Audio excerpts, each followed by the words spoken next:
Mm-mm. Uh-huh. Mm-mm. Chat, tell him that he's I didn't sickeningly do anything. sweet. I didn't do nothing. No, you're sickeningly. I can't even do this without stuttering. Alright, that's on you. Yeah, I know. Go with Dude, I Arceus. love chicken tenders. I love that. What did he do? Did he flirt? We were talking about how you got cavities yesterday during his stream. And I agree with you, Noya. I totally agree with you, Noya. Anyway, I don't want to have this on the entire time. Do nothing. Alright. Turning on some music.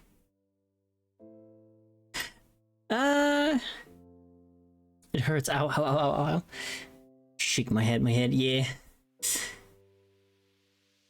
Let's see. Anyway, Chase sniping the first, like a fucking cheater. Absolutely condoning that for today. Let's see, what else do we have? We have Noya with the not first, Yuzu with the 69th. Nice. I was here before the stream even started because I'm a good friend. I say nothing. Suze with the 69th, also nice. You guys are not cringe enough today. It's too hot, it's fine. Today nobody is cringe. Yeah, it's too hot for you guys. You guys are fucking dying. Yeah. Also, Noya being a ground type and a wait, you're a Dickersby.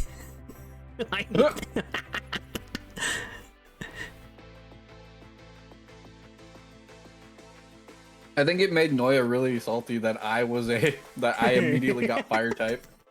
Oh, there we go. No, see, Yuzu lives in the land down under. So there it's winter right now. So yeah, that checks out that the bot keeps working for there, you know? It's okay. Because right now, like yesterday, when I was at work, well actually I wasn't at work. I went to go on a drive. It was 108 Fahrenheit in my car.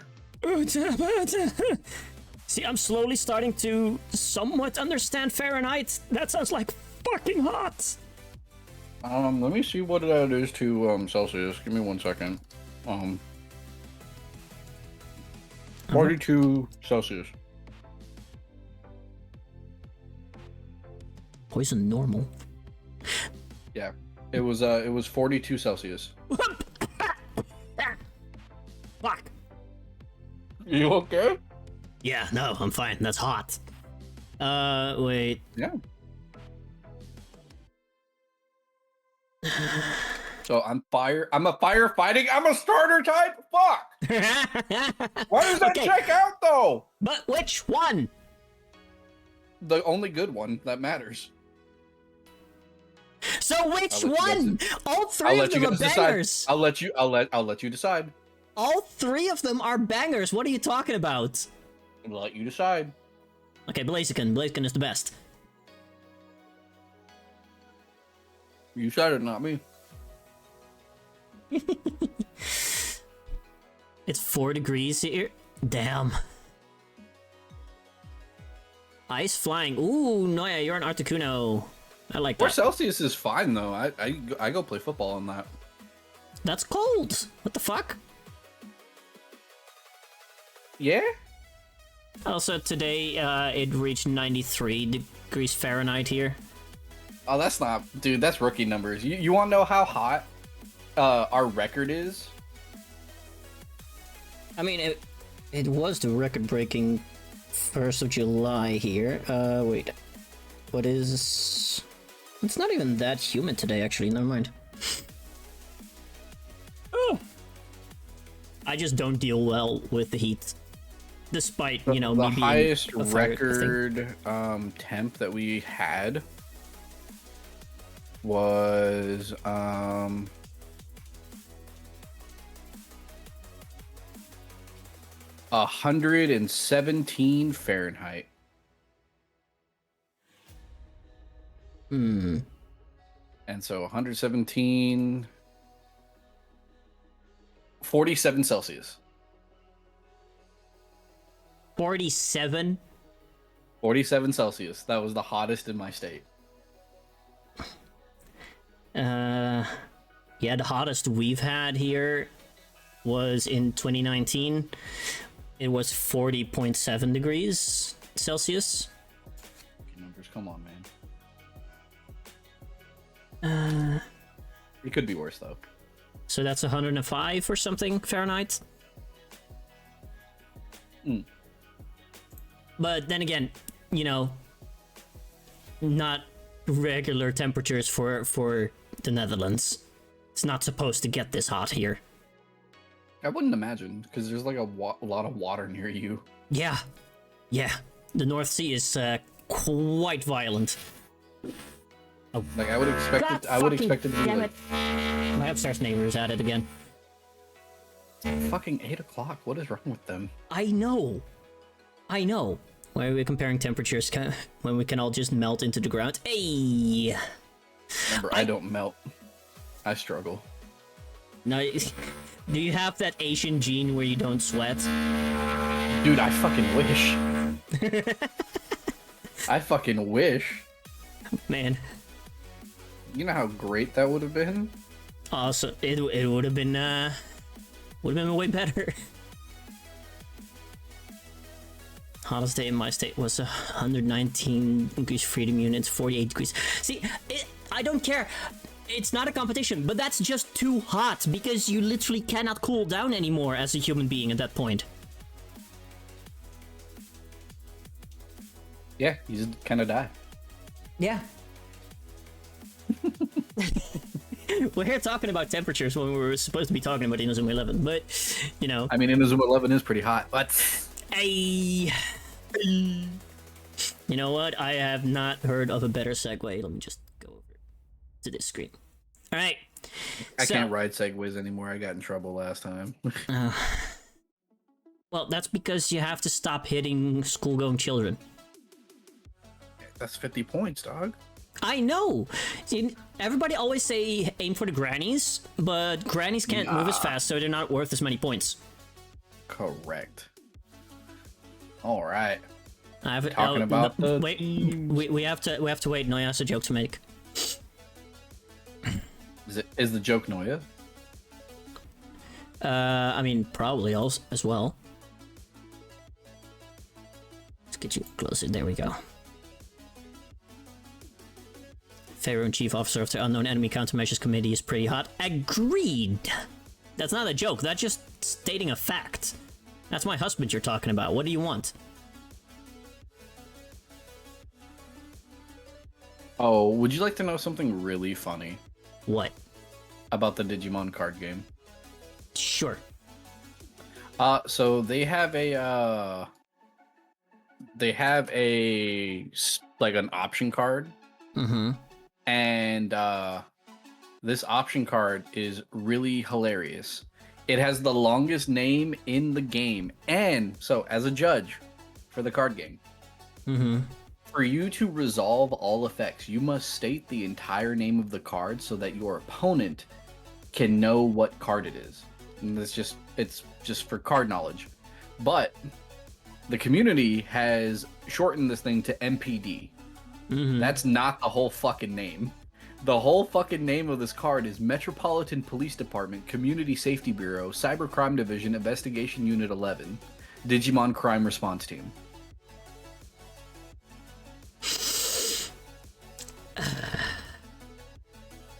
What in the Yu-Gi-Oh type bullshit is that? Yeah, that's the whole name of that card, and you have to say it all whenever you cast it. So you know what people do? What? They don't fucking play that card. Yeah, no, absolutely. even though the card is optimal. The card is an optimal 2-of, and I'm like, yeah, I'm not fucking running that. They just summoned the police department in Zeus's area. Hey. I love that. You know what? Just for the shits and giggles, I would play that card. Just to annoy my opponent. nah, that'd be crazy. He was like, and then I cast, and then you like, and then I cast again, and then I cast again, and then they're just like, dog, we're going into time. I don't care. I have this card to cast. Innocent favorite side, the Inazuma 11. Yeah, listen. So actually, diverting to Inazuma 11 today. We're gonna go over the main story teams. Just yap about them. Chase, why don't you explain the amazing plan that you had? So essentially what we're going to be doing is we're going to go through every single team that is a main story team that we face in the anime and in the game. Oh, mainly it's just going to be the anime because it's a lot easier because there's a lot of just rando teams that don't show up in the anime that show up in the game. But we're going to essentially discuss their design for the team, what we like about them, what we don't like about them, and if we could add a character to their team, like if as long as it fits their theming, we'd want to add a character to their team that fits to make their team better. So season 1, since season 1 is primarily thematic, we'll be doing that for season 1. Season 2 was more well-rounded for players. So we were going to see what is wrong with the teams and add a player. But then season 3, since season 3 was like the World Cup one, we're going to try to add a IRL player to make those teams better. I'm gonna need you to carry that segment specifically. Yeah, no, that because one will I know be fine. nothing about actual football. I got you on that one.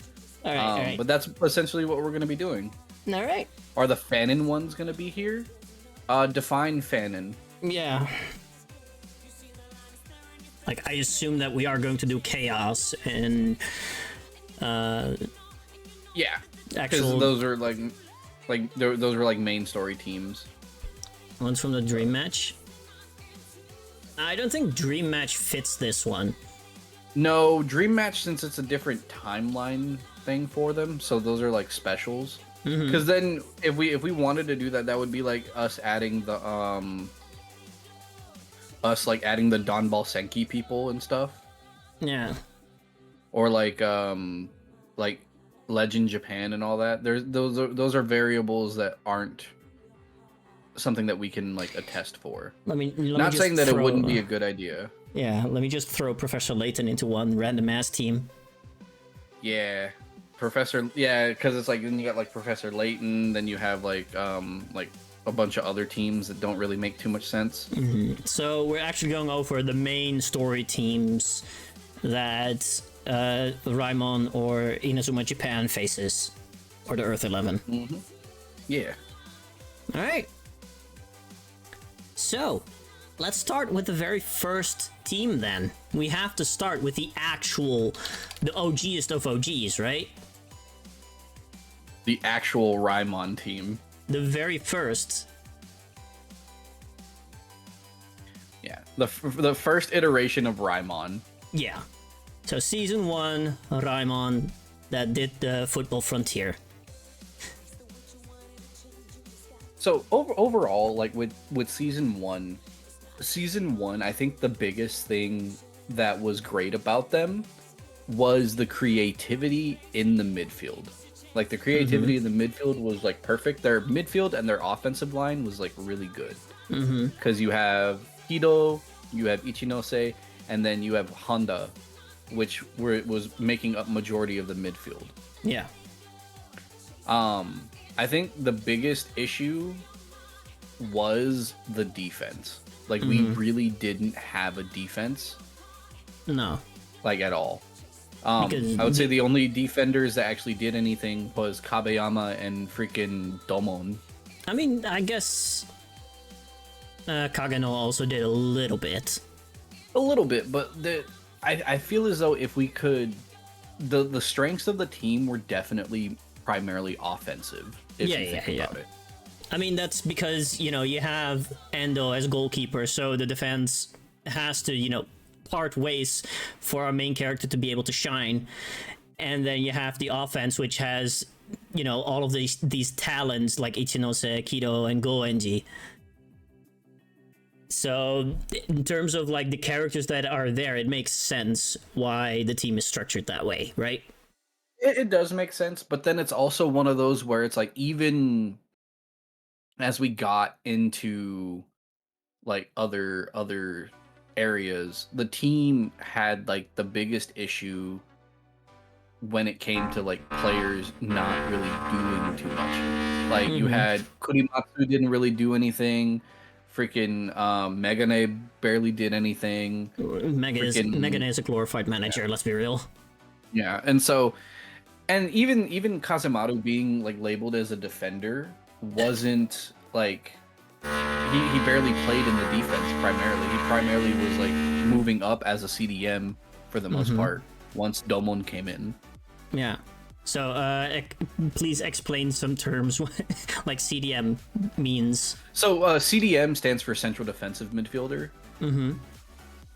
So position wise, when we're looking at football, you have goalkeepers, you have center backs, which are the two main defensive players that are in front of the goalkeeper, and then you have something known as side backs. Side backs are your left and right back. So whenever you're playing a back four, that would be your left back, your two center backs, and then your right back. Yeah. Your midfielders can be switched into three different positions. You have central defensive midfielders, you have center midfielders, and then you have center attacking midfielders. Cams usually differentiate a role as a playmaker, so that's usually what Kido would be. Kido would be considered as a cam, as he can shoot and he can playmake. Then you have in the forward line, you have four different positions there. You have your left wing, you have your right wing, you have your strikers, and then you have your center forwards. So the difference between a striker and a center forward is strikers primarily maintain possession in the box. That they're usually always in the box. Center forwards have a more free role as an attacking player that they can move back into the midfield, in which that you usually play center forwards in positions with wingers. Okay. So like for example, like a 4-3-3, a 4-3-3 would have 4 defenders, 3 midfielders, and then 3 attackers. But that main center forward attacker would be able to push in, like basically push down and have the wingers close the gap. So you have that triangle in your attack. So like Go Raimon's formation. So wait, you can always pull it up. But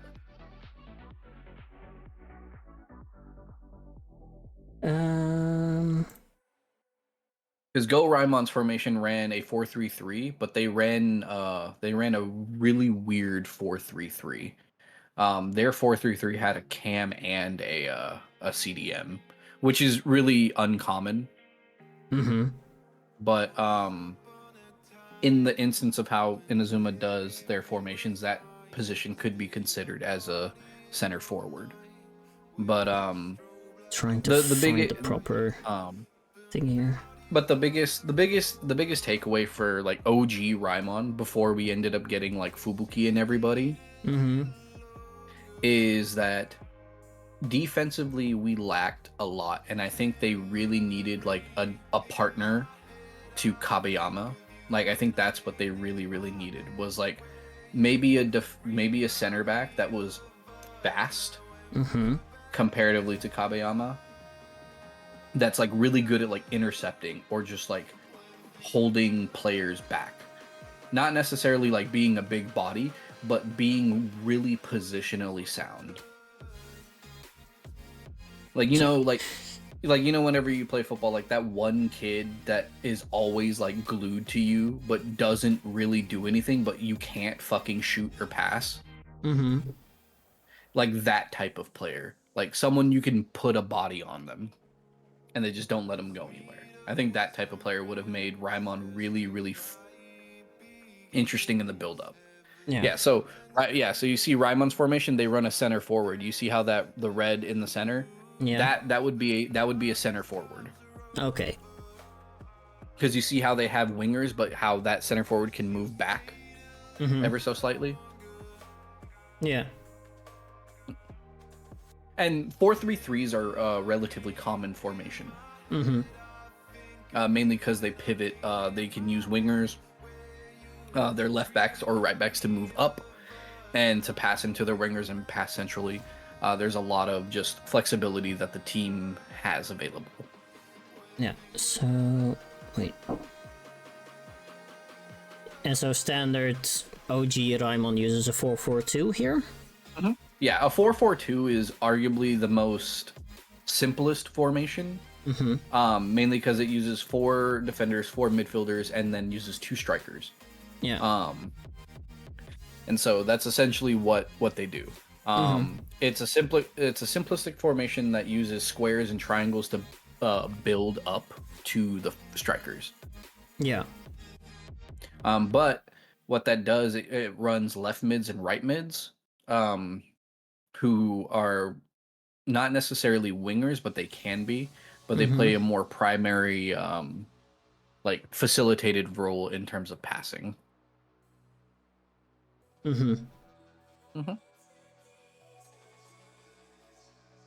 Fair enough. But definitely, like I said, like I feel as though if we could have added a player, I think a defender or even another like defensively minded midfielder would have been really beneficial to the team.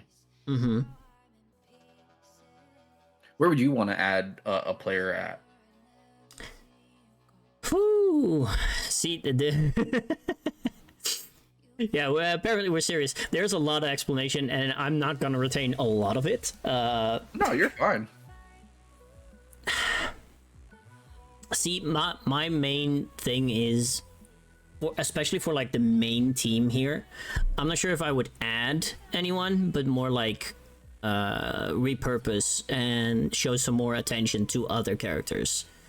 That's the main gripe I have with most seasons, is you have this ginormous cast, so you cannot give love to everyone, even though there's some amazing characters. Like I would have loved Max to have some more spotlight, or Kageno to have some more spotlight, you know, to just like, if you develop them more, they can fit those roles. They can fit the roles that you need. I think the biggest damper was as well with season 1 being so short. Yeah. And that's fine, because, you know, it was very experimental. It was very much a promotion for the game. So, and that they were still finding their footing. So I get it. It's a shame, but I get it. Overarching, if we could upgrade any player to get a little bit more love, I feel as though Max would be the one I would pick out of all of them. Yeah. I always loved his design. Like, he's a cute little guy. Has cute little hats. And he literally says at the start, like, you can put me in any position. I don't care. I just want to do something. And he's even good enough to be considered for Inazuma Japan down the road. So, I don't know, maybe you can repurpose him even to be a more defensive player, if you really feel like, hey, that's where we need some attention in the team. We definitely could, because if we think about it, like, stat-wise in the games and such, his stats were always relatively well-rounded. Yeah. So it's not like they were ever bad. I think due to the fact that how simplistic they made Raimon comparatively to other teams, I think that's what drew a lot of people to it, was because of the simplicity. Yeah. It in some ways, it really does feel like this scraped together team at the start. And then it gets more solid once Domon and Ichinose and Kido join. And it's also like when players find a lot of their footing, like once Someoka found his footing, he became consistent. He didn't become good. He just became consistent. Yeah. And I think that's like a lot of the things with a lot of the players. They didn't become good. They just became consistent. And so the consistency made them be better. Yeah, became a more cohesive team as well. I mean, you have an entire episode around that where suddenly the passes are not connecting and teamwork is just failing a little bit because their personal stats have increased so much that they no longer know how to deal with it. I'm like, going to murder my upstairs neighbor. I am actually going to murder him. It'll be okay, bud. Hold on, let me at least in the group chat say something like... Do you have like a group chat for your apartment? Yeah, WhatsApp group. It's great if you have like, hey, I accepted a package for you, so... It's like, hey, it'd be nice if you stopped fucking drilling at 8 o'clock at night. What is so important that you couldn't have done this during the day?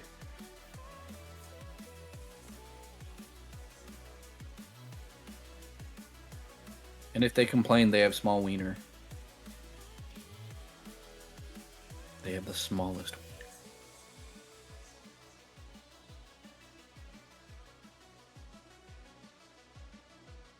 The level of shenaniganry that's going to be going on in that home.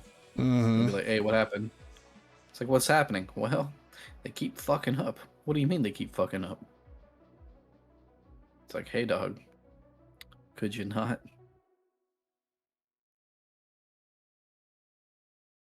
It's like, I know you got shit to do. I got shit to do. Please no. Yeah, no, I just asked like, hey, did they actually stop?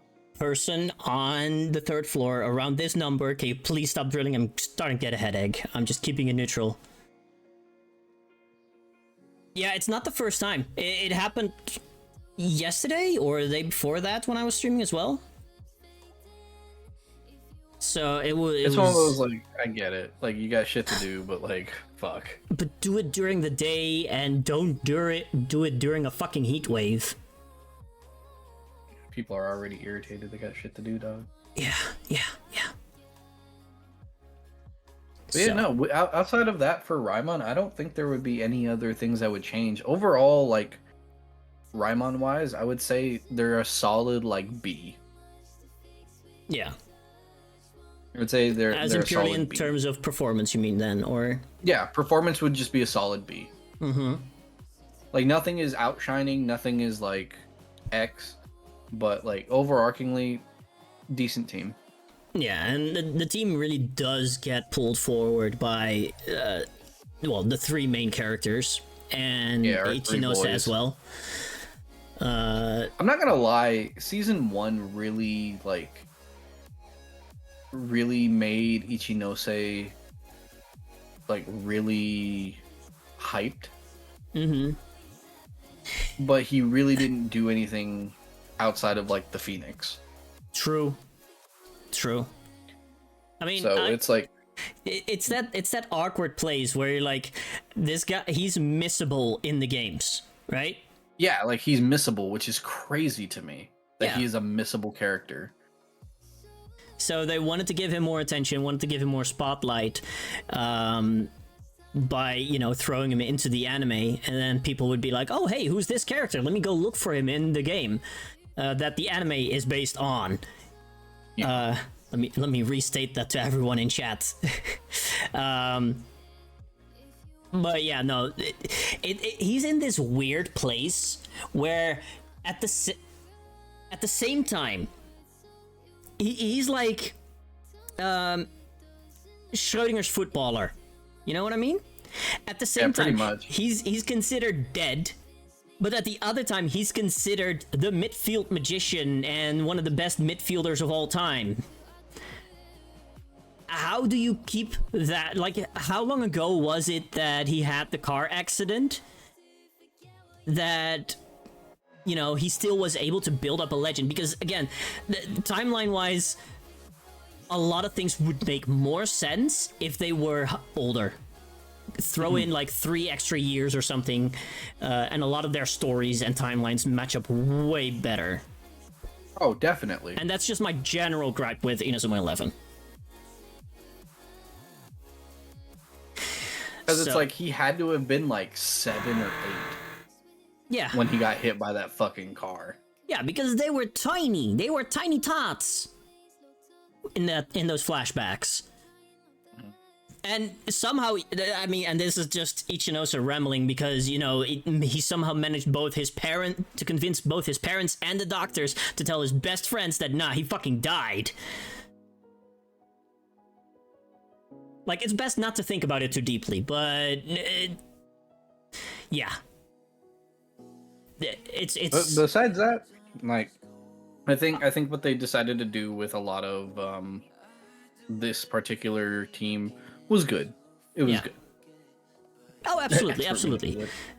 And purely because I think nostalgia and the fact that they did manage to scrape it together and become a more cohesive team towards the end of the first season to be able to win, you know, the football frontier, I would place them at the bottom of A. Bottom of A? Yeah. I would say high B. Yeah. So yeah, but I agree. Just the fact that they're, you know, a main character team, that puts them just a little bit above the rest, and they're being pulled very much forward by the amazing talent that is Endo Mamoru and Goenji Shuya and Kido Yuto. But yeah, and so now we gotta move on to the next team. All right, it's a cult. All right, we keeping the other one. We keeping Teikoku for later.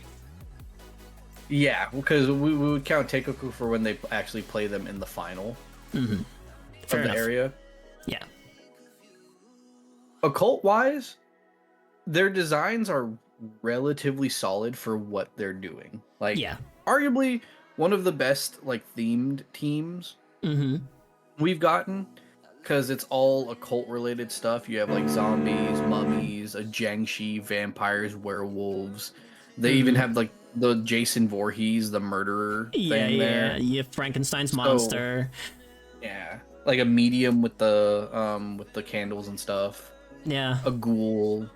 Like overarchingly, like their designs were really, really good. I think the standout will always be their captain. Yeah, absolutely. I mean, actually one of the few, like the only one, aside from the goalkeeper perhaps a little bit, that had actual personality. Most definitely. I think, like, what they were doing with this team was great. Like, they pulled from a lot of source material, and it made it really, really consistent, even with their bench, like, in the game. Their bench was also still consistent, too. Can I find that real quick? If you scroll down, in their true. In their team list, you'll be able to see their team list. So once you get into 12, you have a puppet, you have a alien, you have the Grim Reaper, like a ghost. Yeah. So it's like their team was consistent. Also, if I could add anything though, I would add a better goalie.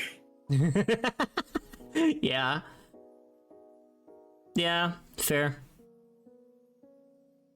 I don't know why, but just Kurogami always had a special place. I liked his design a little bit. Oh, his design was great. I recruited him immediately when I did my first ever playthrough. Same. I was like, oh my god, this guy's great.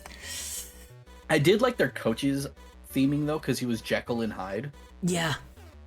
I mean, that's literally also his name in the dub is Jekyll Hyde.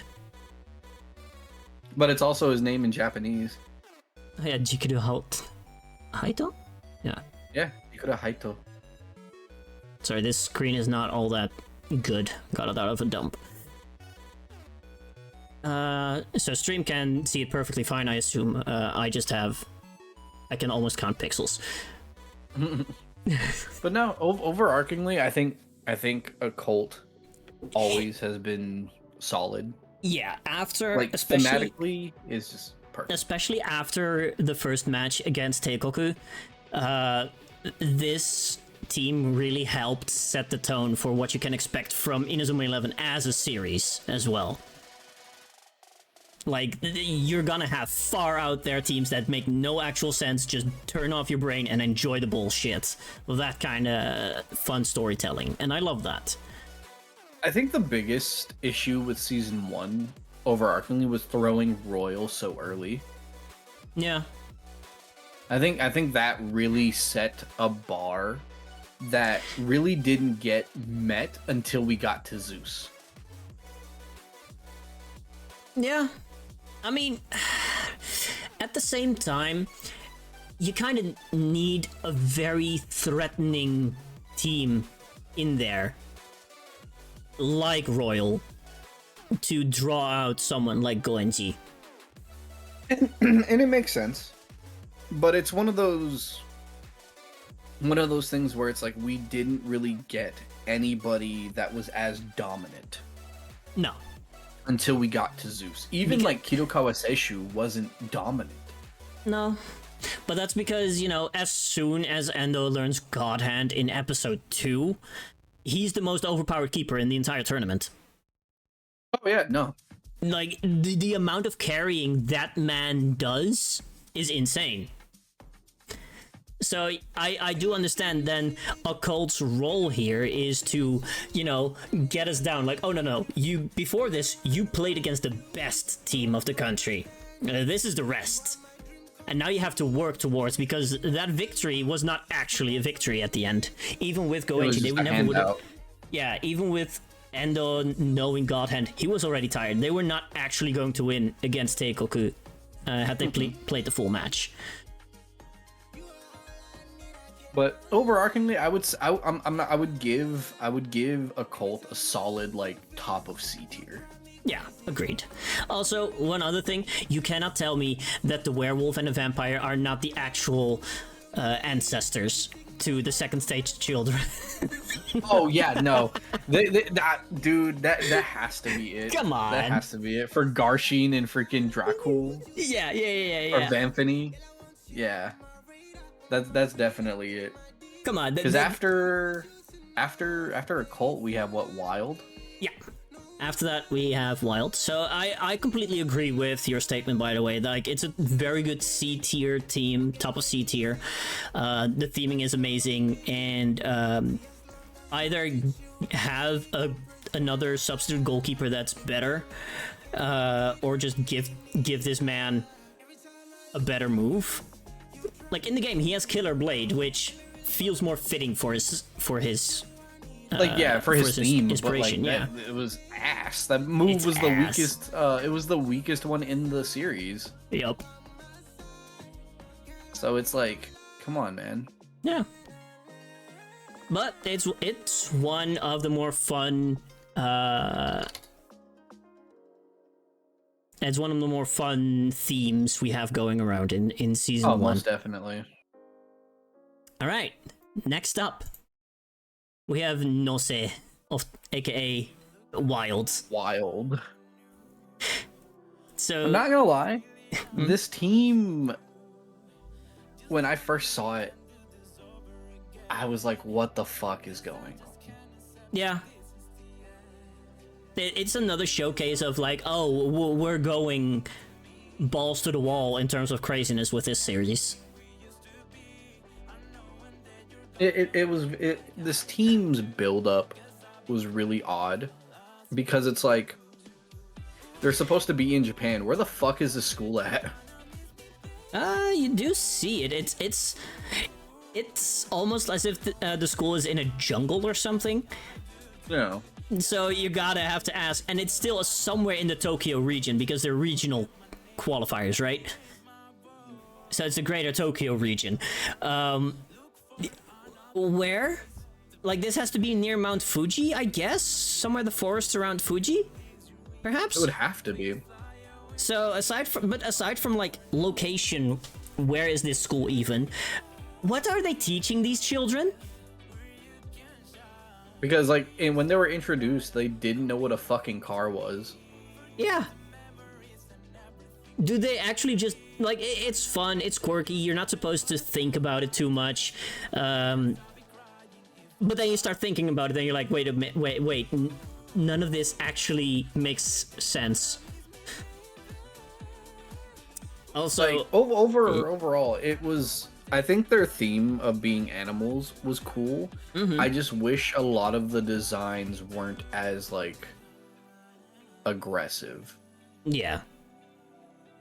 Like the standouts for me are like Washi and Cheetah. Yeah, it's like Washi, Cheetah, Saru, and I would say like Hebi was a good one. Yeah. Like, I mean, overall, like their designs fit their theme, but it's just a lot of them could have looked better. Like, I feel as though Lion could have looked better. I think Gorilla could have been a little less offensive. Chicken makes sense. Like that one's funny. Wait, you mean Tori? Guy, right? Tori? Niwatori is chicken. Yeah. Yeah. Like that one's fine. Like that makes sense because he's like a rooster. But it's just a lot of their designs just seem like oddly bulky. Yeah. There's Like, quite really a lot of big-bodied bulky characters relatively in this team. Honestly, I wish they had a tiger. Like a tiger character would have been really cool to go up with Cheetah. So like instead of having like Gorilla, have a tiger, or just have the whole front line be like actual like the cats. Like have Cheetah, have Tiger, and then have like Panther. I guess. I mean, there's also something to be said because for my first playthrough, when I was first playing the game, Gorilla with like his Tarzan kick always managed to score. Maybe because I was underleveled or something, but he felt strong. You know, and then you have this idea where you can have fast characters like Cheetah and maybe someone else bring up the ball forward and then suddenly pass it back to Gorilla, who has the power to score with it, you know? So, but like Lion, like I see where you're going from. Like the characters had their place. Yeah. And I agree. So yeah, I would also add another like fast character. I would probably replace Heavy, to be honest, but yeah, no, I can definitely see replacing Heavy. Heavy was interesting because of the fact that they had Snake Shot, which arguably was one of the cooler moves in the beginning. Yeah. True, but absolutely. it was definitely weak. But overall, I think they were good. I would say this would be like mid C tier. So below a cult. Yeah, below a cult. Yeah. Because they didn't really like give me enough oomph to be like, oh yeah, I feel as though a cult could beat them. I mean, definitely, yeah, because a cult was slated to be one of the better teams in original qualifiers. They just got done dirty by being literally cheated out of the position. Yeah. Because then after Nose, we have... Then we have Brainwashing, right? Mikage Seno? Yeah, Mikage Seno. See, Mikage Seno... Because after Mikage Seno, it's... After that, it's... Otaku. Yeah, after that, it's Otaku, and then it goes into... Teikoku. Yeah. Gotcha. Overall, I'm not gonna lie, I barely remember anyone from Mikage Seno except for Takeshi and Arata. Yeah, I don't remember anybody else besides those two. The main reason why I remember them is because Takeshi had the shoot pocket, and we were like, "Hey, yo, that's fucking crazy." That's the way he snatches it. Yeah, it's such a cool move. Like the snatch is crazy, and then Arata copying Fire Tornado. Mm-hmm. That was like the other one where we're like, there's no way that you are out here copying Fire Tornado. Yeah, because that's like a legendary level move at this point still. Because like people are like, how did you do it? Type of thing. Yeah. Rest of the team, I don't get. Wait. Shadow was originally from Mikage Seno? Yeah, he was originally there season 2 wise. He transferred from Mikage Seno to Raimon. I've completely forgot about that. Goes to show he wasn't how little there. he contributed. Yeah, he wasn't there that long. Because he joined after the Football Frontier. Mm-hmm. Oh, yeah. I'm not gonna lie. As much as I like Sugimori and Arata, the match, aside from like Inazuma Ichigo, I don't remember.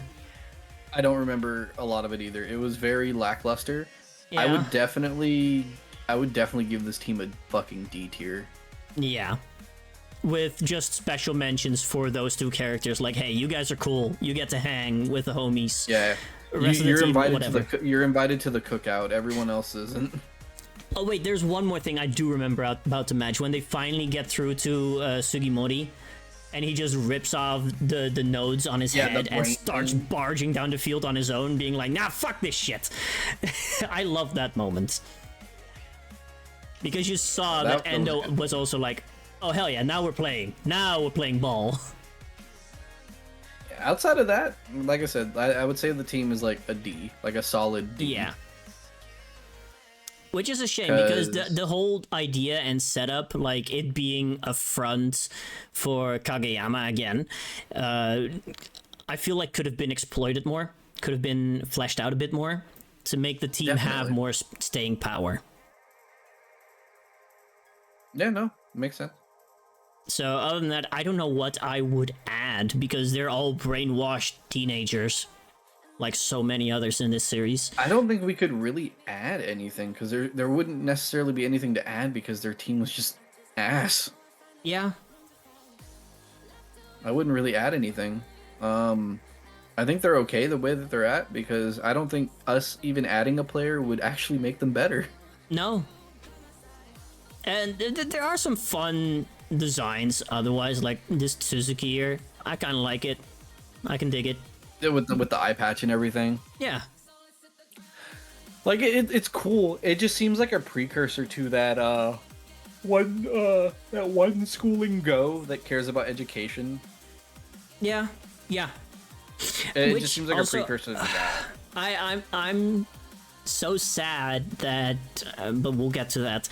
That so many of the previous school from the original game didn't return in Go. Like, you're just telling me that after 10 years, Nose and Mikage Seno was still there, I think? I don't remember. But yeah, Nose and Occult are no longer a thing at all.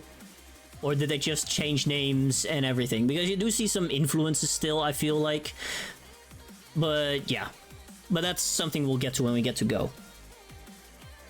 Overall, this team, straight booty. Yeah.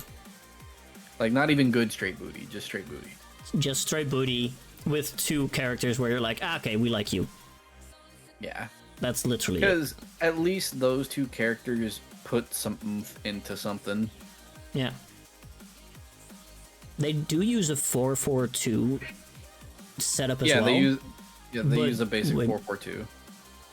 But like way more specialized towards squares from what I see here.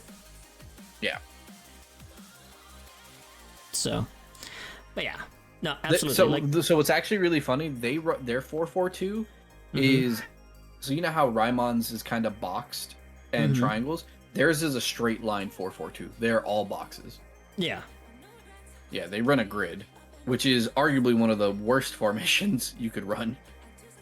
But you know, it seems orderly, so in their theme, I get why they do it. Yeah, it definitely fits the ideal of what they're trying to necessarily provide. But it's also just like, damn, why y'all suck? Like, why you guys straight booty? Yeah, scritch that kitty boy. Scritch that kitty. Yeah, we giving you scritches. Stop complaining. He's not complaining. This is him Yeah. enjoying it. Yeah, scream, you scream.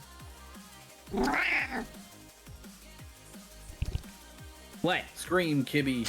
You've been wanting cuddles all day, and I keep telling you no because it's way too fucking hot. He just wants the lovin's. You can get the lovin's when I'm not melting. I don't care if you disagree. What? Yeah, Mao. Alright, what would you add to Mikage Seno? I don't think there would be anything to really add. I feel as though if they had Stop leaning into me, boy. if they had like a defender, like someone that actually was like a really good defender, I think that would be a really good addition for them. I feel like that's a common occurring theme in this entire series. I think this season primarily is just there wasn't really like any characters that were like overwhelmingly defensive. Like it was all gas, no brakes. Yeah, and that's a theme that we see even more exaggerated in Ares and Orion. Yeah, so it's like. All right, so next up is Otaku. Oh God. Shuyomeito. I hate this team. I just hate this team. It goes immediately to an F tier for me. Yeah, this team is definitely an F tier. I don't like any of their designs. The only one I kind of like is this one in the middle, the mangaka. Oh, the manga. Yeah. I would say that one's arguably like the best one because all of them they're all just caricatures. Yeah. For like common tropes. But like the thing for me is like this team was just like and that's gross. what it was meant to. Like they're actually nerds. That their goal is to go to America, to use the money from the Football Frontier to go to America and go to a Comic-Con basically. Because there's a limited edition figure of some series or something. Yeah.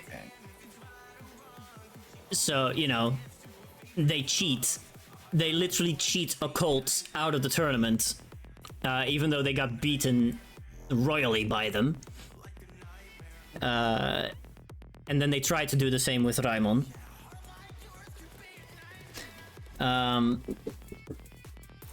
do love, but that's not so much towards them, but more towards Megane. How Megane had a chance to shine against this team. Him going like, "Hey, Megane Crasher." Yeah, because and here's something else that we have. Like these are actual caricatures because this is from a time when the term otaku, especially in Japan, was still very much carrying a negative connotation. Like it's someone that's unhealthily obsessed with something. Where we here in the West, you know, adopted the term as something lovingly, as someone that likes anime and manga. No, it's actually a derogatory term. Yeah, for us, like we made it relatively positive.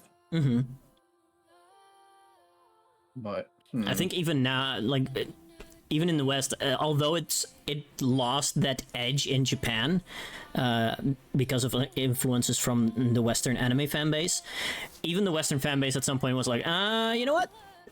We're going with weebs, I guess, which is also not all that good, but it's not otaku anymore. Yeah, but I agree. This is definitely an F tier team. I don't think adding anything to this team would do anything for them. No, absolutely not. Yeah, no, it'd be bad. Now, after this, we got our boys. Yeah. In Teikoku. This is the team with the biggest drip. Consistently, everybody in the fandom loves Teikoku. Teikoku, from the moment they are introduced, they exude menace and power. And yes, this is the team that has dominated the football frontier for 40 years. Again, like, don't think about timeline. It's not even just that. It's like you can see the pride. Yeah. Like, it's the a pride that the players have. It's a prestigious school in and of itself, and then it has a baller football club as well. Which those two are very finely connected, of course, because of the influences of Kageyama and Garshield. Yeah. But it's like if you think about like their team, right? Mm-hmm. Like their team is stupidly balanced. Yeah. Like stupidly balanced. Like you have Sakuma in the front line, and then you have Genda in the back, and then you have like they run a 4-3-3, and their 4-3-3 is like super influential and tight. They run a 5-3-2. Oh, a 5-3-2. Oh yeah, no, yeah, it's the 5-3-2 because they have what's his nuts as a center defensive mid. I forget his name all the time. Is it Henmi? Yeah, it's Henmi. So like Henmi, arguably good character design, good character. I love the design. Like Narukami, really good defender. Mm-hmm. Like the whole team was really good. I think the only one that I don't like design wise was Banjo. Banjo, okay, I find that very funny because when I was just looking at this picture here, I could only think of one thing, and that's one of the new recruitables for Victory Road, and you are going to use him. Oh, I'm not using him. Wait, you're not? I thought you were not going to. Not at all. I thought you were going to use Butler. That's Blossom. No, I don't think any of us are using him. Is it Blossom? Because I think Blossom thought he was creepy. I thought he was creepy. I thought he was creepy. I didn't like the purple. It was just the purple in his in the lipsticks. I didn't really like it. But no, overarchingly this team, I don't know what they would need outside of like another like decent like midfielder. Their defense is solid. I don't think they need anything in their offense, but I think another midfielder would be interesting. Yeah. Oh hey, we have an ad. There. Why did you start playing? Shut up. Didn't mean to do that. Anyway, quickly here. I guess I do want to show what I'm. No. Insert in this. Here, let me quickly show these characters. Yeah. Like this character in the back here with creepy ass lips. I had to think of him when I saw this guy, and I remember someone saying like, "Oh no, I'm going to use him," and it might very well be Blossom. It might be. I just don't like his design. I don't think it's. Me neither. I don't think that he's gonna be a bad character. I just don't like it. It was loaded. Okay. Also, Zeus, thank you for the hydrate, buster, and stretch. I shall do all three. Hydrate, Chase. Hydrate. No. I don't wanna. I don't care. Hydrate now. No. You don't get to say no. I do say no. I say no. Hydrate right fucking now. I'll make sure you hear it. Okay, good. Do you think I care? I made sure to suck on the tip of the fucking bottle. Yeah, there we go. Do it. Also, someone else asked me. But I would say I would say Teikoku would definitely be above Raimon. Season 1 Raimon, yeah. Yeah, season 1 Raimon, agree. Definitely I also find it season 1 funny how, in a way, you see parallels between season 1 Raimon and Teikoku. Oh yeah, no, definitely. And I know the fandom probably wants me to address it, but we have to shout out, I guess, the GOAT Gojo, even though I don't care for him. I just love how this man sneaks into everything. Bro, literally 10 years later decided Kageyama was right. Let me join 5th sector. Let me be an ass again. You can, by the way, you cannot look at this man and tell me he's not some random estranged kid from Kageyama as well. Mm-hmm. Yeah, no, he's definitely there. He's definitely gonna be like, hey, Kageyama, what were you doing? Well, I was doing things that you can't prove. Because I'm a bad bitch. Mm-hmm. So let me finish a WhatsApp message to someone, like my downstairs neighbor, who already complained to me once about my own noise levels when I was streaming. But apparently even he can hear it, so I'm like, I don't know if it's my direct upstairs neighbor, or if it's like someone around there, you know? He's the one destroying the universe in Chronicle mode. Nah, that's still just Kageyama. Sense. You cannot convince me otherwise. Watch it be Kageyama. It'd be crazy. But you know, I would say like they're definitely like mid A tier. Yeah. Because the amount that they do. Teikoku sets such a precedent for what, such a bar for what a good antagonist team is. Because that's how they're set up. They are the main antagonists, at the very least, of the first half of the season. Pretty much. And it's just the aura, the ability, the good shit. Yeah. The only thing I would like is if Genda had better moves. Yes, I think the cool thing was full power shield. Was like really cool. Like it, but I feel as though if he busted that out first, I would have been terrified. And you know, they have to keep that a secret in the very first match, because again, for those of you that don't know and haven't watched, you know, me playing through it, they request a friendly against Raimon in episode 1 to scout for Goenji, technically. And even though they beat up Raimon because that's just a starting football team, basically 10-0 in the first half. Genda, once Goenji hits the field, Genda is not allowed to actually pull out his move, because, you know, then there would be nothing left for the actual match here.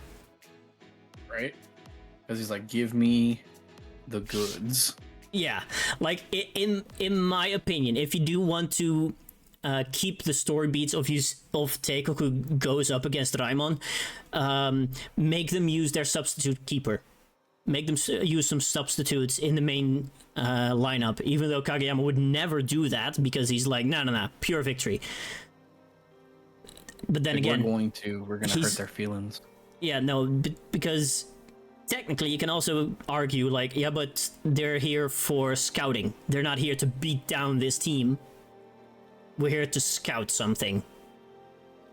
So I would make an argument, like, in that first match, in the practice, in the friendly, use the substitutes in the main team, so that you have the main team, like, hey, who are these guys? Oh yeah, no, these are the actual part of the team. This is the main squad. You fought the B squad. It's like, yeah, and then just like start busting out the entirety of the team and just start whacking people. It'd be yeah, alarming and genuinely terrifying. Because then you can still have the opposing force that like even the B team is basically one of the best teams in the country. You know, the only team that's actually better than Teikoku B team is Teikoku A team. And then you can pull out the A team against Daimon in the regional finals and be like, fuck. I feel like story beat wise, cool. Yeah, then you can still have that same, like, they are a threat, but they're not entirely pulling up from the get-go. Oh, most definitely, because it'd be like, well, what is stopping them from doing X? Yeah.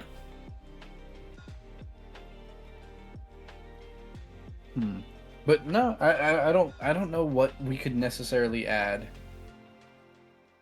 Yeah. Like I said, maybe another midfielder, but that's about it.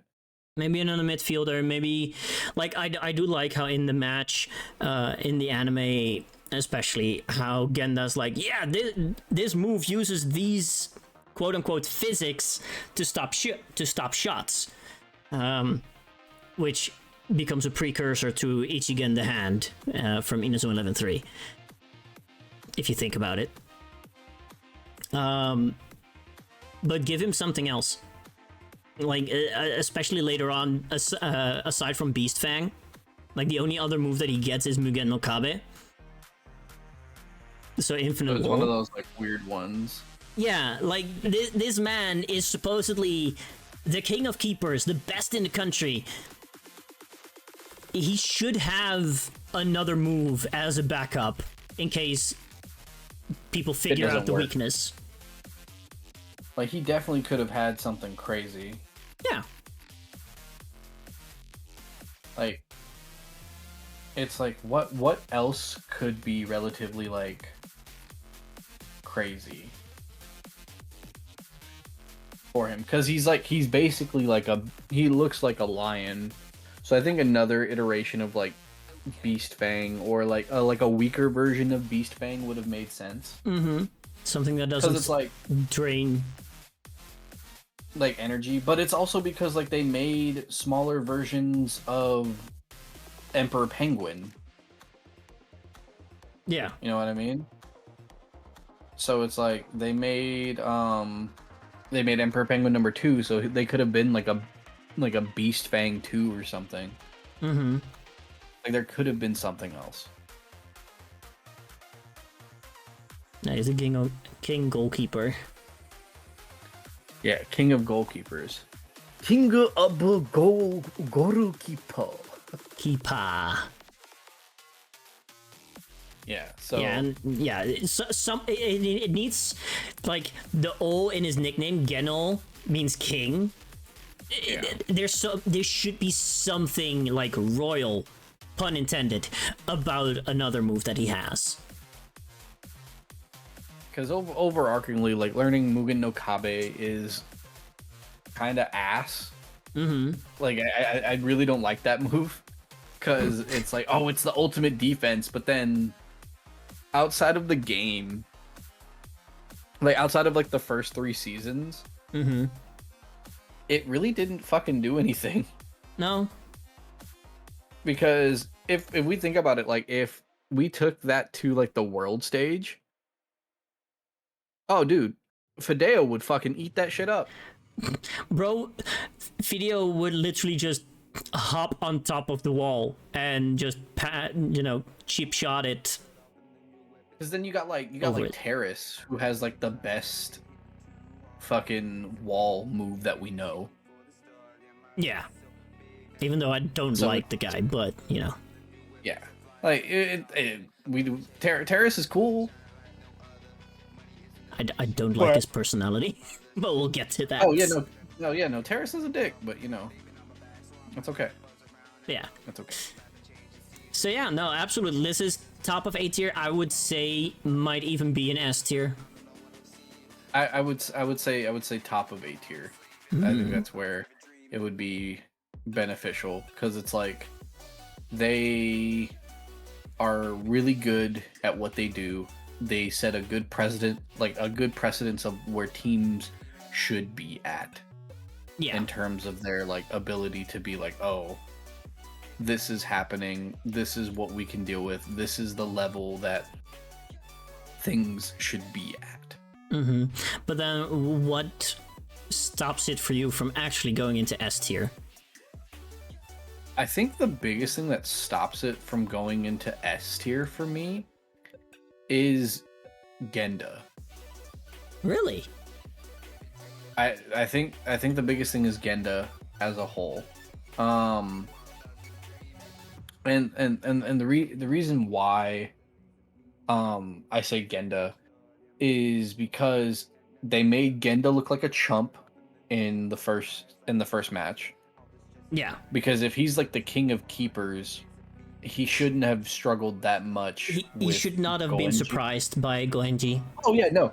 Because if you played him or like you knew about him from the year prior, and you have all this information on Goenji, why are you getting surprised? Yeah. That's why I mentioned if you just make it the substitute goalkeeper, then you have a case, and it doesn't detract from Genda as in terms of his ability. Yeah. And like that's my biggest thing. It's Genda the one who is bringing it down. Okay, yeah, fair enough. I'd say that's because of how misused he is in that first match. In that case, but also yeah, go shower, Stinky. I completely understand. I was on the verge of taking a second shower today as well. But yeah, no, top of A tier. And Genda is secretly still one of my favorite goalkeepers in the series. So he has arguably one of the best designs the series has ever made. Yeah, I also really like the little guy, but I like little guys. I don't take that out of context. I normally don't like the smaller characters. Mm-hmm. Main reason why is because they stylize them in a way that normally isn't too appealing for me. They always give them like either like really small beady eyes, or like they make them look too dull. Like, yeah, fair enough. I get what you mean. It's just they don't fit. I do like the tiny guy from Victor. See, at least with this one, he looks fucking normal. Yeah, the proportions are better. Yeah, I still don't like the fucking silver-haired owl dude. He looks like a fucking Pokemon. I do agree. He's one of the few tiny characters where I'm like, maybe not. He looks like if I put him in Sun and Moon, he would be the replacement for Sophocles. Yes. Yeah, you're not wrong. Yeah. But also, can we talk about Teikoku's like uniform? I was literally just about to say it. Like in school uniform. Their regular school uniforms is absolutely dripped the fuck out. Like dripped. Even Bloom with the fucking face mask still looks cool. Yeah. And his design is basic as shit. I don't know. I like his design. He looks so sad in this one. He looks like a sad. He does really look sad, but that's just a frame, you know. Let's see. Good uniform design. Yeah, see, like this is better. Yeah, this is better. Good design. It's so good. Fudo smiling is creepy. I mean, this is the final. This is the final episode, so he's had his character development. A little too happy. I don't like that. I need him molding. I don't like that. Fair enough. So after Teikoku was Sengoku Igajima, aka Shuriken. Shuriken, yeah. Not gonna lie, the theming for this team, really cool. A lot of their characters for this one were really memorable. I'm not gonna lie, for me the only ones that stand out are the captain and the guy with the actual shuriken on his forehead. For me, it was the captain, and I really liked, I think he's a defender. It's the one with the green hair. Oh no, he's a midfielder. That's Tori. Yeah, Hatsutori, I think his design was really nice. Mm-hmm. But I would say, yeah, him and the captain were the only ones that really did anything. I think their formation is dumb as fucking shit. Oh yeah. That's not a fucking 4-4-2. You can't fucking lie to me.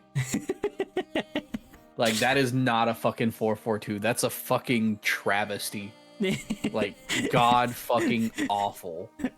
Every actual football player in the real world cries at this. Dude, if I matched up against a team that played this fucking formation, they know something that I obviously fucking don't, and I might as well just give them the fucking game.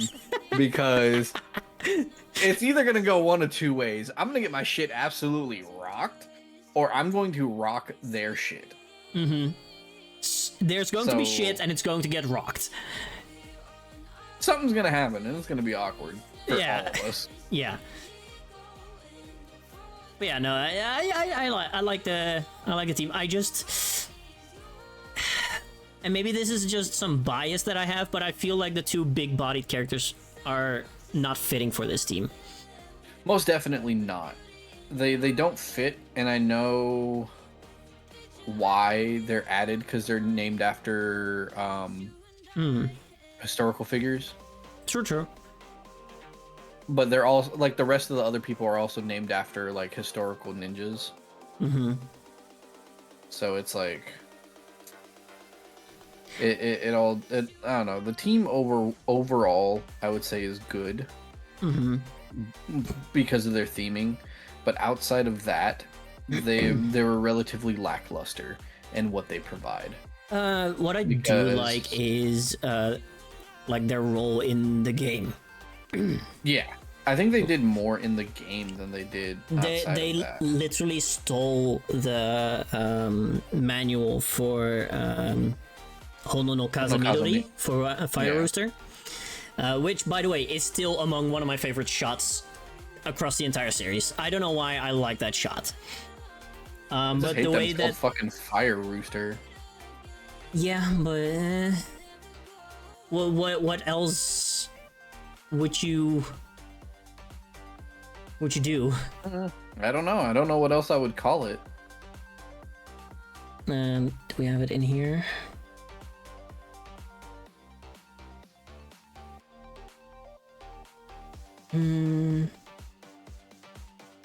Because overarchingly, this team could definitely have been better if they decided to like lean in more on the speed aspect of their team.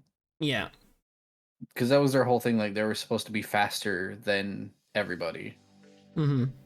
But then didn't really do too much. And like that's the whole reason why they picked a fight with Kazemaru specifically, because he's the fastest boy on the Doraemon team. And they're like, hey, why don't you join us? But yeah. So in the game, they get a bit more spotlight in that regard, which does pull them, I'd say, at least lower C tier. I would say the tail end of C tier. Yeah. Is there anything I would add? I would change the formation. Although it's a funny formation. It can throw people off guard, definitely. I might just, for shits and giggles, use it at some point during Victory Road if it's available. Just to fuck with people. But it doesn't look like an effective formation at all. No.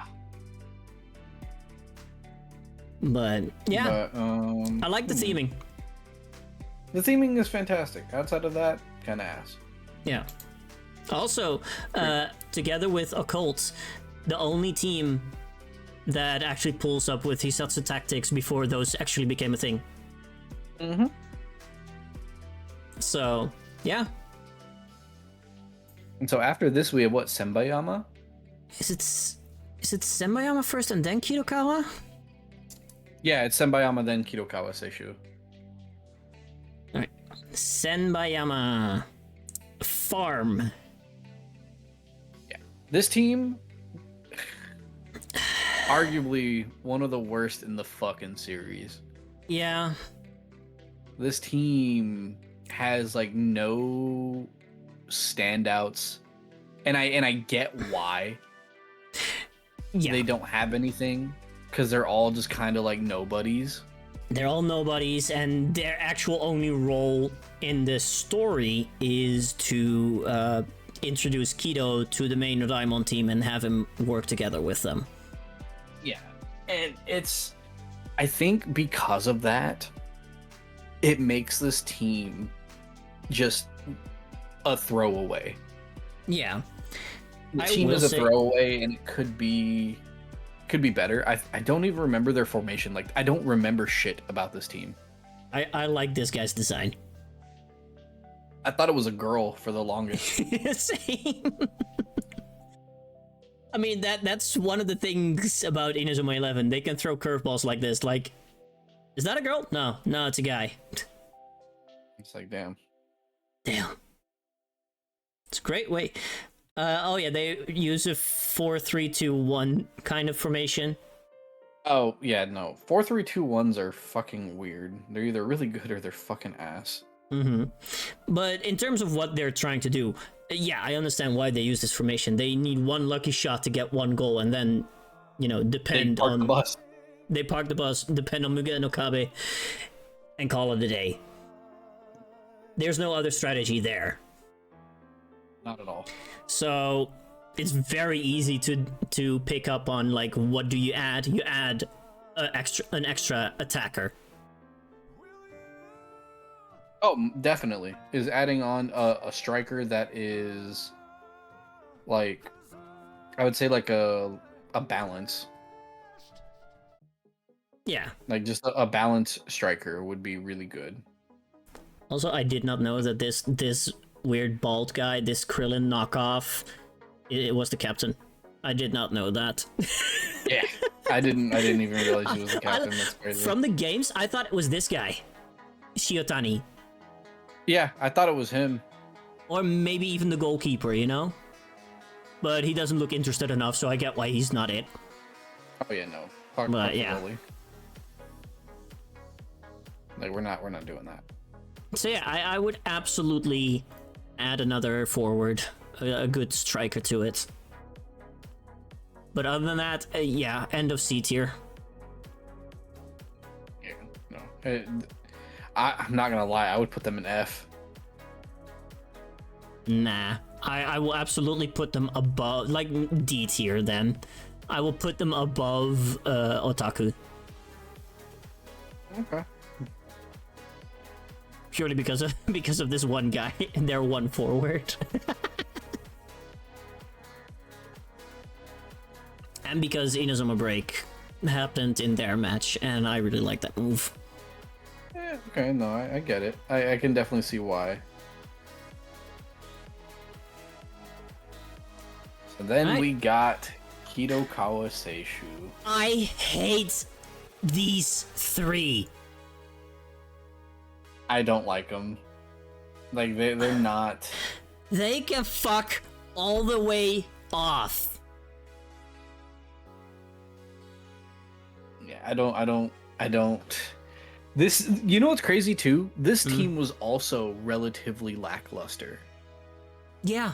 For them making the final the year prior, they don't have any standouts. Like, their standout was Goenji. Yeah, well, and now, because of the anime, you have Nishigaki, and I wish they did more with him, because I love his design. Yeah. Like, and then he was the best friend with, like, Ichinose and Domon. Like, it made a lot of sense for them to be doing good. That's why I was like, please, why did this guy, also specifically, why did he joined the Dark Emperors? Yeah. We never knew why, because he barely showed up. He barely showed up. But yeah, also, I'm sorry, I'm offended by his lips. Am I allowed to be offended by his lips? I mean, yeah. I'd be offended by his lips, too. I'm not gonna lie, he looks like one of the thumbs off of Spy Kids. I don't know why, but he reminded me of Zwarte Piet, which is a racist caricature that some people still cling on to in the Netherlands for our Sinterklaas, our holiday that Santa Claus was based off of. He was an actual, Catholic figure, I believe, because yeah, Saint Nicholas, and he freed slaves, and now some part of my country still like, no, it's not racist. Leave our traditions alone. But yeah, that's what he reminds me of. United States, that's crazy. So yeah, it's diabolical. I know. So yeah, I don't like this guy. And that makes sense. Another look at it. Why? Wait, their backup keeper is actually. I kind of like his design. It's kind of their backup goalkeeper is actually a decent design. He just honestly looks like a blonde Ichinose. He kind of does. Hi, Nani. Hi, Nani. Wait. Jinx, you owe me a copy of Inazuma 11. Brother, I have no income. You know that. It's okay. I already pre-ordered mine. Nani, we love you. We're talking about all the teams right now. Yeah. We're just going through them, just yapping. Yep. Just yapping about all the teams, what we like, what would we change. Right now, we're at Kidokawa from season 1, and we dislike the triplets. Yeah, because the triplets are hot booty. They are hot booty. They use a 4-3-3, so I don't mind their. They use an aggressive formation. Yeah. Like, their formation's really good. It's not just crazy even to their. me. No, yeah, his lips offend me even more than the triplets combined. But yeah, it's a triple no. You cannot tell me that this guy is not completely fucking bullied for his haircut. Oh, definitely. That man's hairline is receding so far, is crazy. Vegeta is jealous of Dude, it. you know what's crazy? His hairline's worse in Aries. I mean, he just has a massive forehead already in the original. But yeah, no, you're right. Look, his hairline is worse in Aries than the original. Hi, Skylar. They Hi. his forehead. This kid is getting bullied so fucking hard. Oh no, and his name is Thomas. Oh no. His name is yeah. Yeah, we got it. Mukata Tomo. Why do you have Tomo? I find it very ironic that his name is Tomo. Because he has no friends, let's be real. Yep. Not 100% yet, but I'll be looking at your tier list. Oh, we're not doing an actual, like, complete tier list. We're just talking and then seeing where we would add them. So, Raimon, like OG season 1 Raimon is A tier. Yeah. Keikoku is mid A tier. No. We placed them above Raimon. So top of A tier. Well, right? Yeah, well, they're at the top of A tier. You can land the plane on that forehead, absolutely. But yeah, so because I made an argument for Teikoku to be bottom S tier even. But yeah, so somewhere around there. Then we had Occult, which was solid B tier. Yeah, they were a solid B. Then we had Wild, which is a C. Which is a C tier, yeah. Then we had Brainwashing. Mikage Seno is but yeah, we're like Skylar, we're talking about Inazuma 11. All of the teams, thank just you so yapping. much for the follow. Let's I appreciate you. It's still insane. I'm creeping up on the 400, and I'm very excited about it. You're gonna get there, trust me. Yeah. So yeah, Mikage Seno we placed in C tier as well, I believe. Yeah, we put them in C. C tier with the standouts being Arata and Sugimori. And then we got Otaku. Otaku is F tier. Fuck them. F tier. F Oh, I'm tier. just too cute not to. Oh, Then we had Sengoku Ikajima, which was Shuriken, which is the ninja team, which we placed in B? D. I put them in. Oh yeah, we put them in B. Yeah, they were fine. Yeah, they were fine. We put them in B. Then it was Senbayama was D tier. Like, not really quite. Like, you wanted to put them in F tier.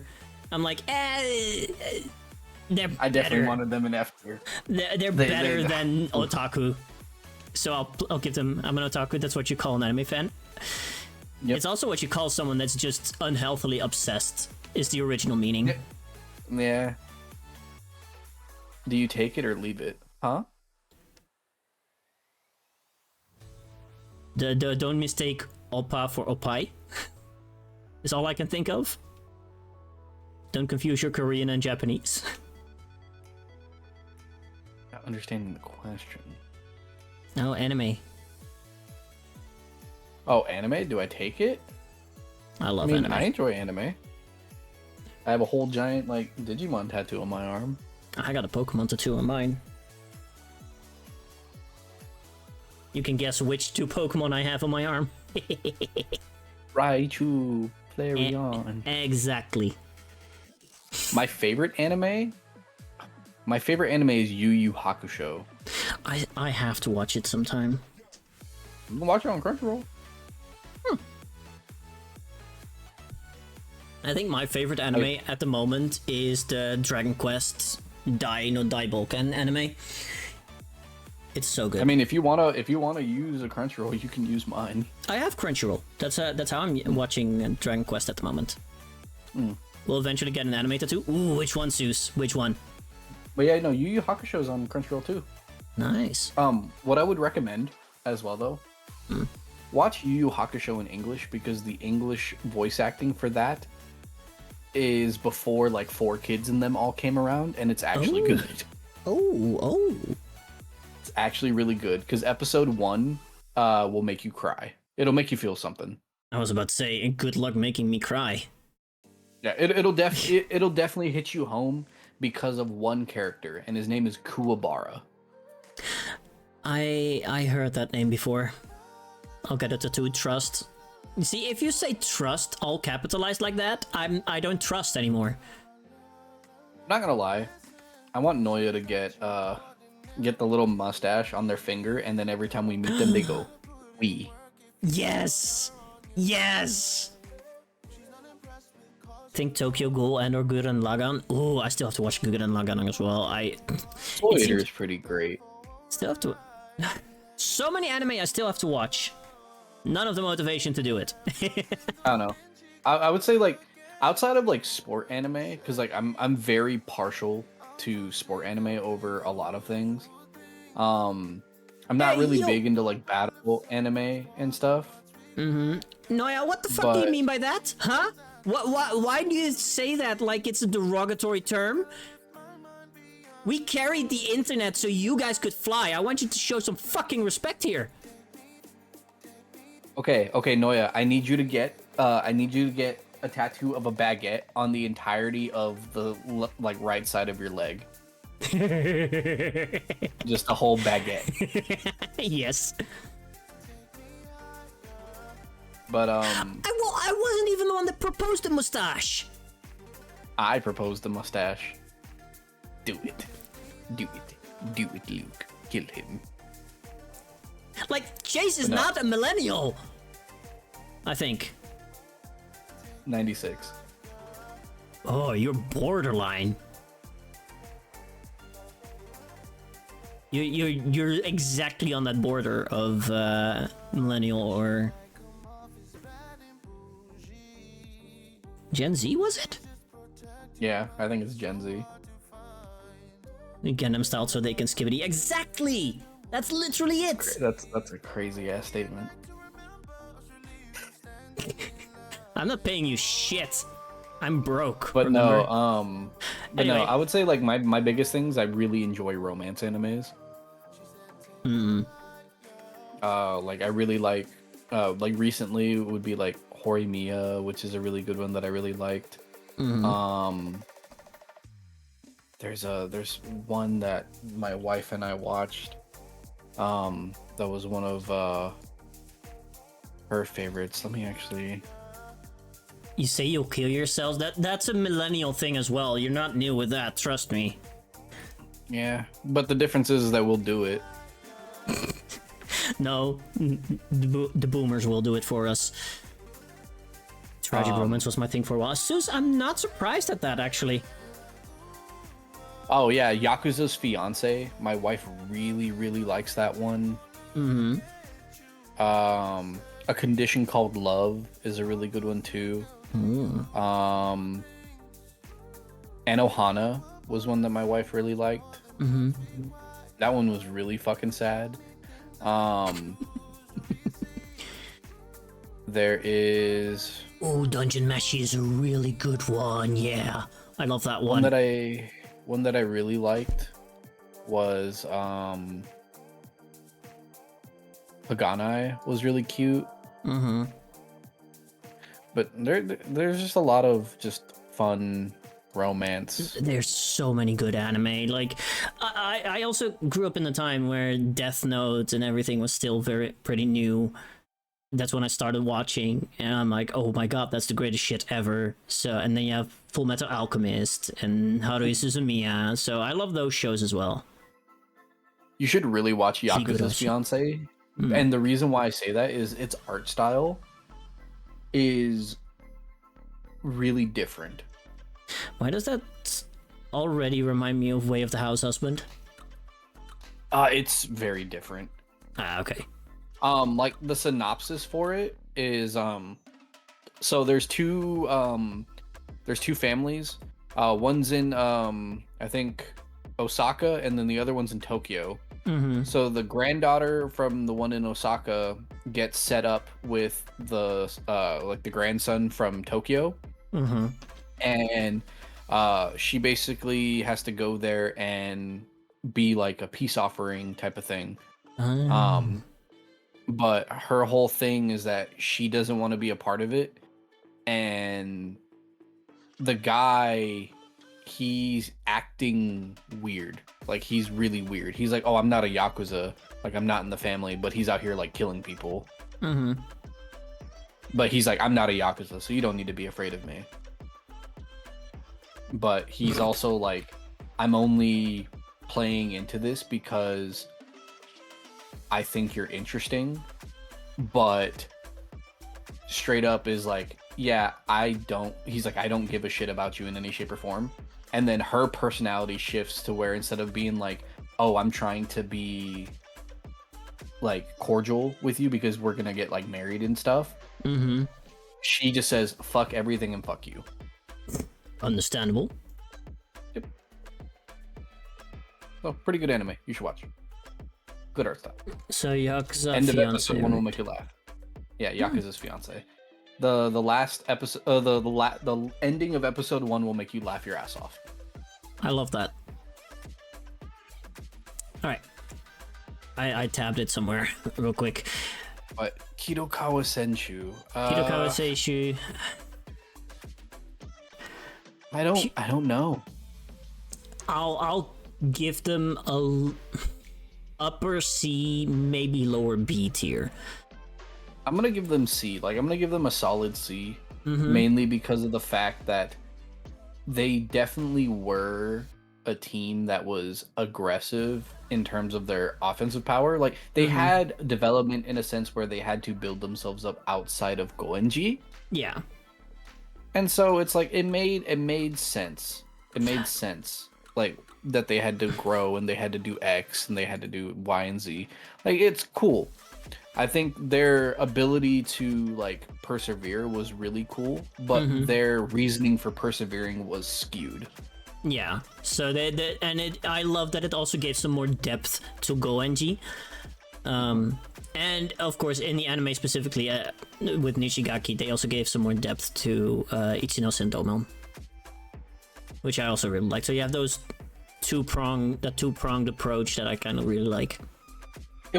I think like I said, because of the fact that Inazuma 11 was so quick of a series, I think that if they had like 3 or 4 more episodes to flesh out those relationships, I think it would have been better.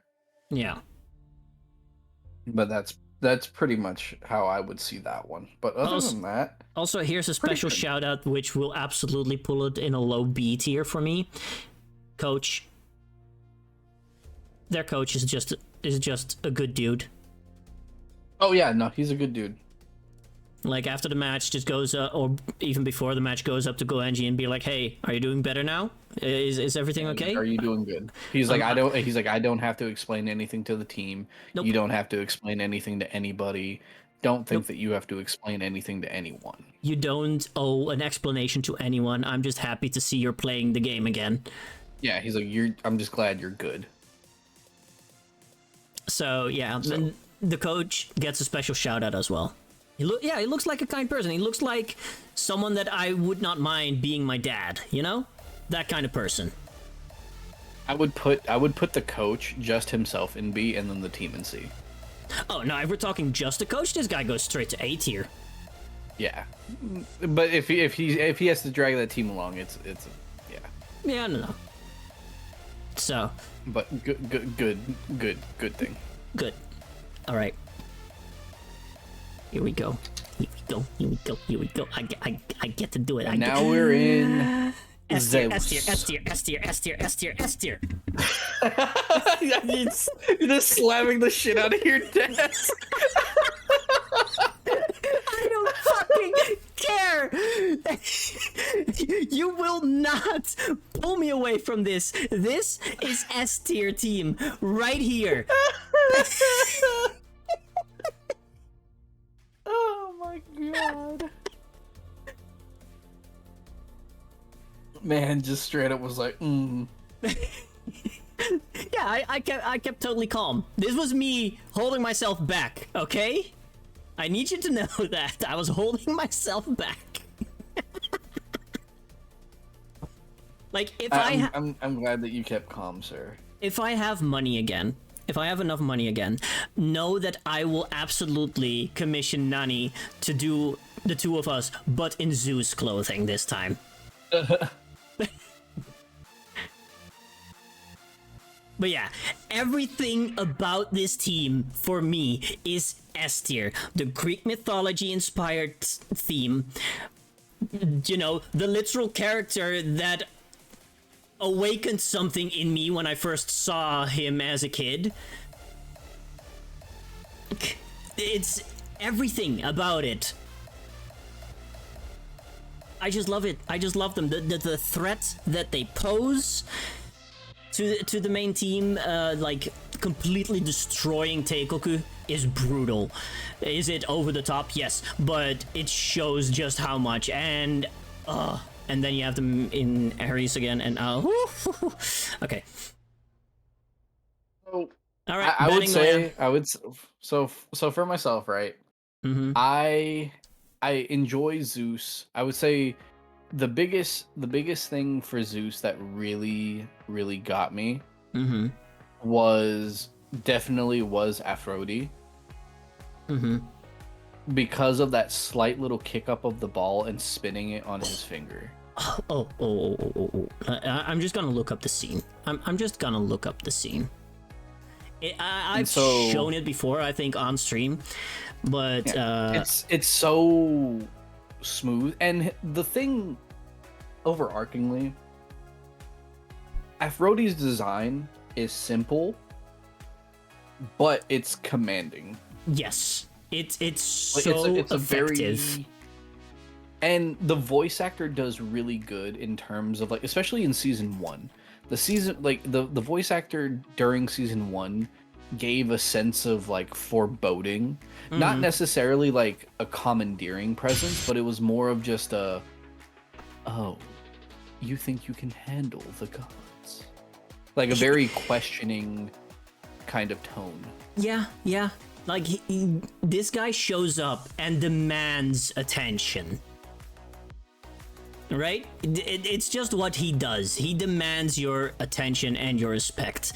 And I gotta show the scene when he first shows up. So they're practicing, right? They just show off their strongest move real quick. Just their strongest moves to practice for Majin the Hand.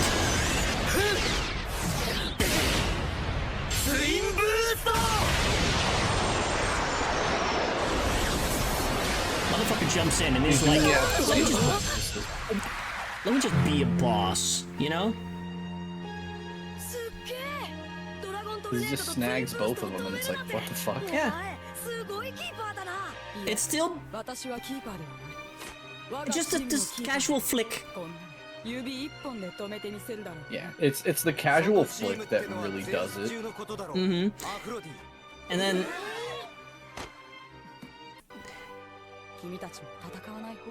just don't fight, because Someoka's like, are you here to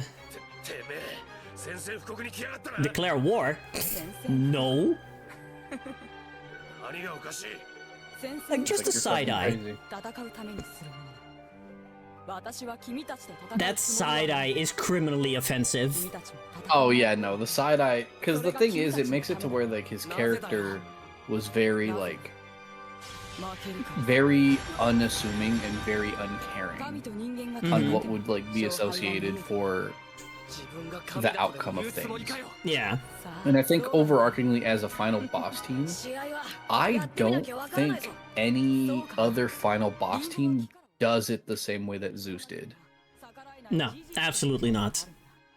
Mainly, and so like the reason why I say that is because if we look at like Genesis, we saw I think the biggest thing was comparatively to like other final boss teams,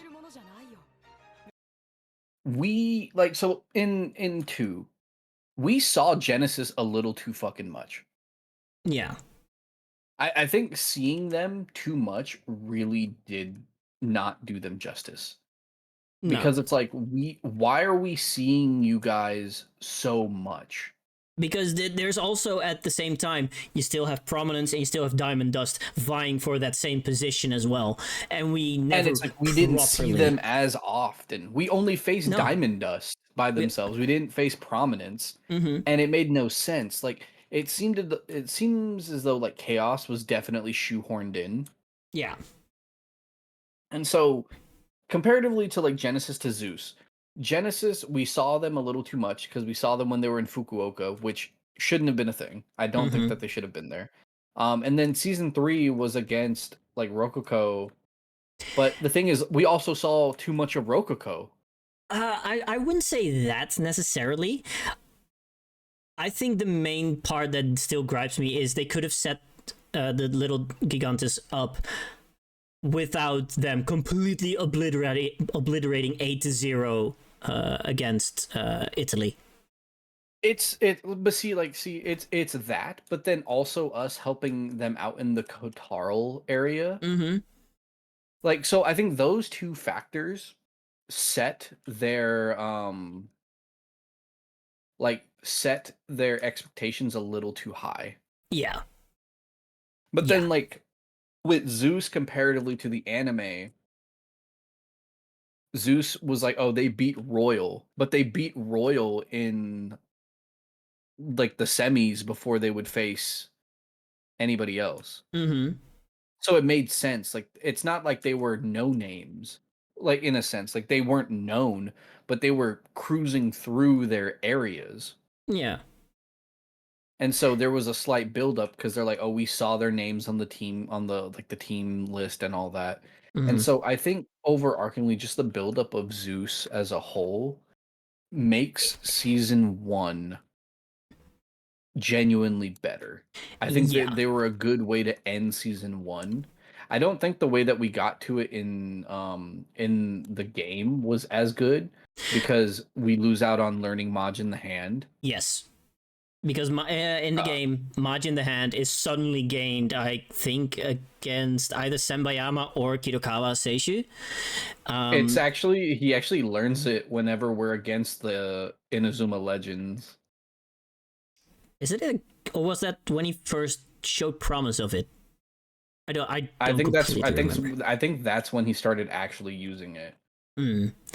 So from a gameplay perspective, I get why they did that, but the anime did it better because this scene that I was showing here already starts with Endo practicing. He knows of Majin the Hand, the one move that his granddad could not master. And he's like, okay, I think God Hand no longer completely works because, Teikoku beat it, and there's a team that beat Teikoku, so, I need something stronger. And then you have this whole build-up, and that leads to one of my favorite scenes in the entire series, where you have the entire stadium just shouting, and Endo realizing, oh my god, Granddad did this, so I have to do this, and then you have that moment, which is just unparalleled for me. It's just, I think the build-up of their team, especially how it was a difference in ideology comparatively, because like if you look at Genesis, it was just they wanted to blow up the fucking world. There wasn't an ideology battle. Yeah. Same with against like Rococo. It's just it felt like a family struggle with that one. It felt like a family struggle. And I'm not saying that they are bad matches. Like Genesis and Little Giants are amazing matches. Narratively are very good, but you can also feel like in the way that they are structured, Level 5 knew that with the way that they handled Zeus, they caught lightning in a bottle, and they tried to replicate it ever since. In my opinion. Because overarchingly, if we think about it with Zeus, the first time, like, every one of their players had screen time. Yeah. Every single one of them. Like, even Apollo, like Demeter, like all of them did something. You got fucking Hera with Divine Arrow. You got Demeter with Dash Storm and freaking Reflect Buster. Yeah. Heaven's Time, Heaven's Stamp, Mega Quake. Tsunami Wall, you name it. Like Gigant Wall. Like I love those callbacks that he's Poseidon and then he's Gigant Wall. Yes. By the way. Like the biggest thing is that the source material that they pulled from design wise was used so well. Yes. And they knew exactly what was going to be prevalent for them. And they leaned into the idealism for those types of like what they were pulling from. And so the biggest thing was that every single one of their moves felt strong. Yeah. Every single one of them. Like when he hit Mega Quake, it's for the first time, I was like, and it doesn't even have to be one of the Hisatsu moves, because literally this scene, if we continue, so Endo becomes fucking pissed, of course. Then you have the onigiri thing. Yeah.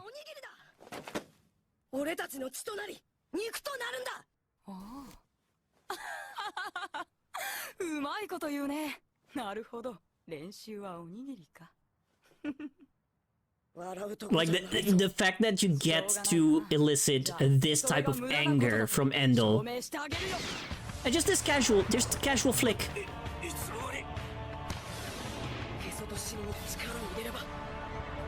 Like this entire scene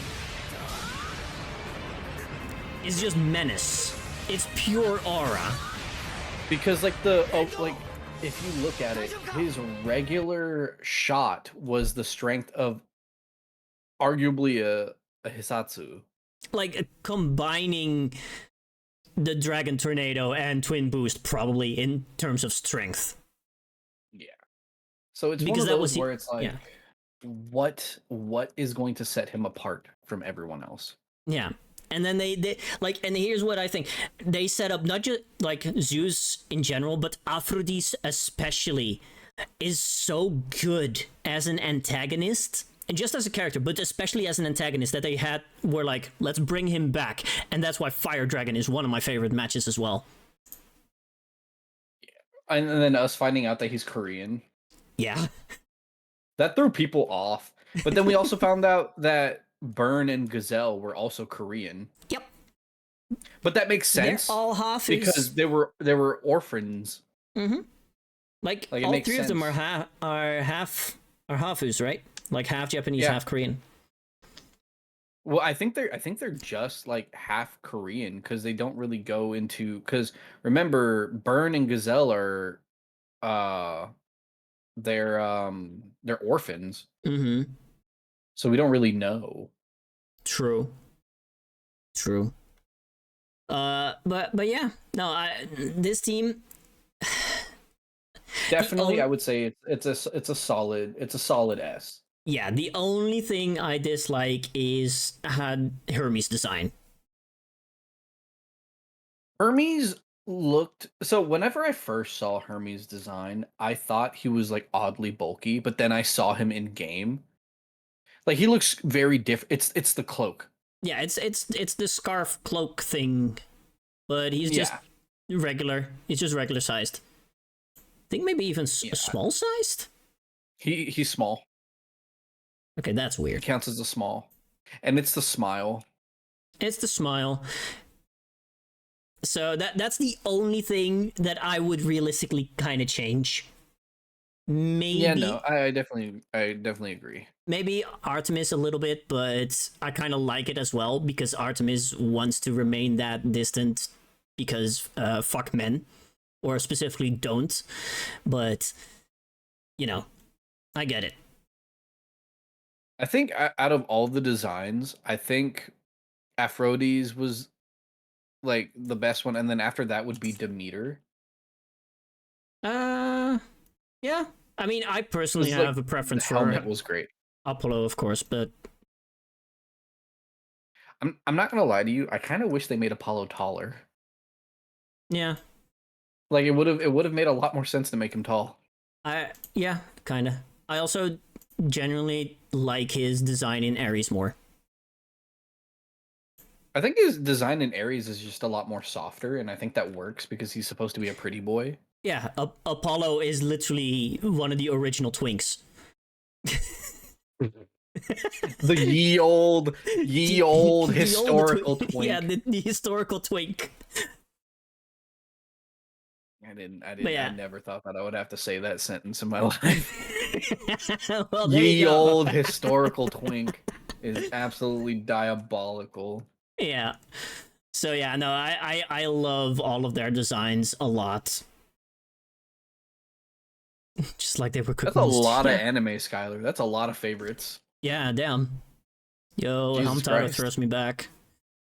Dude, I still have the ones on the Game Boy Color. More of a twunk than a twink. You know what? That's fair. I absolutely accept twunk. People say I'm a himbo. I don't know what that is.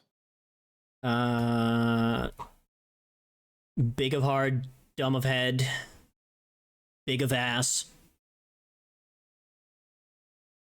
Yeah. I don't know if I would agree with everyone in the himbo statement. Eh. Yeah, I'm not sure if But you. I'm not. I I am wouldn't. buff though. You're pretty buff, but I'm not sure if you're a himbo buff. I'm not like I'm just a normal man. I mean, keep in mind, like I bench like 240. Yeah, but that doesn't necessarily have to show in your build. Doesn't always show. But no, I would say I'm not saying you're normal. I do say you're buffer than that, but no, not himbo levels of buff. But not himbo build. No. Yeah, you have the personality type of one, though. I will agree to that. Do I? No, yeah, I need a second opinion. Yeah, except for the smarts. If you were like actually dumb, then yeah, you would absolutely be a himbo. Mm-hmm. So then, what would I be categorized as? Wait, let me, by the way, turn on the music again. There we go. Which you would be categorized as? I'm not sure. I'm just a guy. You're just a man. Listen, if you expect me to talk about Zeus and not make at least one Epic the Musical reference, then you're wrong. I still haven't seen that. You have to listen to it with me now. Do I have to? Yes. Can we do that another time? Yeah, we're gonna do that another time. Don't worry. Because we only just got through season 1 and we're 2 hours in. Oh, Jesus Christ. We might have to do a second part for this. Yeah, I'm totally in favor of that. Let's get to season 2! Gemini Storm! Let's go over do we want to do the aliens first, or just in order let's of do all appearance? let's do all the aliens first and knock them out. Mm-hmm. But okay. definitely though, Zeus is gonna be an S tier. Is our first S tier team. Yeah. Like, so top 3 Gemini teams. Storm. Yeah, Gemini Storm. As an introduction. I'm not gonna lie. Wait, yeah, go ahead. I'm not gonna lie. I would say overall, solid team. Yeah. Solid. I still want to know what kind of effects that fucking Alias Stone had, because look at this poor little kid. Oh yeah, that kid, yeah.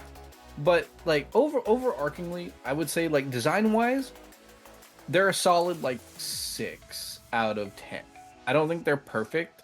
I would say the best ones are gonna be like literally going to be Midorikawa and then the other brown haired guy. Anam, yeah. Yeah, I think those are gonna be like the best designed ones.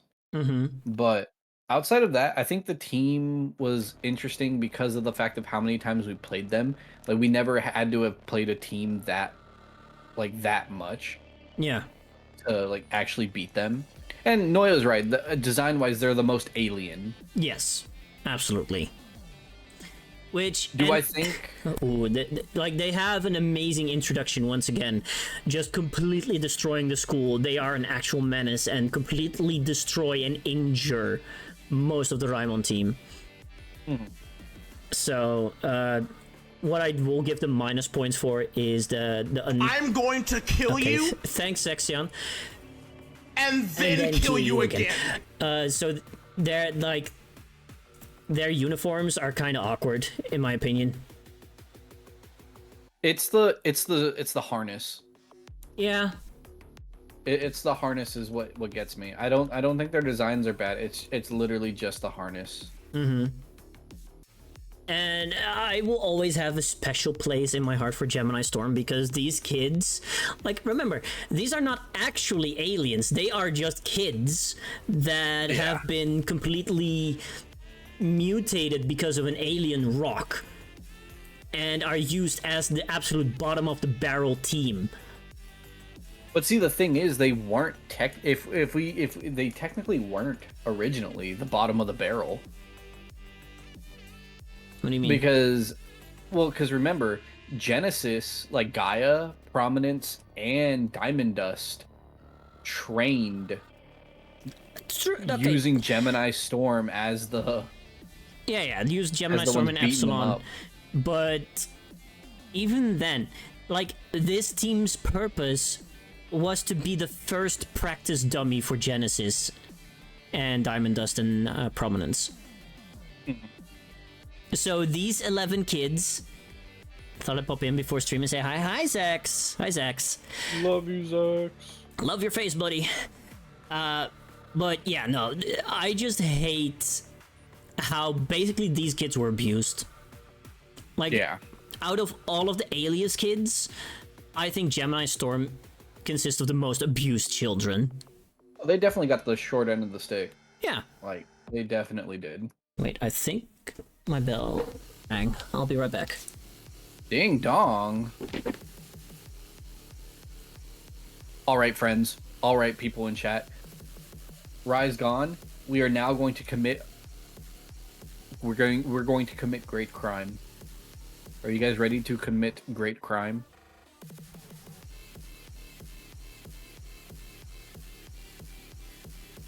Are you guys ready to commit great crime? Yeah! Anarchy! Anarchy! Anarchy! Anarchy! Anarchy! Yeah, we can commit the arsons. We can commit the arsons. Yeah. Noya knows what's up. Noya knows what's up. We're gonna Barson. Oh, dude, we can definitely do Barson. You want Barson?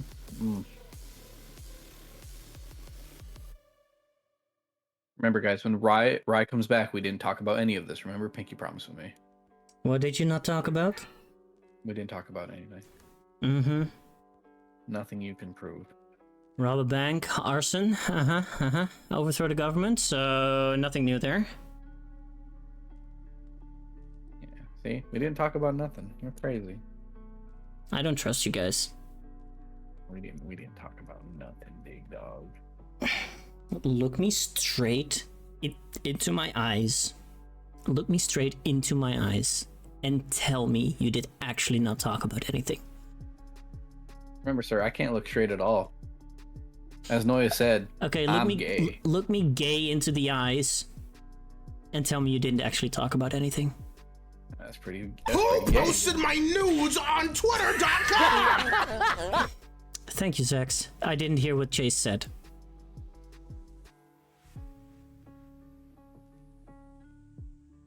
Say it Earlier today, Noya, you said I was gay. He was like, for a straight couple, you guys are gay. Oh, I say that as all the time as well. You're pretty gay for your wife. Let's be real. Earlier today, when I was talking about me and Julie. Yeah, see? But yeah, no. We didn't do nothing right. We love you. I want you guys to be completely honest with me.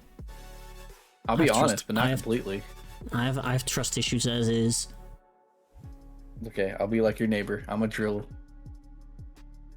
You wish. I'm a drill. Anyway, we were talking about Gemini Storm, I guess. Yep.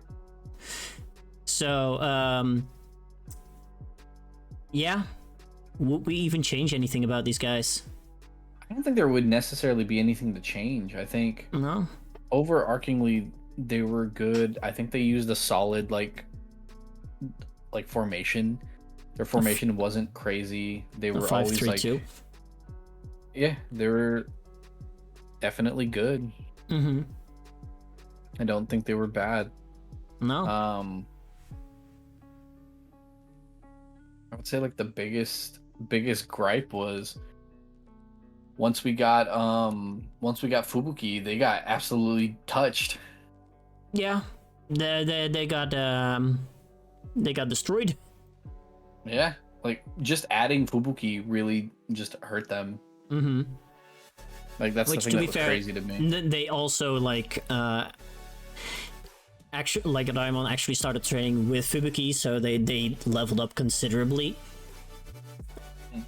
So, but yeah, once they got used to Gemini Storm's speed, it was over. Yeah, it was definitely just get dunked. Yeah. So yeah, got the short end of the stick, but as an introduction team to this arc, they did an amazing job, and I will absolutely put them at the top of B tier, if not A. I would definitely give them a high B. I would definitely give them a high B, and mainly the reason why I say high B is because they were the start. Yeah.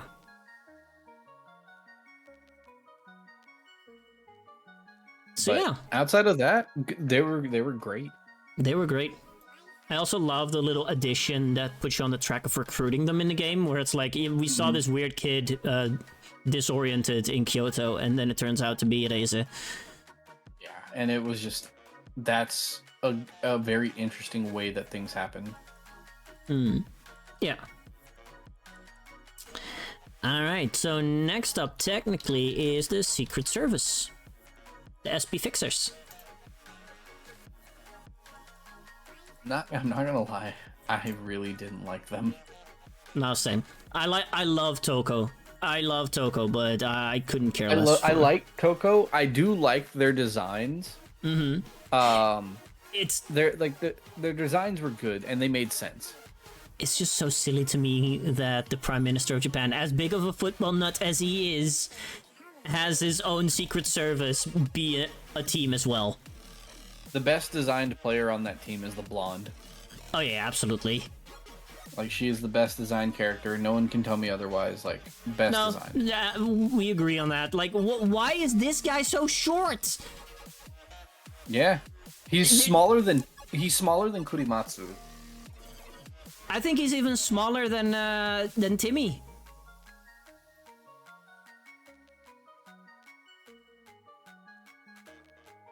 Like, Crazy. there should, like, if you apply for the Secret Service, there should be literally a board that, like, some kind of standee that says you have to be at least this tall to become part of the Secret Service that protects the Prime Minister. Minimum height requirement. Yeah, come on. We're only classifying good designs as pretty characters.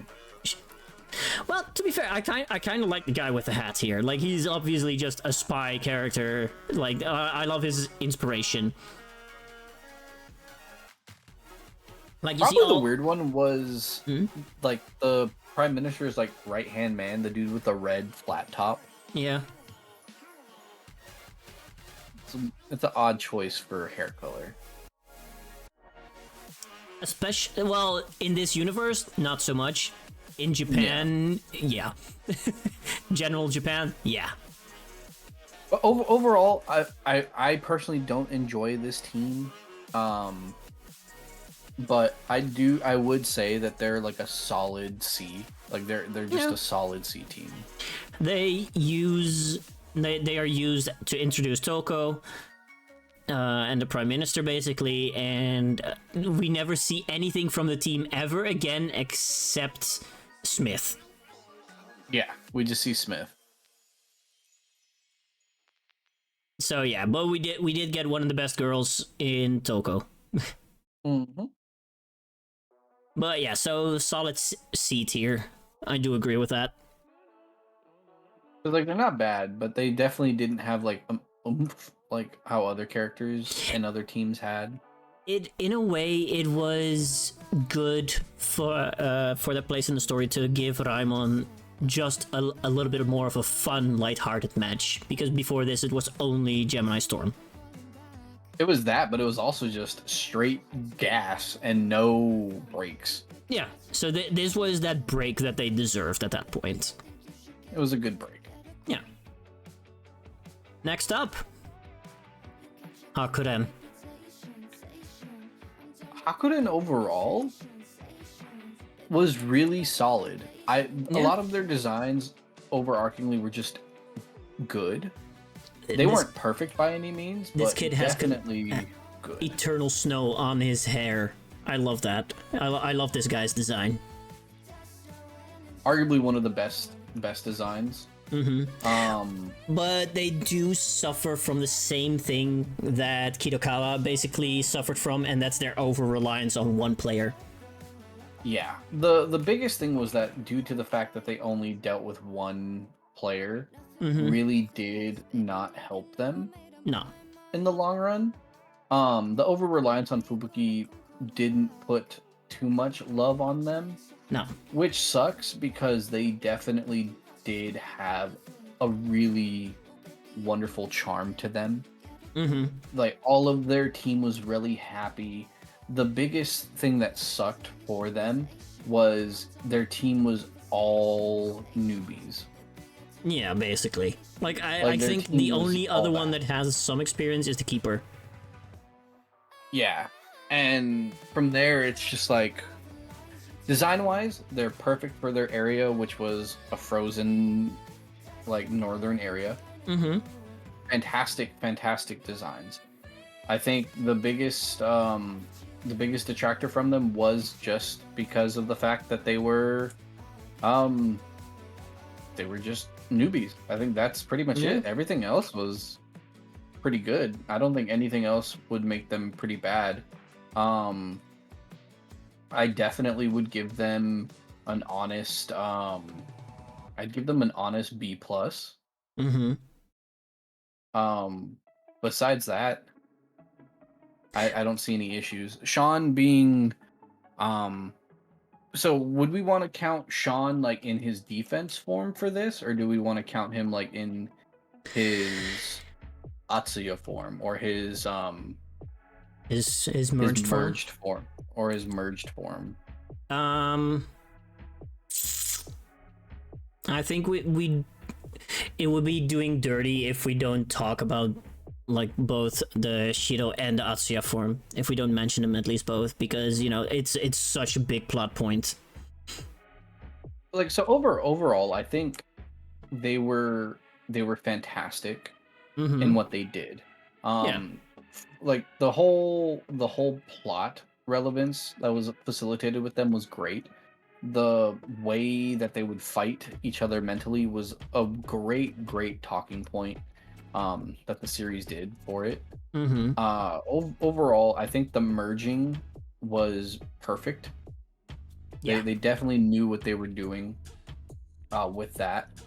So it's just one of those where it's like once he merged, there wasn't really any more heights that I think Hakoden could do and go for. No, at that point, it's just get the team up to snuff. And it's very funny because now I'm looking at it. No team member is a third year.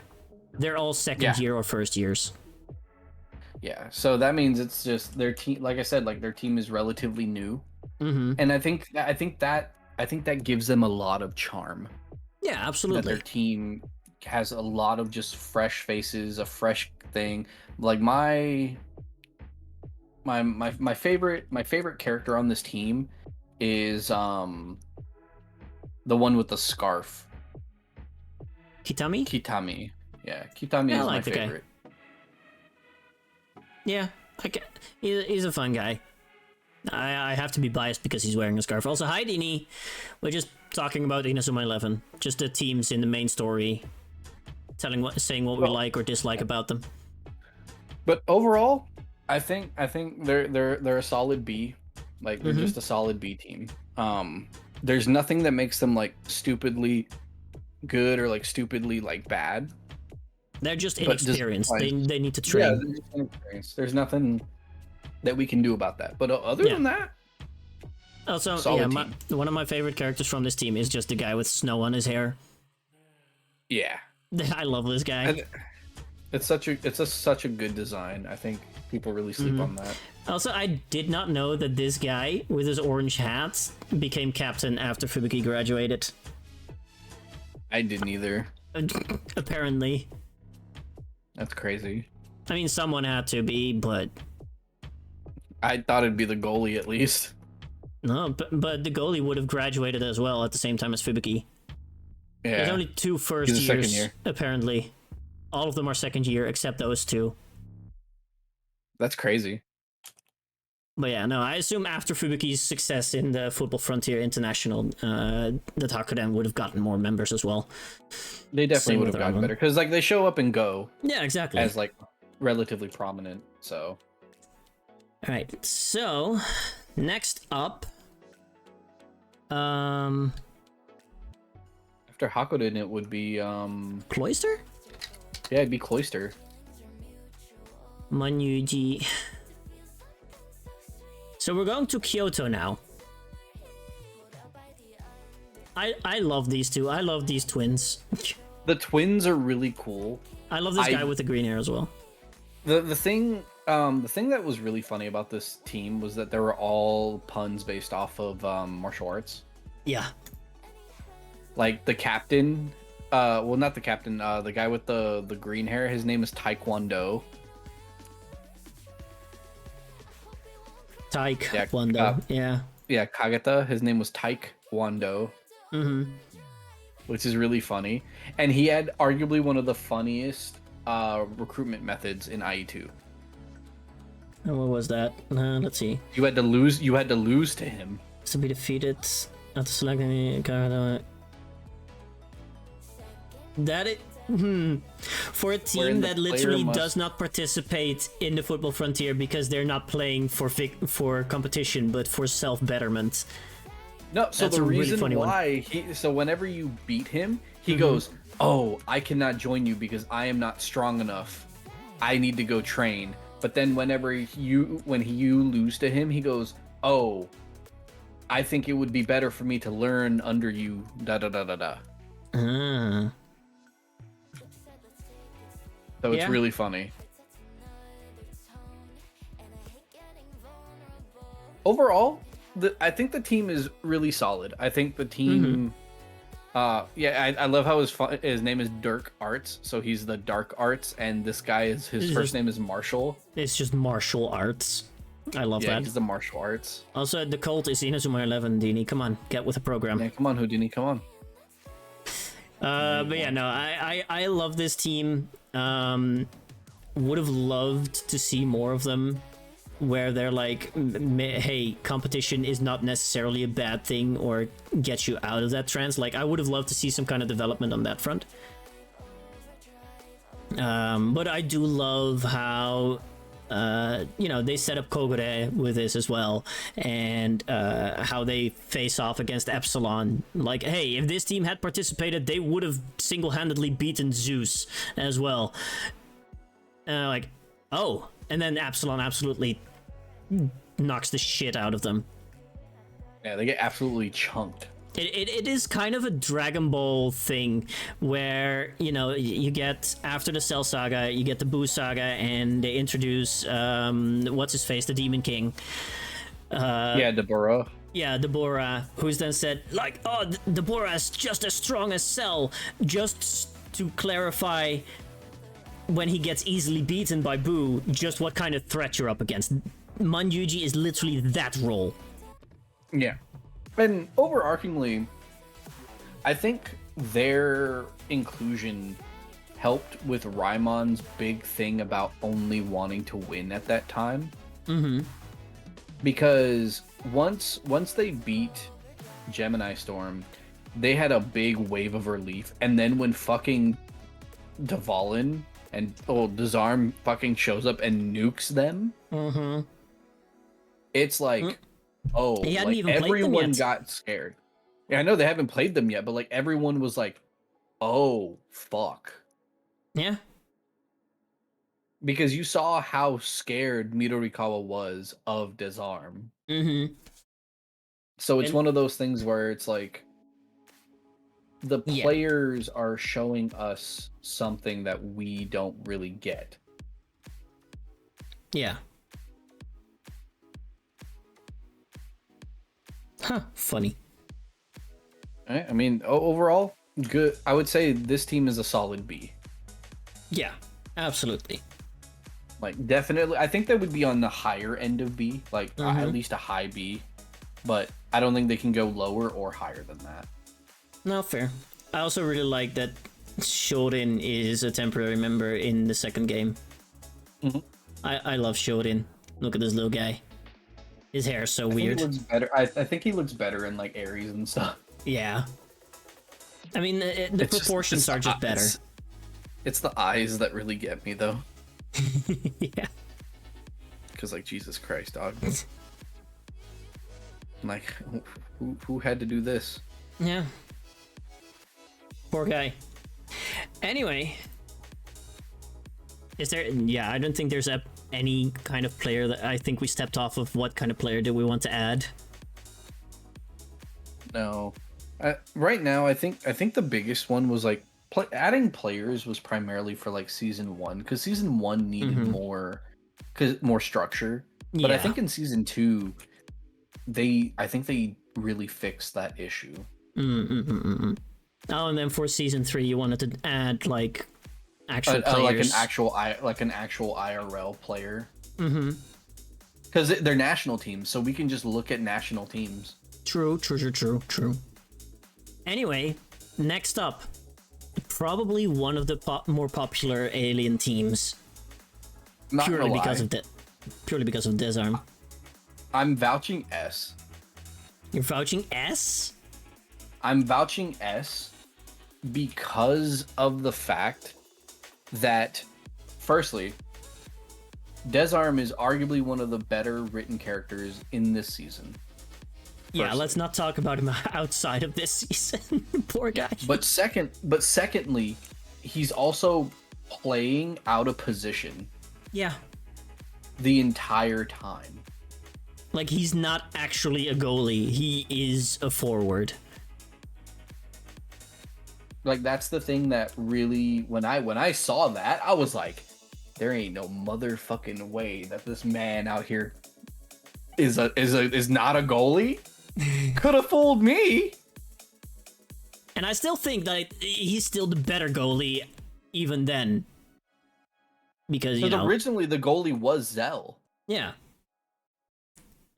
Because, like, Zell could use Wormhole. I don't see Zell pulling up with fucking Drill Smasher. Mm-mm. But, that's the thing. Like, I wish in, like, Ares and stuff, they kept him as a striker. Yeah.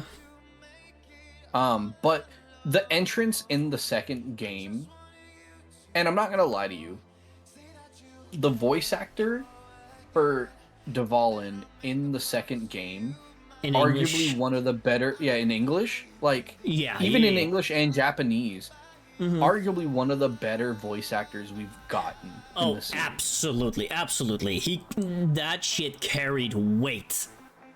Because, like, even in English, even in the English dub, with the voice acting being relatively horrible, I don't know what it was. All the kids were really fucking awful, but almost all of the adults were really good. Yeah. Or, like, adult adjacent characters. So it's like they made Desarm sound so cool, and it's the forebodingness in his voice. Like, the level of, like, absolute menace. pragmatism. And that motherfucker just aura farms. Oh yeah, no, aura farms like it's nobody's business. Everybody glazing Hakuryu for aura farming. This was the original, bitch. This is the original. Desarm straight up was like, he's like, Wormhole? Nah, I'm just gonna catch this fucking Eternal Blizzard out of the fucking sky. Toss his ball at him. Do it again. Do it better. Do it better. This Hate me man's... more. He literally pulled an Itachi and was like, oh, foolish little brother. And I'm like, fuck. Bro literally caused single-handedly a mental breakdown in another kid. And it's just, I think the other thing was for Desarm that made him great was that he had a passion that none of the other, like, antagonists in that season had. The only one that comes close is, I guess, Hiroto or Gran. But even then, that wasn't, like, a passion of, like, I want to sacrifice everything on it. It was just more of just to prove I'm better. Yeah. Because, like, even with, like, for example, like, Midorikawa, that one was all just, like, I'm just looking down on you type of thing. Like, I'm just better than you. Yeah. But then it's like, Desarm was like, nah, we're gonna fight, like, fight me like you want to end me. Like, end me, Raimon. Come on. Give me everything. He's like, you're not giving me everything. Give me everything. Push yourself to the limit. If you are not, you are a bitch. Yeah, do that. I'll even give you some time to strengthen up. Become better, because I want to have fun with you guys. I want you to be my new plaything. He's like, be better for me. Not even be better for you. Be better for me. So yeah, no, I at the very, very least, I will absolutely give them the top of A tier. If not, I would give, like for myself, like, it's either like the top A tier and then or the the tail end of S. Yeah. Also, just a shout out to Mercury here. I don't know why, I love her design. Good character. She's a good character. I love Zell as well, and I love this purple-haired guy as well. I think his name is Mel. Metron. Yeah, Metron.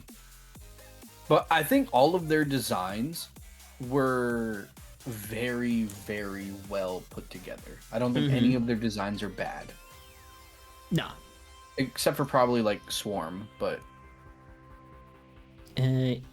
Even that. Like even then. Yeah. Like they still have that good. alien part, but also just it feels more, I want to say, natural in a way than Gemini Storm. Yeah, because Gemini Storm had like all the different skin colors. Like no one's skin color is like too out there. Mm-hmm. Except for probably like Kenville, but even then. And their formation is offensive as fuck. Mm-hmm. Like yeah. Jesus Christ, they fucking hurt. So I think for some reason Metron gets shipped a lot with Aphrodite, and I don't know why. I don't know either. But yeah, no, absolutely. This is a menace. It gave rise to one of the greatest rivalries in the series between Desarm and Fubuki, and then just having them return as Epsilon Kai. These guys were like, hold on, I don't care what Genesis or any of those fuckers are saying. I want to fight you guys again, and I'm overpowering myself. It's like they literally walked up, was like, I like you and I want you. We gonna do this the easy way, or we gonna do this the hard way. The choice is yours. Yeah, exactly. So there they show up, all red-eyed, high as a kite. And then Goenji shows up and gives us one of the biggest aura moments in the entire series as well. Oh yeah, him just turning around. Oh, cool guys do not look at explosions, and Goenji fucking proves it. It, arguably, like I said, one of the better teams that helped with development. That's why I rate them so highly, because out of season 2, they were arguably the most memorable thing.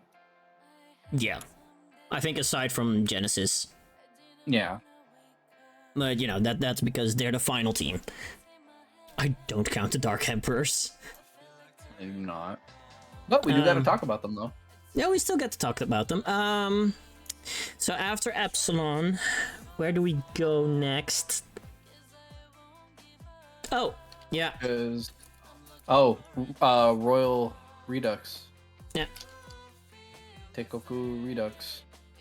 Shin Teikoku Gakuen. Yeah. Shin Teikoku. Because this motherfucker, Kageyama, cannot stay away. Overall, I think this team had a lot of presence because of the fact that almost all of their players were very aggressive looking. Like they had a very, like, not like, oh, I'm like gonna kill you aura, but it had a very like, we are going to kick your shins if you stay in the way. Yeah, it's like you will have a difficult time and you are going to hate it here. They straight up got like the Joker's Japanese son on the team. Mm-hmm. But yeah, no. But besides that, like they were just a little lackluster. They were very lackluster. The high points were just Fudo and Genda and Sakuma being turned like that. But even Fudo was still like lackluster in this one because like Fudo had the crystal. He should have been so much stronger. Yeah. So it's like, did you get shafted? Like what? There was no correlation in terms of like story element, in terms of like advancement for this team.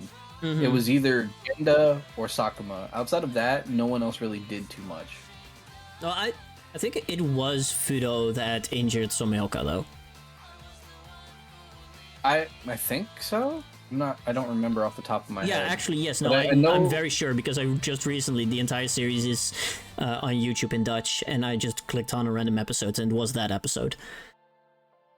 So it's like, but then the thing too is that us learning about Emperor Penguin 1, us learning about Beast Fang, I thought that was a really cool like callback to where it's like they devised Emperor Penguin #1 to beat God Hand. Was it that way, or was it already a move, but Kido, as soon as he became captain of Teikoku, banned those moves? Maybe, but it's like I remember that they made Emperor Penguin number 2 specifically to fight God Hand. Yeah, yeah. But like design wise, I think I think this form of Sakuma and this form of Genda are my favorites. Mm-hmm. Because of just how aggressive they are. Yeah. And then like this version of Genda is his stats are like really fucking dumb.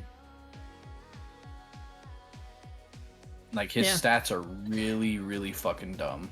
I also don't know how Bro just suddenly got scars, and then when he goes back, he got rid of them again. Hey dog. remember Asia has something known as plastic surgery capital of the world. He's 14. No. Because if you go back to his stats, if you go back and look at his stats in IE2 untrained, they are diabolical. Where is it? Like Jesus Christ, his stats are nutty. Right? Yeah. So if you look at his Shin Teikoku form, like look at that. They're the same as his regular Teikoku, though. I know, but the thing is that most players don't have that. He is the king of goalkeepers for a fucking reason. But his freedom stat is ass. Yeah, true. It's even worse in Shin Teikoku form. Yeah. Because they don't put the points anywhere else. But if you go and look at his like IE3 form for it, IE3 is pretty nice too. Yeah. Yep. Yeah, no, I love Genda just in general. We've gone over that. I would still place Shin Teikoku as a C tier though. I would definitely give them a C tier. The things that are carrying them is Sakuma and Genma. And Genda, yeah, and the whole tension between Kageyama and Kido. Yeah. So yeah, no, Fudo doesn't get his proper time until season 3, so yeah. Who was next? This team, I think it was. I think we went to Osaka. Was that Osaka? Because Shin Teikoku was Ehime, and then after Ehime, we went to. Did we have Osaka before Fukuoka? Yes. Fukuoka was one of the last ones.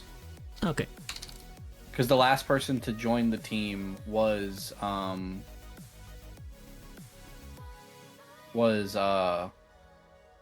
Tachimakai. Yeah, because Tsunami if we is the go in actual order- last one, right? Yeah. Yeah, because it'd be Tsunami would be the last one. Mm-hmm. Because if we think about it, because it goes Fubuki, Kogure, Rika, Tachimakai, then Tsunami. I'm not gonna lie, Rika never really sticks with me. I don't care all that much for her. I don't like her either. And it was funny to see an all-girls team just fuck around with a Raimon team in a fun-hearted match. I'm not gonna lie, I did like that. And I'm gonna say No, it was good. like Earth and this girl over here with the dreadlocks. I love their designs. I think all of them are really good. They're all different, which makes them stand out a lot. I just overarchingly, I think Rika just didn't really do anything besides be like a weird love interest for Ichinose. But even then, it was very that part pushy. just took over so much of her screen time that I could no longer take her serious as a character. Like, she could have been a great striker. She could have been an amazing forward that the team really needed. And she gave all of that up to be stupid lovey-dovey with Ichinose. Yeah. and never once picking up on the sign that Ichinosa was very uncomfortable with it. So I don't like her for that. I think it's also because it was it's a product of its time. Oh yeah, absolutely. Because she's the gal trope. Mm-hmm. And like most gal tropes have always been very like aggressive. So Yeah. I think that might have been like the other thing too. But overall, I think this team is just still a solid C. I think majority of the teams in season 2 are like C's. I cannot give them higher than a lower C. No, I agree. Like, they just eke it out of D tier for me. I'm not gonna lie. But yeah. It's funny how they were like, how did you get so strong? Oh yeah, we used this abandoned training facility that the aliens left behind. You're just Like, it's like, excuse the fuck out of me? Huh?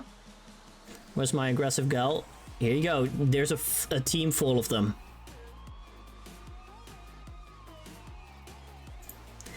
So yeah, no, for that, yeah. There's not much that I have to say about them. Because they never stick really with me. But They're not bad. they're not great. No. But Rika's mom, though? Fine as hell. Not my type. Rika's mom, I would let her do heinous things. I won't because I'm not into MILFs. Dude, I married one. Yeah, and you know what? Fair. That's absolutely fair. Remember, dog, I would do things with felonious intent.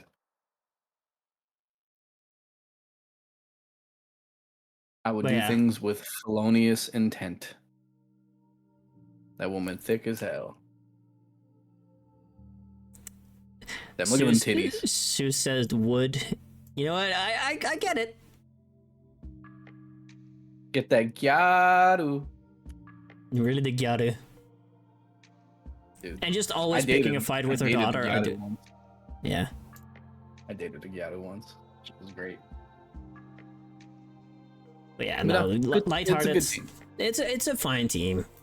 It's the same thing that they did the same thing that the Secret Service team did. They were a good break. Mm-hmm. I mean, right now, but I must say smash. Of course you do, Noya. Of course you do. You always smash, Noya. Yeah. Noya's a simp. Remember, Noya doesn't have an age limit. Noya's out here like, hey yo, you dying in the bed? Come here. I can hear that you're about to flatline. Give me a chance. That's Noya. Every time. Yeah. Well, yeah, dude, they need to be adults. Well, yeah, that's the age limit. Don't say it like that. What do you mean don't say it like that? Endo Daisuke? I'm waiting for you to start barking. I'm waiting. Endo Daisuke? With his shirt off? Endo Daisuke with his shirt off? Does it have to happen in my chat right now? Really? You see? I told you, man. I know. Noya is very predictable. He's playing him like a fiddle. Yeah. But yeah, after them, it was. Was it Yokata? Yeah. Now we go to. Fukuoka. Yeah. In front of my salad. I know, right? It's okay. Watch out. Noya will toss it. I like this team. I like Tachimukai. They didn't do much, but they didn't do much. There's only one character in here that's just really offensive, and you know exactly who I'm talking about. I'm offended by his lips. Yes, sir. I'm not. So my friend. So you know Prez. Prez is playing through this right now. When we got to this team, Prez he's like, so I'm not gonna think what I think it is. I'm just gonna think that he's wearing a mask. I mean, it's not the first time that we have this it's basically just the standard for like dark-skinned characters in this series. Yeah, I think the only one that I would say that isn't as offensive would be like Ronaldo, because he's based off of Ronaldinho. But even then. So yeah, this team didn't really do much. It introduced Tachimakai. And I think the dude with the bandana here is the only one that really says anything. Yeah, the captain. Yeah. Overarchingly, I would say this team is still like, I would say on the lower end of C. Yeah, I would place them above the Osaka girls. Yes, because they're definitely more likable. And then that Genkai guy, that's a grown-ass man. Yeah, no, absolutely. That's a grown-ass man. You can't tell me otherwise. That's a grown-ass man. I mean, so is Hichikata, let's be real. Nah, Hijikata's just a big-ass dude. That's different. That man has a 5 o'clock shadow. That's a grown-ass man. Do you see that on his... No. Go to his game art. Go to his game art. He has it. He has the 5 o'clock shadow. He's also big-bodied, apparently. That is a grown-ass man! You cannot tell me otherwise. That is not a grown-ass man. How is that? Kabuyama literally has a goatee. That's different. That's just his hair. Why is that different? Bro has facial hair as well. Okay, but this guy pudgy. The other one, this grown-ass man. Looking at his in-game character, this guy pudgy as well. Only because I didn't have muscular type in that game, but you know. He's a thick-ass boy. That's why Hijikata fucking chunky. Yeah. I have to show Hijikata real quick because I love Hijikata though as a character. Hijikata's design was really good. That is really a grown-ass fucking man. Yes, okay, so this is at least like a 17-year-old. Yes. Like, this is definitely a high schooler, because this man has sideburns for days. Exactly! And look at those guns! Yeah, that man's built like a fucking train.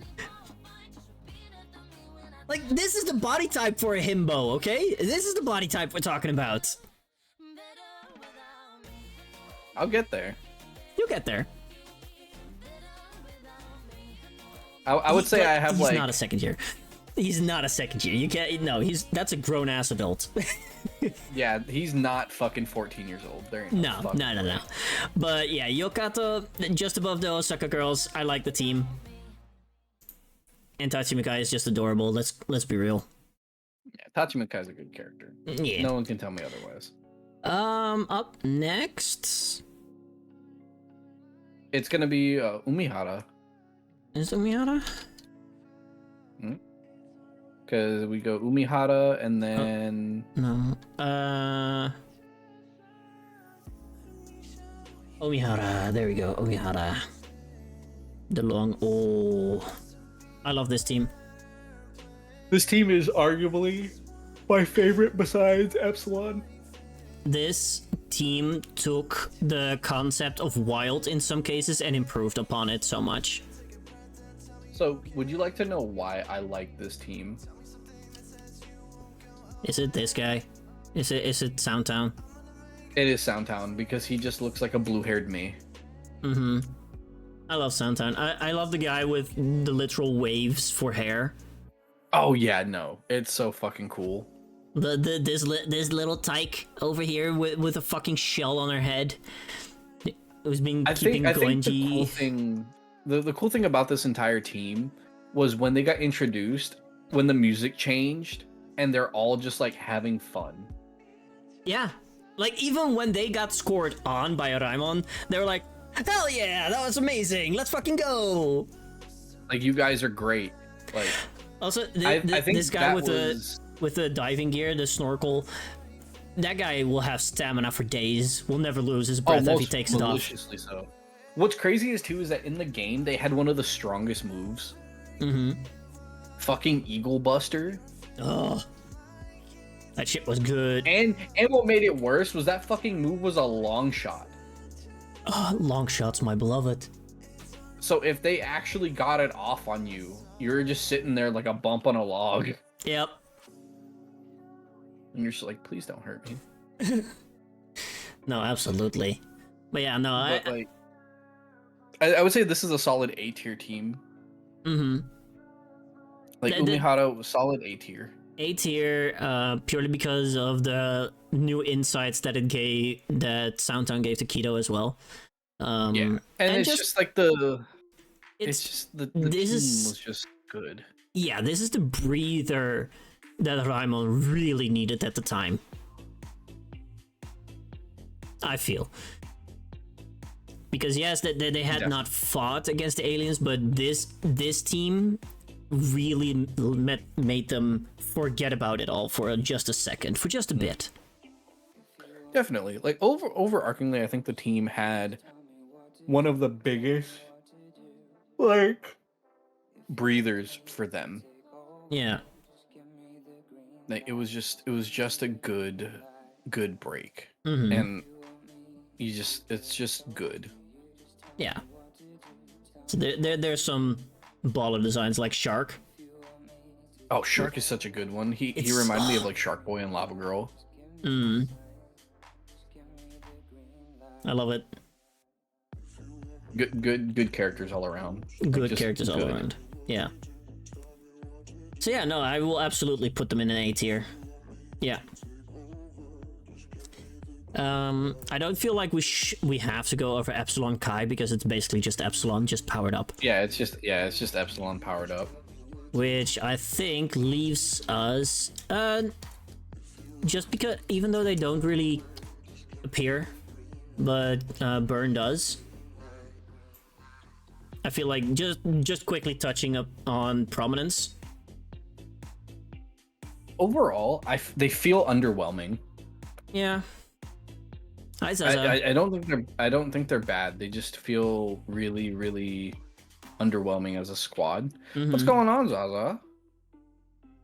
But and so the reason why I say that they're relatively underwhelming is because of the fact that outside of like Heat, Torch, and their goalie, and then Bomber, and like Nepin, but like no one else really did anything. But even then, it was very still somehow Leon is one of the most popular characters or something. Yeah, it's crazy. Like she's really popular, but that's just off of design. Yeah, purely off of design, and it's a cute girl that can totally shit on you. Yeah. But yeah. But I would say overarchingly, I would put Prominence at a C. Purely because of elemental affinity that I feel for this team. Low B. A low B? Very low B. Like I don't think they're bad. No. But they're definitely pushing it. Yeah. A lot of them, like, they feel more justified once Chaos enters the fray. Yeah, because Chaos mixes the best parts of them. Yes. And I think that's what makes them great. But besides that, it's just kind of like, well, damn. Yeah, they didn't even actually appear in the anime, but I had to touch up upon them. Because Torch did appear on his own. Yeah, Torch did appear on his own, and I think that definitely works. Mm-hmm. Diamond Dust is a solid like high B for me. Like the only reason I will agree with that is because they actually appeared in the anime. Yeah. I will give them a place over Prominence. I will agree on that because of that role. But it's a middle of the B tier for me. Okay. I would say the reason why I say high B is because like their goalie doing the ice block for the first time, absolutely diabolical. Majority of their team's designs are very solid for like the idea that they're going for. And then it's just a lot of them are just a little bit more involved comparatively to like a lot of what's going on. In the games, though, I had so much trouble with Prominence goalkeeper. Oh yeah, Burnout had like a stupidly high, like. Burnout was like, so strong. Burnout was well. The thing was in like IE2, all of the alien moves were stronger. Mm-hmm. But I overall, if I could choose a team, I would definitely go after Diamond Dust, comparatively to Prominence. Yeah. I mean, like I said, Elemental Affinity will make me go for Prominence over Diamond Dust, but yeah, story-wise, I will absolutely put them above Prominence. And also, but it definitely makes sense and works. Yeah, and I mean, this is just also the fight where Aphrodite comes back into the series and be like, let me help you guys. The crazy thing too is that I didn't realize how short Gazelle was. Gazelle's shorty. Yeah, Gazelle's pretty short. Non-binary icon. But overarchingly, like I said, like they're a solid B team. Yeah, absolutely. Which then leads us to the combined team of Chaos. Chaos, I'm not gonna lie, is probably the top of A for me. Mm-hmm. I feel as though they're at the top of A because of the fact that the team is adding the best parts of both. Yes. And the internal little war that their team was having was great. Yeah. No, absolutely agreed. Like this I don't like how this immediately shafted Aphrodite. Yeah. That's the them popping Aphrodite out of the series because of this was arguably the dumbest thing. I feel as though he should have stayed throughout the entirety of the season. No, they knew that Aphrodite is too powerful. They were like, fuck. We need to get rid of this guy, otherwise it's gonna be problematic. Pretty much, but the pure aura when Heaven's Time gets broken, though? We needed that pick me up though. Oh, dude, when Neptune broke Heaven's Time, Jesus Christ. Yeah, that's when you're like, oh, wait. Because Heaven's Time, throughout the entire series, keeps up as one of the strongest dribble moves. In my opinion. I think what? Even in like later iterations, it's like its TP cost has never gone down. No. Like I know in Galaxy it's still 70 and it's powerful as shit. Yeah, like that's the thing. Like, if a move either stays at its level or like it's not its level, but it stays at its like TP cost, and only goes up in later games, that's definitely something to be like, hot damn. Yeah. But yeah, that's Heaven's Time. That has nothing to do with Chaos, of course. Yeah, but overarchingly, Chaos is arguably high A. High A. Yeah. I don't really see them anywhere else. I can agree with that. It shows like, okay, but it was also that necessity that both Torch and Gazelle felt at, wait, hold on, Gran is walking away with this Genesis title because he's fucking the favorite of the boss. And they're like, no, hold on. We will even put aside our differences to spite this little asshole. Pretty much. I can respect that. I can absolutely respect that. Yeah, so they basically tell them to go fuck themselves. Yeah.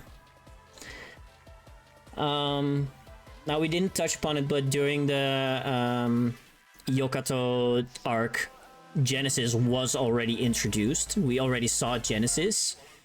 That's also where Kazemaru and Kurimatsu left the team. Like the little bitches that they are. I love them though. At least Kazemaru. I'm neutral against Kurimatsu. I'm very neutral on him.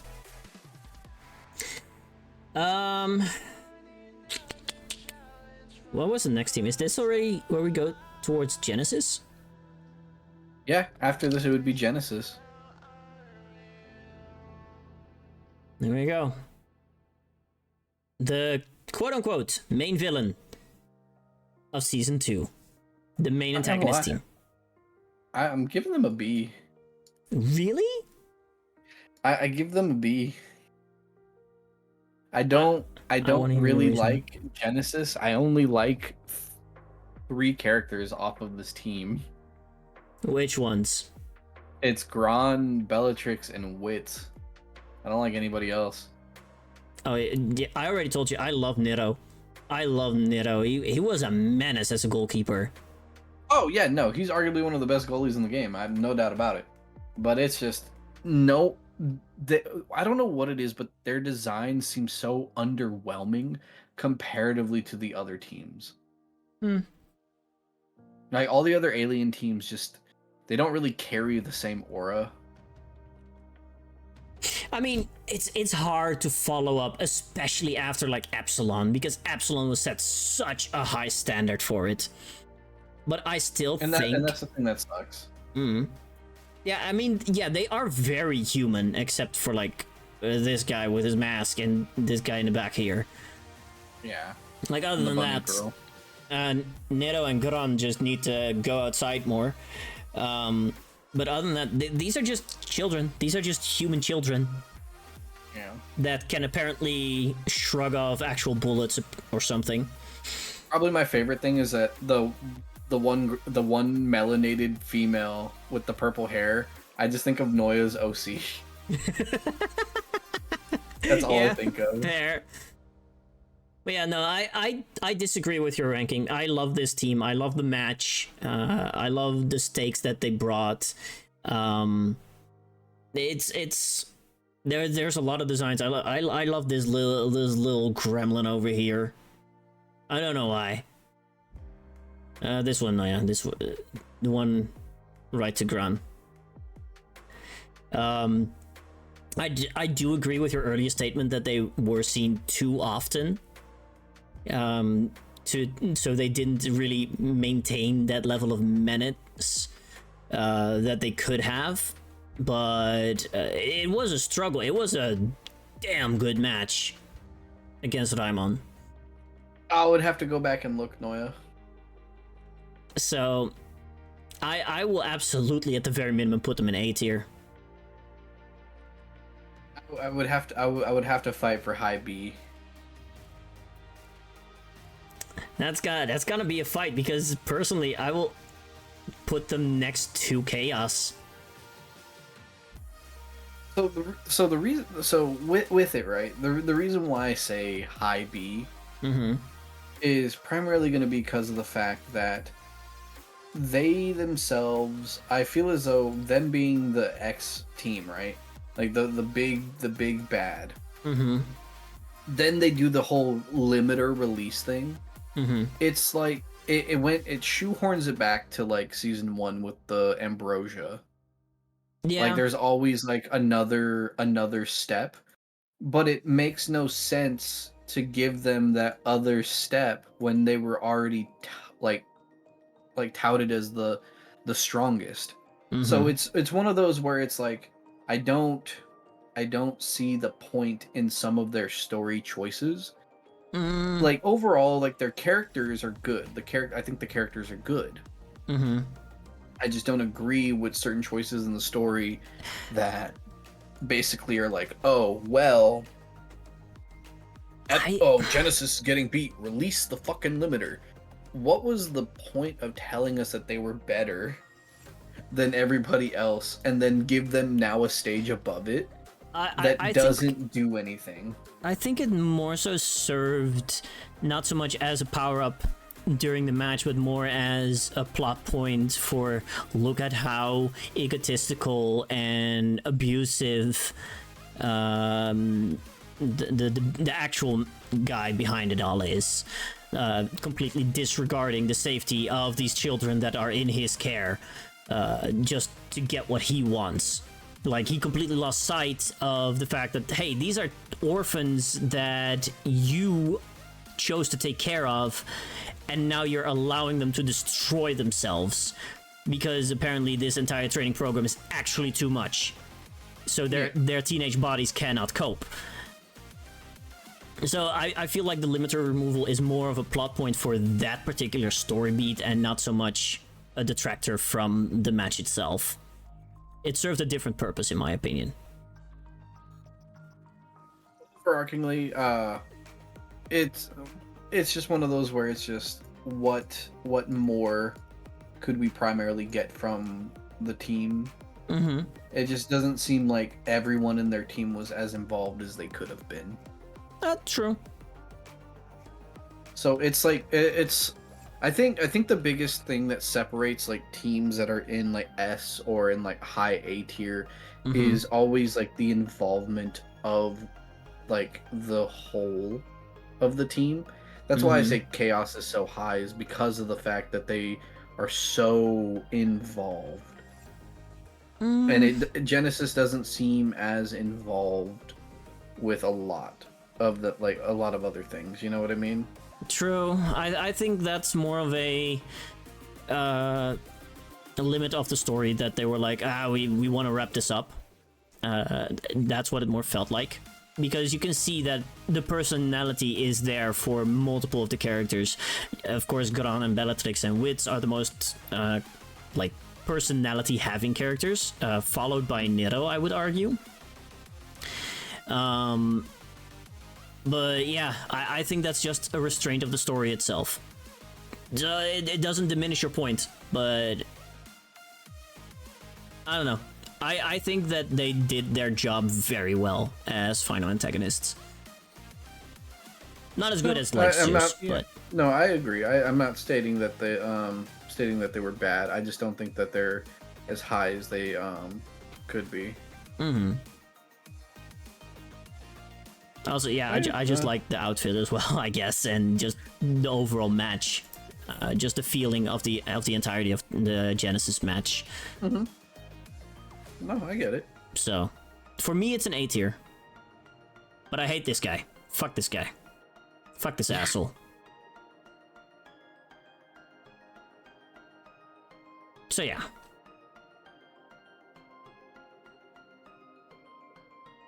Why did we delete? Wait, what? Noya's messages got all deleted. Zeus, what? What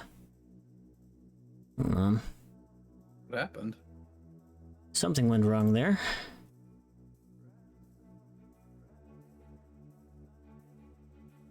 Noya, what did you do? I don't even know. That's random. Pocket accident? That's wild. I mean, I trust him. I trust Zeus that was an accident. Otherwise, I would not have made him a mod here. But yeah. That was just really weird. It was really weird. I was like, what? But hey, Noya, you're back. It's all good. Welcome back, creature. Hey, you're still VIP and everything, so... all good. We still love you. Just to prevent me from hating on the father. Preemptive ban. No, Noya, you get to shut up about this asshole. You be quiet, sir. Be quiet. It's like, get bent, loser boy. Yeah, not even timed out. Just a straight up ban. Fuck you. Fuck you. Any of my mods start tripping like that's an immediate ban for them, and they know it. The level of shenaniganry. Yeah. Okay, so this is the first time that we actually disagree on a placing, by the way, I think. Yeah, I think this is the first time we disagree. Like, we've had some fluctuations, but we're always in the general ballpark with each other. But this time it's actually like, no, you put him in B, I put him in actual A, so... But it's like, it's not that, like, the disagreements or the concerns are incorrect. Mm-hmm. It's just, they're just different. Yeah. Yeah, like I think that's pretty much all it is. Mm-hmm. Now we're about to get into the funky, Oh. funky part. This is We're about to get into a funky part because after this we got season 3. I'm not gonna lie, I really don't like them. I really don't like the Dark Emperors. I really felt as though this team was shoehorned in. It really was. There was no build up to it. Like it made no sense because like there was no inclination prior to these interactions. It was Sakuma and Genda, but extra. Yeah, it was Sakuma Genda on crack. Yeah. So it's like, oh, okay. And they just pull out Shadow out of nowhere, which in the anime we see for like one random episode training. For some reason Nishigaki and Sugimori are there because they needed a keeper and an extra defender because not enough of the original Raimon squad were injured to make a full team. Yeah, like they just got shoehorned in. Yeah, they really did. And then Shadow, like the whole thing with Shadow coming in too made no sense. No, it really didn't. I feel like they wanted to do more with Shadow. And I think that was the reason that in Aries and Orion we had Kozomaru. But Shadow was a better Kozomaru and never got any attention for it. It's one of those weird things where it's like, what could happen? Yeah. So... Did it give some cool moments? Yes.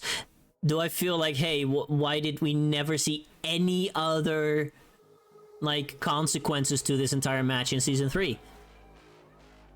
Yeah, it's crazy. So, yeah. It's... Because of the pure threat that it did present, as contrived as it was, I will put them in C tier.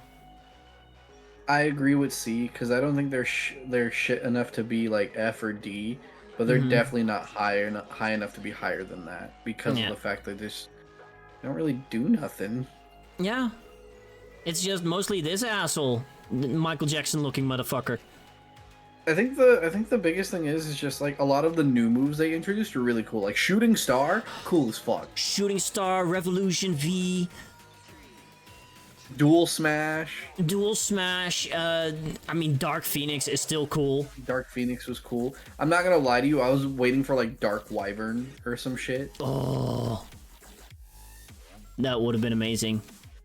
Like it would have been really cool. I did like that Shippu Dash like turned into a warp.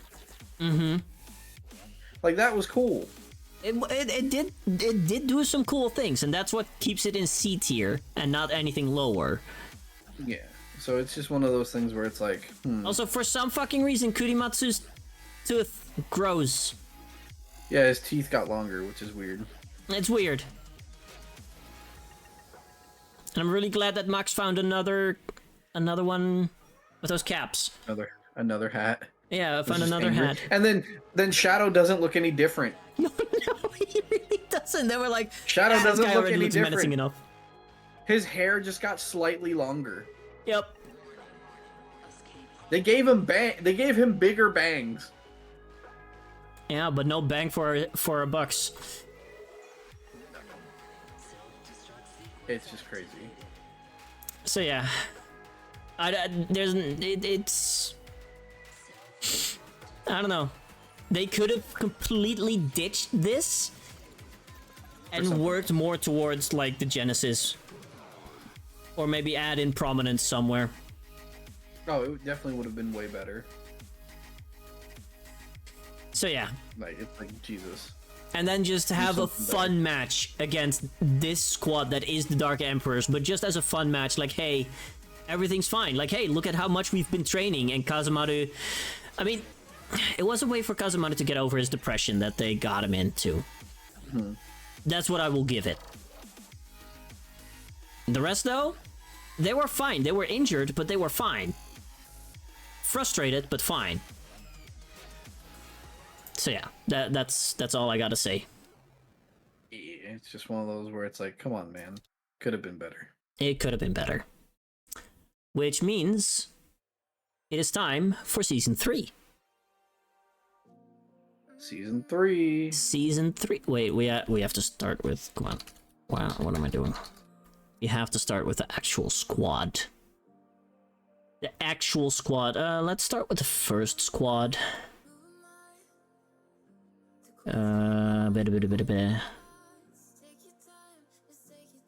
Where is the gallery? Can I find just Japan? Inazuma Japan. Why is it so tiny? Yeah, so there's Team 1. There's Team 1. So, honestly, I think this team was like really balanced for what it was. Mm-hmm. I think the only thing that I would have changed was taking out Kurimatsu for someone more defensive. Mm-hmm. But outside of that, I would say like this was arguably the stronger team. As in like compared this to what was did really later good. become, or Yeah, like adding like Someoka didn't really make sense to me. Cause like yeah, he started doing the same thing as he did in Season 1. Yeah, he was just secondary again. Yeah. Like, yeah, he scored in the England match, but he didn't really do shit after that. They missed an opportunity to give him a co-op move with Goenji and Fubuki. Yeah, they missed another co-op move. But yeah, no, I'm not sure who to place. I mean, maybe if they had placed Max as a more like flexible character, they could have. Yeah, I think Max would have been a replaced. really good replacement. Yeah. Over Kurimatsu. But that's mostly because I love Max's design. I just think Max would have fit overarchingly well comparatively. Yeah, the only thing that keeps me from actually wanting to kick out Kurimatsu is this was also his setup to take over as captain of Raimon after Endo and all of the third years graduate. So otherwise, the only one that would have been available as captain because of the experience was Kabayama, and Kabayama is not a captain. No, he's not a captain at all. So I get why they did that. So it's just one of those things. Yeah, just one of those things. Purely for that reason, I'm like, yeah, okay, I get why they added Kurimatsu. You don't have to like him, but he's the only one that does carry any kind of presence out of the OG Raimon team that can also become a captain. Yeah, pretty much. It's like, So, what's gonna happen here? Yeah, who else would they do? Would they fit in there? Because I think Max is also in the same year as Endo. Yes, I believe so. I believe he's a second year. So, but yeah, I love this team. It's a good team.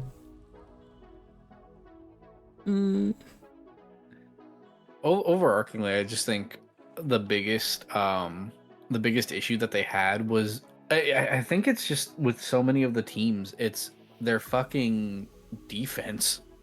Yeah, but that's because Like so many teams are just really bad with defense. Especially, I think that it's mostly with like Raimon and Inazuma Japan, is because the main character is the goalie. So you need the opponent to get to the goal to have your main character shine.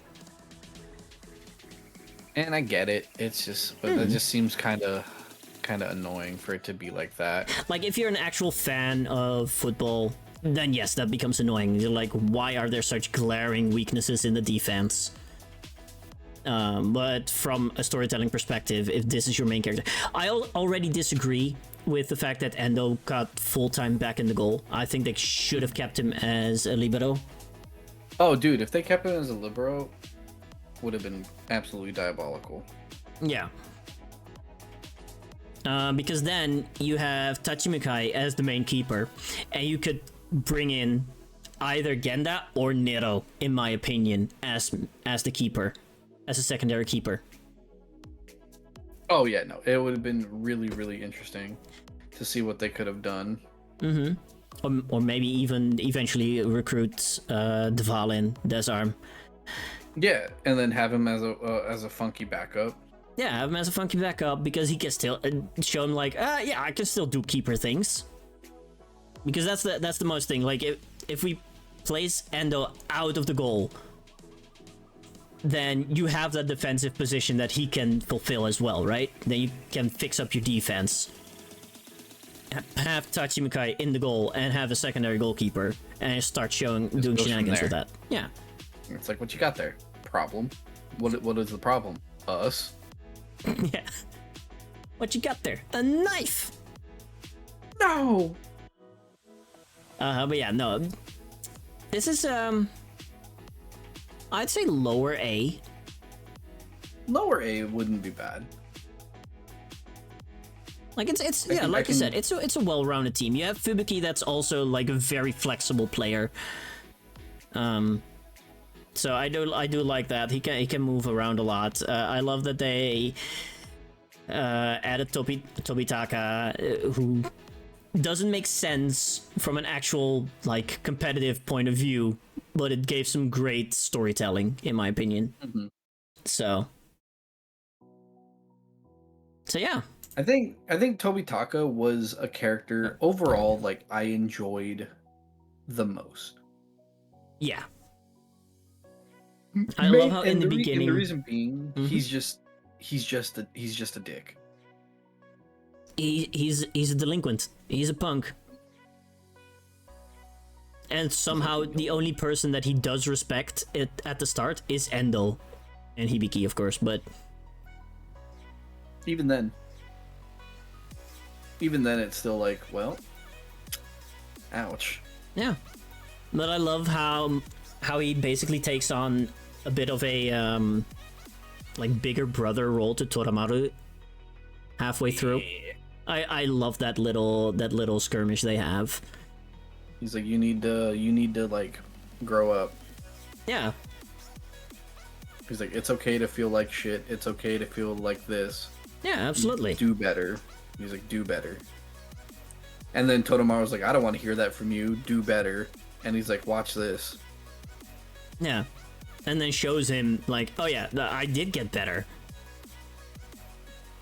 It's also that fun juxtaposition of you have this complete newbie, Tobitaka, at the game. Yeah, and he's just talking shit. Well, not even talking shit, showing Toramaru that it doesn't matter how much talent you have or when you started, you can still do things and, grow up. And get bipped. Yeah.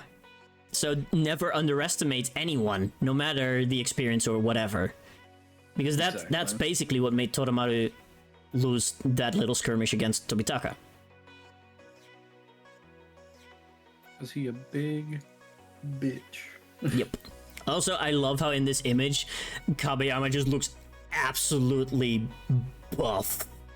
Oh yeah, he built like a goddamn brick shithouse. Absolutely. Like, Hijikata looks absolutely tiny in comparison. It's like, what happened? Well, he's a big ass bitch. Yeah. Like, this Kabayama has aura. Oh, definitely. So yeah. But then we also have to go over the replacements. God damn it. That's a tiny ass image once again. They're all tiny, dude. No, they're not. Is this the one? I do hate, by the way, that they got rid of Midorikawa. I loved him so much. My baby boy. I did like the addition of Sakuma though. Like Sakuma getting added really rounded out that Teikoku trio. Having Sakuma there was a good addition because it felt like he just needed a little bit more love. Yeah, and it really balanced out the duality between Fudo and Kido. Yeah. So outside of that, like it's pretty good overarchingly. Yeah. Like I said, I don't dislike that they added Someoka. I just wish they did more with him. Oh, most definitely. That if they gave us like a dragon screw, would have been fire. Like that. Or a legendary slayer. Yeah. Like give me that three-way, but give me that three-way co-op. Oh yeah, no, that would have been fire. That would have been absolutely amazing. It's just like a fire and ice dragon. Mm-hmm. Call it like Dragon Madness. Yeah. And just absolutely nuke a motherfucker. It's yup. It'd be the coolest shit ever. Absolutely. So we see some other guys there. Kurimatsu eventually gets booted. Midorikawa gets booted. Fubuki has a little bit of a break due to an injury, but comes back. But yeah, no, the second Draimon team, they got rid of Midorikawa, and I hate that. Yeah. I'm trying to look for like what was the final 16 against Little Gigantes. I do like Hiroto in this season as well, though. That little bit between Kogure and Hiroto, where they meet the Kappa. Oh yeah, with the Kappa. That was hilarious. I love that. The Kappas are weird. And it gave us interactions between two characters where you're like, what? Wait, these characters never really interacted all that much. What? It's like they did not talk. Who is you? What is this? Who is you? And I really wish that they did that for more characters. I wish there was more space for that. But because it's one of those things, it's just too many people. Too many people. You can't do all of that, or you would really have to have like 200 episodes. Yeah. So I think that's the biggest issue with sport anime. Yeah. Because you need to have this entire team, and you can't focus on every single one. Like even if you do a baseball anime where it's only 9 on the field, you still don't get to focus on every single one of them. Here's the thing that's even crazier is even sport animes like tennis. Mm-hmm. Like Prince of Tennis still has a stupid amount of people. Yeah. It's crazy. It's crazy because you need a lot of opponents as well. Yep. So yeah. It's just what is going to happen type of thing. Yeah. But what would you... So the first iteration of Inazuma Japan with Midorikawa... I would say the first iteration is a solid A for me. Mm-hmm. I think the second iteration of the team, once just Sakuma comes in, I think that itself is like low A. But then the final team, I think is like a high A. So higher than the starting lineup. Yeah, higher than the starting. Yeah, I mean it does really feel more like a finalized team at the end. Yeah, pretty much. It's just one of those where it's like, oh, okay, this is happening. Mm-hmm. I don't think this is bad, but it's definitely not great. Yeah. And that's the whole point of it, right? Because it shows that, but these guys can still grow. They're still incomplete. That's the whole point. So, yeah. It's just like, what you got there, Chief? I was like, I got this. What is that going to do? Well, I got this, Chief. Yeah.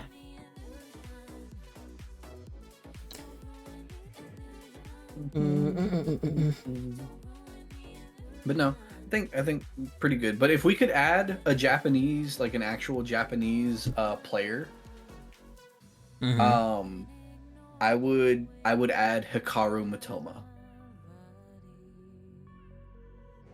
The reason being, Hikaru Matoma, he is a Japanese midfielder. He plays for Brighton. Wait, who? In Matoma. Kaoru? Kaoru, yeah, Kaoru Matoma. Sure, whatever. Fuck off with all of the ads. This guy. Yep. Yes, Kaoru Matoma. He is arguably right now Japan's best player. Mm-hmm. He is just overarchingly just really good because of he really helped carry them in the World Cup. Mm-hmm. And he himself is just a really good player. Like, he did a lot for Japan. He's a good dribbler. He is fast. He's technical. He is able to bring the ball up. He is a really good stand-in for like Midorikawa. Yeah. Like, he'd be a really good stand-in for that type of ideal. Mm-hmm. Mm-hmm. So fair enough. He's just a good player. Nice. Yeah, fair enough. That's who I would add. But outside of that, like, there's not really too many super good Japanese players right now. There used to be some back in the day, but it's just a lot of them are just old now. Yeah. Did you know that? Did you know that in Japan has the longest serving player in their leagues? He is over 50 years old and he's still playing pro. Oh shit! Really? Yeah. Damn.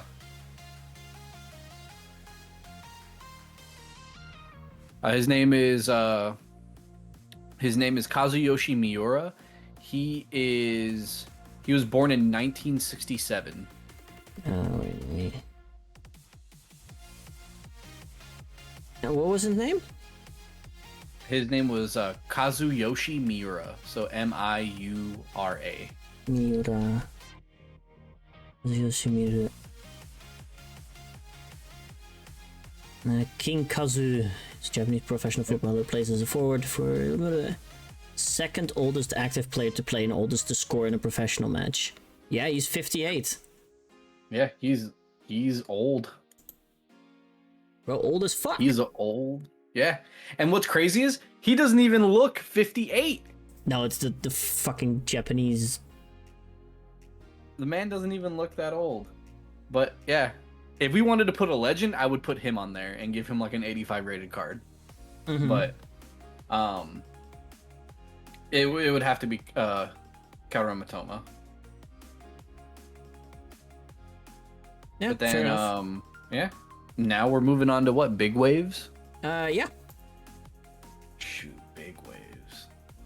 Let me look at the let me see if I can find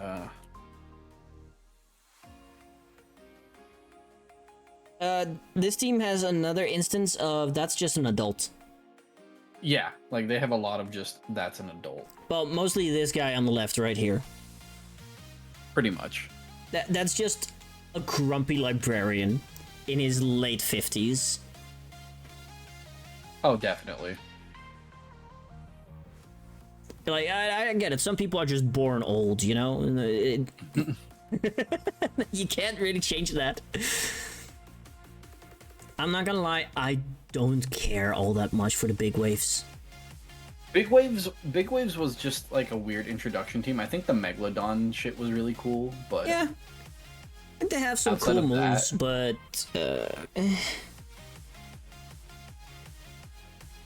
they're just kind of butt. yeah, They just didn't really do anything, so it's like yeah, no, they introduced, I guess, the official introduction of Hisatsu Tactics. yeah, with like box lock. Yeah. I still just, in general, think that the whole FFI was structured very weird. Oh, definitely. Like, It why can definitely only was. one Asia/Oceania team go to the FFI, but 5 European teams can go? Yeah, it's. I think it was very skewed in that. It's endeavor. very skewed, and sure, because in general, like, you think more of like Europe and South America with all of, like, if you're thinking football, you think more of those two continents probably. What's going on, Manu? Hi, Manu. I'm surprised we didn't get more South American teams like Uruguay and stuff. Yeah, I mean, we got Brazil and Argentina, and that's it, right? Yeah. Yeah, I think so. And I'm surprised that we didn't get the U.S. Like a better version of the U.S. because like we had like Clint Dempsey, Lyndon Donovan, like there's other like prominent type of players, and then we didn't get Mexico, which is also really weird. Mm-hmm. Because Mexico is also like a relatively like high up there. I'm upset that the Netherlands got no love at all. Oh yeah, the Netherlands doesn't get love. They get more love in Captain Tsubasa than anything. Hey, I should maybe watch Captain Tsubasa at some point. You should. Literally, you have a whole character. His name is Brian Klybert. Hey. Klybert's cool. But yeah, no, big waves, I don't know. Upper D, maybe lower C. I'm gonna say upper D. Yeah. But yeah, that's about it. It's definitely upper D for me. If we could make them better, I would add a goalie. I would add Matthew Ryan, who is arguably like the best Australian goalkeeper. Or I would add Tim Cahill. Let's see. Wait, what was the first one? Matthew Ryan.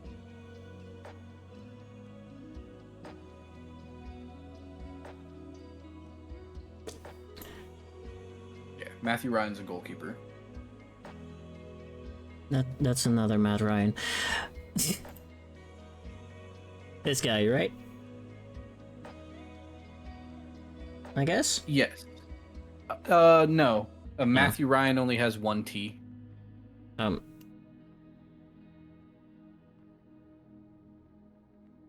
So it's Matthew Ryan. That's weird. Yeah.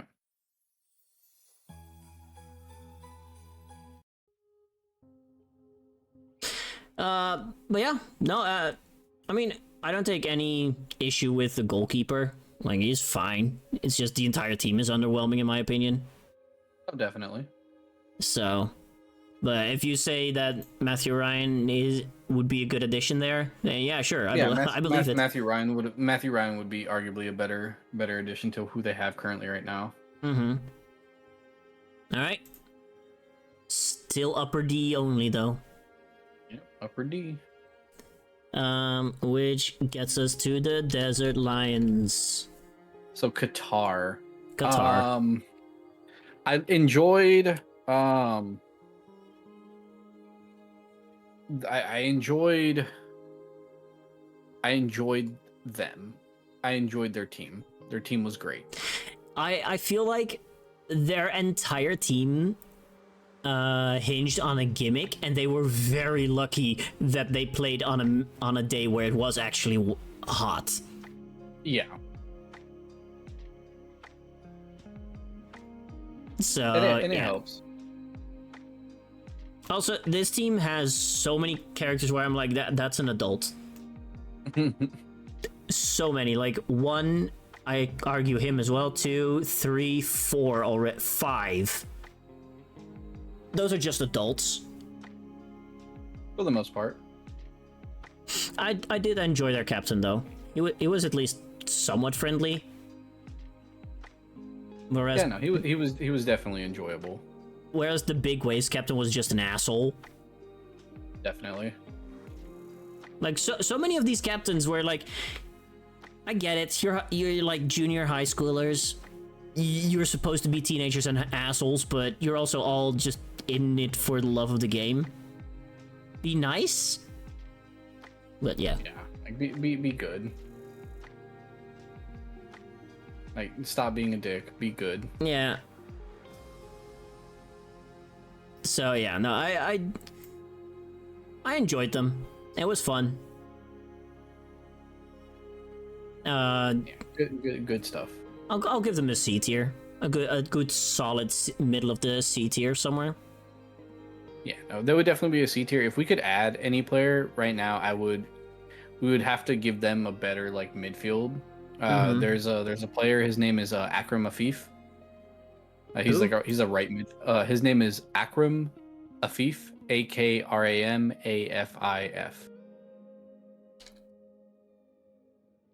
He's Okay. a midfielder for the Qatari national team.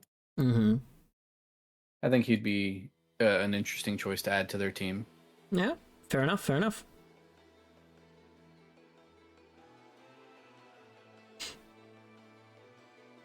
Outside of that, we then have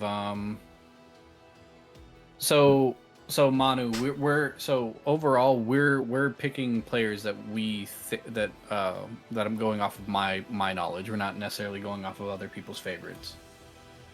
Yeah, it's just like if this guy over here has an idea of, oh, we could add this guy, I'm like, okay.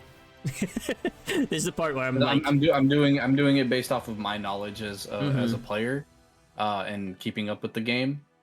Like it's wonderful that you have a player that is your favorite, but I'm going based off of ratings and stats that are consistent of the player right now. Why is bro giving me this side eye? Because he likes you. He thinks you're cute. I'm not gonna say no. I'm not. And so then after Desert Lion, we have. First is Neo Japan, right? Yeah.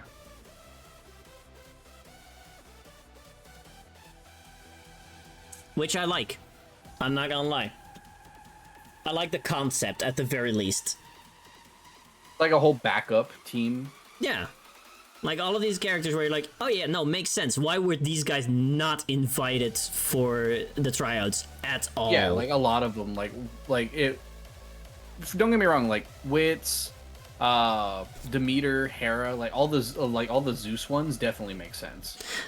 Yeah, but also you have the captains and star players of all the other teams. Like Teikoku having more presence in this team makes sense. Yeah. So, yeah, no, I enjoyed their role in the story. Just showing like, hey, hold on. There's so many more players in Japan that also were really good and deserved a place. There definitely was. And it's one of those where it's like the idea of them all sharing their moves and trying to grow stronger. Yeah. Definitely resonates. It really does. It really makes them feel like a cohesive team. Definitely. I would give them. I'm giving them a solid B. Yeah, solid to like upper B. They're a solid B. Absolutely. Outside of that, I don't. There wouldn't be anything to change. But if I could add another Japanese player,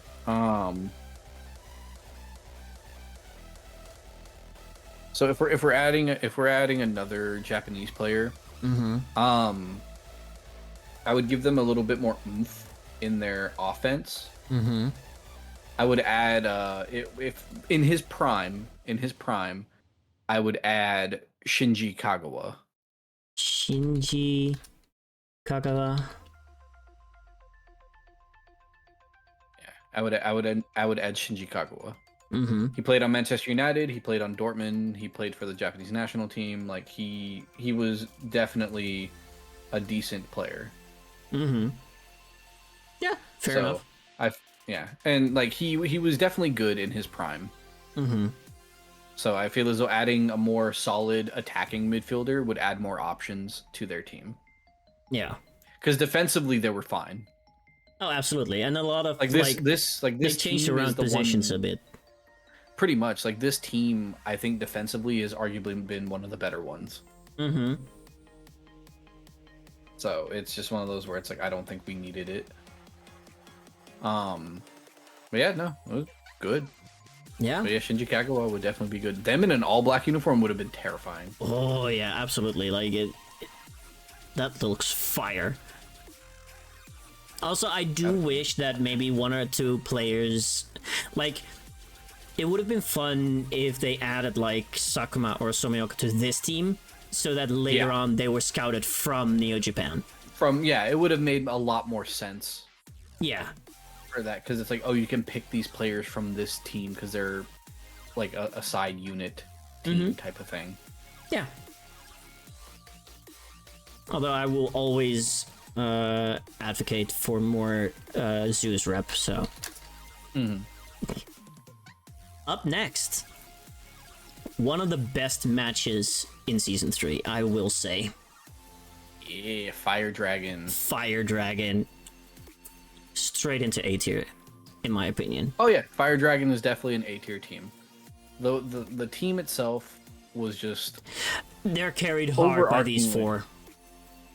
Yeah. I will say. So, if we wanted to add a player, the player I would add is a defender. So this might be a controversial pick, but I would pick Kim Min Jae. How? The reason Help? AIM space MIN dash JAE. I'm not that. Right there, Kim Min Jae. This guy with a... Yeah, in the Bayern uniform. So the reason why, so Kim Min Jae, his nickname in Korea is the Monster. Oh. Like that is his whole shtick. Like he is known as the Monster. Yeah. And so he's like really, really, really a big thing in Korea. Like he's always been like really like he played in China for X amount of years, and then he got picked up by Napoli, which was a team in Italy. He did so well there. He helped them win one of their first trophies in like 20 years. Oh shit. And then he got picked up by Bayern, which is arguably one of the best teams in the German league. Bayern has like over 30 titles to their name in the German league.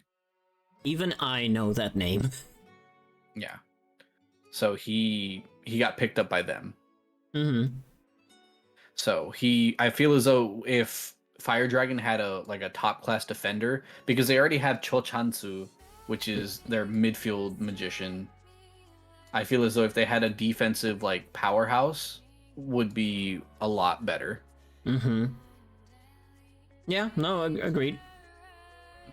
Because if I would add another player, would have been Chabu-kun. He's arguably like one of Korea's best ever strikers ever. But then adding more offense to offense would have done nothing. I don't know how to spell that. Chabum, so it'll be CHA space BUM dash KUN. Like he's an old player. Like when I mean old, like he's like my dad. It's like my dad's favorite player. Bro has a face like an actual brick. Yeah. This man, he's arguably one of Korea's best ever like players. Like dude's a fucking brick. He's also one of the best Asian players ever in history. Yeah. Like let me see. Should have gotten to this part faster, then you could nerd out more. No, it's fine. Like so his stats overall as a player. So in the German league, he played in the Bundesliga. He had 98 goals and 8 assists in 308 games.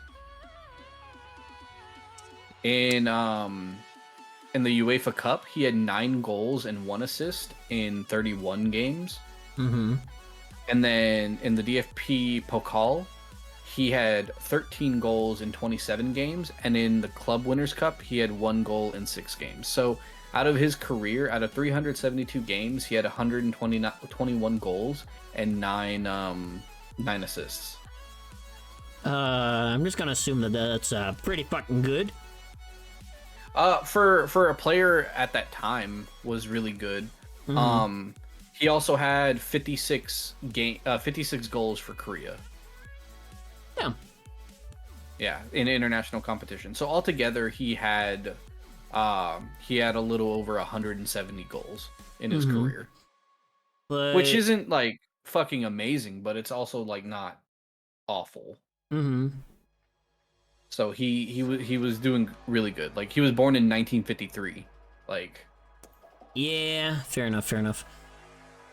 yeah. But So like at the same that's the time, thing. I don't feel like Fire Dragon is lacking for offensive power though. Oh yeah, no, they're not. Like he there would be no point in putting him there. But honorable mention. Definitely. So yeah, big shout out to one of the best matches in this entire season. Yes, sir.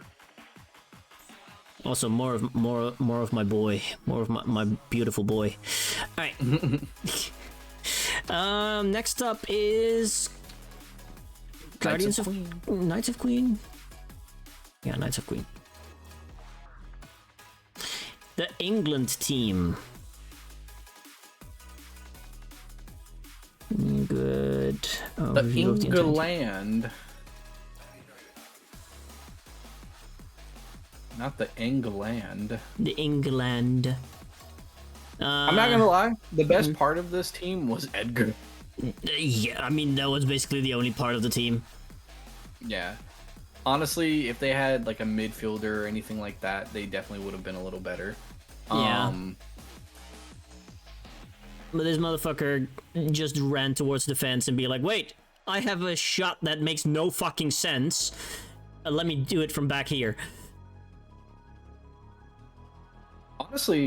Honestly, as a team, I did enjoy their introduction because of the way that they were structuring things. Oh, Like yeah, they were same. very, very big on like, oh well, this is happening. Yeah. We're gonna do this, and so I think Edgar as like an antagonist for this instance was really good. Yes. Their team was just lacking in all general directions. Cause like it's just like their team is missing in so many areas. So I definitely think a midfielder would be better. So I'm gonna go with old Mr. Liverpool himself, Steven Gerrard. Double Old R. Stevie yeah. Steven Gerrard right there.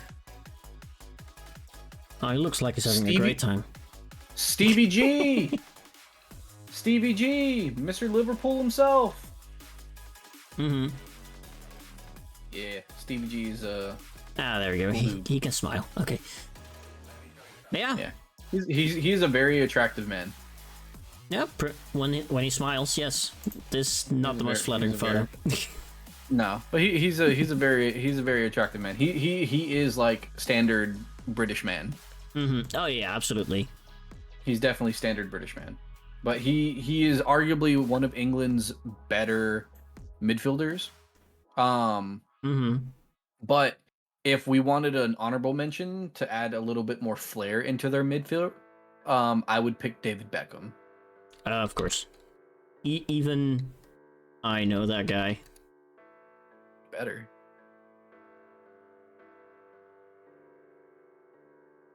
David Beckham, literally, he just looks like every American main character actor in a movie. They're British F-tier team. See, this is why we don't have you on in this instance, Noya. You're biased. I think Noya's more than bias. Noya's French. Yeah. It's even worse. Wenchu. French.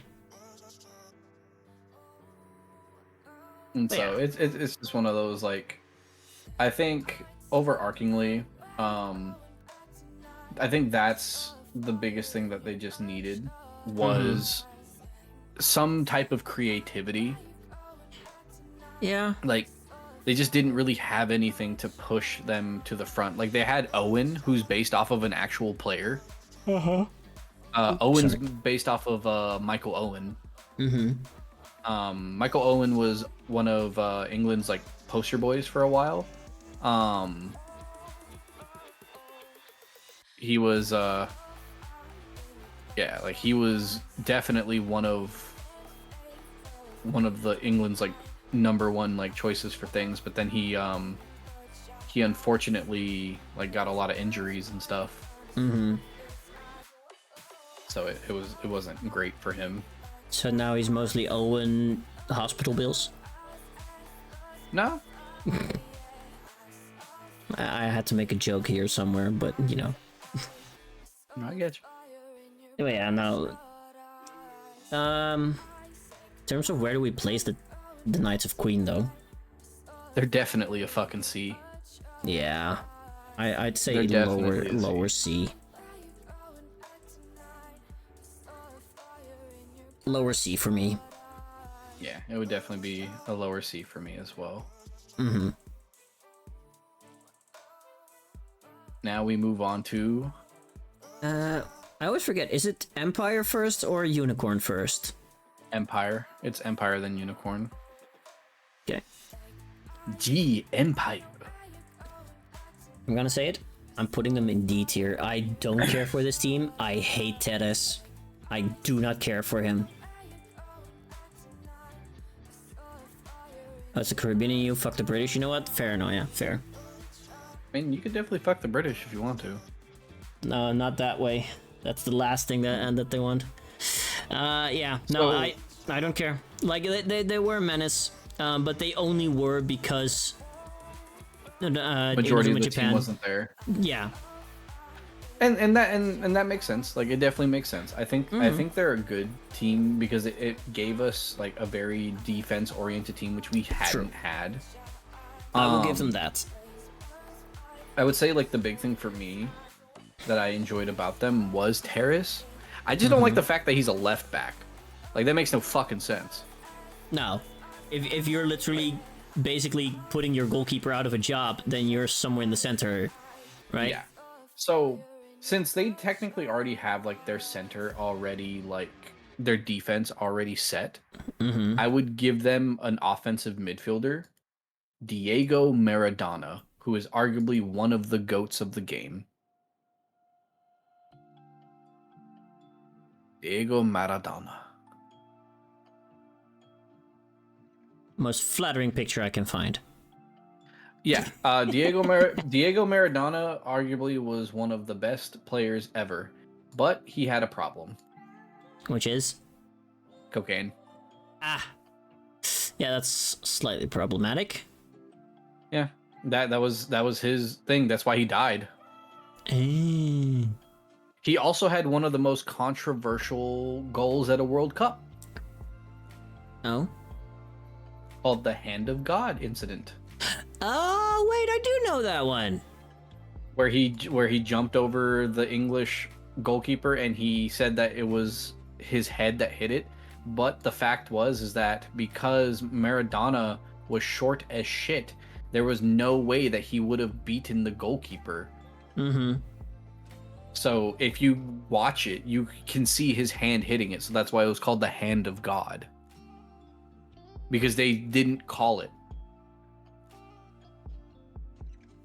Yeah, literally, Diego Maradona, Hand of God. Yeah. Yeah. You see what I mean? He's not tall enough. That's yeah. Pretty clear. Oh well, what can you do? I love this little meme though. It's just funny. I love this little meme. Yeah. The meme is really funny. They knew what they were doing. Yeah. But yeah, I feel as though that would add something more to their team offensively because they already have their defense solid. Their goalkeeper is decent. Yeah. If I could give them anything else, it'd be Messi. Fair. I didn't even have to look that guy up. Yeah, it's like it's either Diego Maradona or Messi, but there'd be no point in giving them Messi. Like I said, I don't care enough for them. I hate how antagonistic and how much of an asshole Tedes was, and he was the only one with any actual personality on that team. So because of that, because of the role that they did play, which was more like being that wall literally in front of Inazuma Japan without their top players, I will give them lower C, but I will not give them higher than that. No, I'm already stretching it. Yeah, no, C definitely checks out. Like, preferably, I'll give them D tier, but because of their role in the story, I will grant them C. That's my reasoning. No, I get it. No, that definitely checks out. So yeah. Yeah, C definitely works. Mm-hmm. Let me go back to this one, because next up is a team that I actually do kind of like. Unicorn.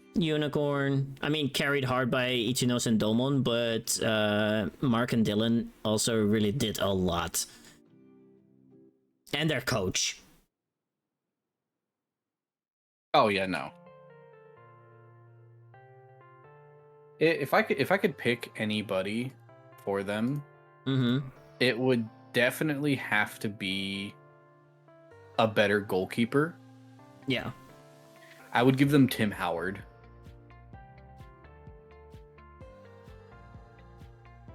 I'm just saying Tim Howard's an absolute fucking unit, mind you.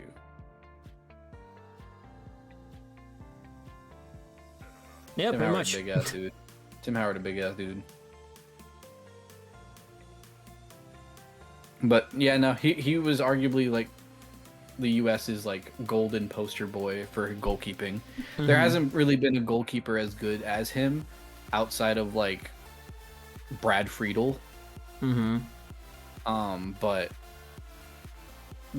yeah, no, outside of goalies, Tim Howard would have made, if we could have had him on that team for Inazuma, for the Unicorn, I think that would have been better. A good shout out would have been Landon Donovan.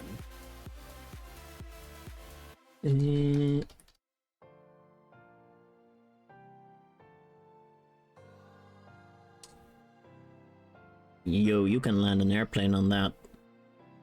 Oh yeah, no. That dude is all forehead. Yeah, for real. Yeah, the dude is all forehead and nothing else. Yeah,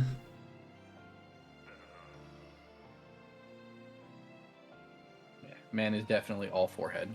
Yeah. Must have a brilliant mind. Not the brilliant mind, that's crazy. But no, he's a midfielder, so he would definitely have been like on the bench for Ichinose, or he would have taken over one of the forward spots. Yeah. Because I feel like the team is, I mean, pretty balanced, at least in terms of like characters that get to do something here. So I get why you want to replace the keeper most of all. Like, I don't think the keeper was bad. Like his like Flash Upper was cool, but yeah. But yeah, no, absolutely. Like the team was carried by Domon, Ichinose, and Mark. And I just Dylan. hate the fact that Domon is a fucking right back. He always was, though, right? He was, but now that he knows like Volcano Cut and stuff, like it doesn't make sense to keep him there. Yeah, fair.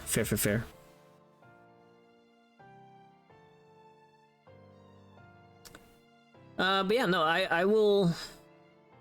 I'm gonna give Unicorn a solid B. Yeah, I was literally thinking that. I give Unicorn a solid B. Like I think they could definitely go further if they had, like something else to take them over the edge. But outside of that, they have a lot of good presence. A special shout out to their coach, though, actually recognizing and stepping in for Ichinose, like, no, you need to get off the field now. You're actually endangering your own life. Stop it. Yep. You need to stop, good sir. So yeah, special shout out to the coach.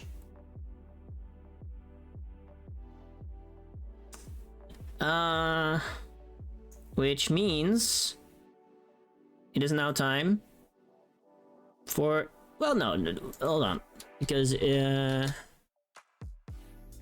You have one more in between. One in betweener. Team K. Not gonna lie, I don't like him. Yeah, me neither. I don't like him at all. Especially that big-eyed, pink-haired bitch over there. That could have been one of the Alias Academy players. It definitely could have. The thing that's even crazier about it is like they all definitely look like they were just reject designs that they're like, man, we need something for this. You know, for real. They really do. Which kind of fits with their lore, I guess, but the match didn't really stand out to me. I mean, yes, we get Kote Penguin number 3. But it's mostly just, again, Kido versus Kageyama. Pretty much. That's all it was at the end of the day. Yeah. Was who do we have to do X, Y, and Z? So I don't even think we have to like change anything about the team because I mean there would be no one to add because we know they're Italian, but like there wouldn't be a reason to add anybody. I'm so sorry for this guy. Oh yeah, no. Whoever designed this man is an absolute. Oh my god. Why? Whoever designed that is an absolute fucking menace, and they knew exactly what they were doing. Yeah. So yeah, just like their dub name, I will place them in D tier.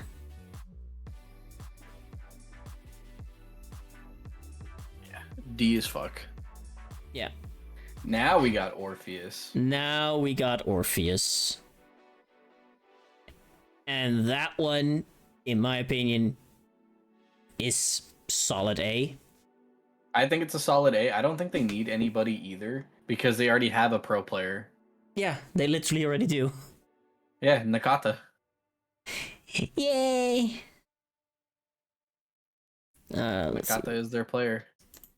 Yep. Other than that, like I think they're like you said, they're definitely solid. No, yeah, he does deserve to be there. That man out of there. No. Stays in A tier even with Nakata. I mean, Nakata technically is the best player in the game. If we want to be, I feel like that's if we want to be technical. because of contracts and everything. No, it's because of stat-wise. He also has Brave Shot, which is the strongest shot in the game. Yeah, but they had to give him that because, you know, do you really think that the real Nakata would accept anything else? I don't know. They didn't consult him. That man's dead, I think. Is he? I don't know. He might be. Was it here?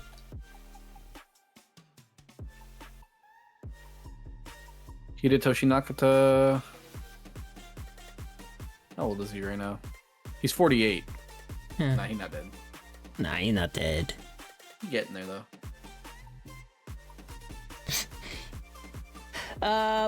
But yeah.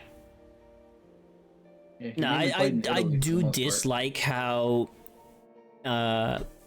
he only joined for the Inazuma Japan game. And then didn't help out in the fucking Little Geek God match and got Didn't help out. Like, why? Your scouting of Inazuma Japan was complete. You can compete with your team that you're the captain of.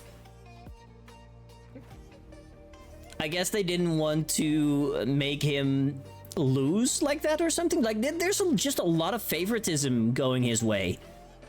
Definitely. So, yeah, I get... In that regards, I guess that's why they pulled him from that game. So, you know, Golden Boy Hidetoshi Nakata wasn't suddenly losing a game against some random nobodies. Just saying, though, when he did Brave Shot, though, Brave Shot was pretty fucking cool. Brave Shot is cool as shit. I love that. Like, Brave Shot's definitely cool as fuck. Also, shout out to the little guy, Angelo. I love that guy. Angelo's arguably one of the better designed characters that they got. But yeah, no. Also, what's really crazy to me is Raphael, their forward. Scoring with a season 1 shot. Yeah, he uses fucking free shot. Yeah. which is crazy to me because Free Shot had been in the series since season 1, and he pulls it out and just fucks Endo. Yeah. It makes no sense. It's fucking hilarious. And then fucking loses 8-0 against fucking a made-up country. Yeah. But yeah. Love video though. We have to talk about this guy a little bit. Managing to pull Kageyama out of a bit of that darkness, if just a little bit. That Katana Shokanta. Yeah. So he gets a special shout out. He does an amazing job. I love him. He's a little adorable guy. He hits you with the business every time. Mm-hmm. So yeah, no, absolutely. I like him. So solid A tier. Solid A tier. Which then gets us out of the group stage. And I think that was... Now it's straight to the kingdom. Don't we have Team Garshield first? Can we quickly just put them in a D tier as well? Yeah, I don't like them. Yeah, me neither. Probably the only one that I like is Coyote, but Coyote is probably the only one that I like. Yeah, I literally don't care for any of them. These are not school, these are not school children. These are not school children. Definitely None not. of them. None of them are. None of them. Those are adults. Those are Buffalo's all adults. fucking terrifying. Yeah. This surprised face makes him a little bit more human, I guess. But yeah. D tier. No changes. We're moving on. Yep.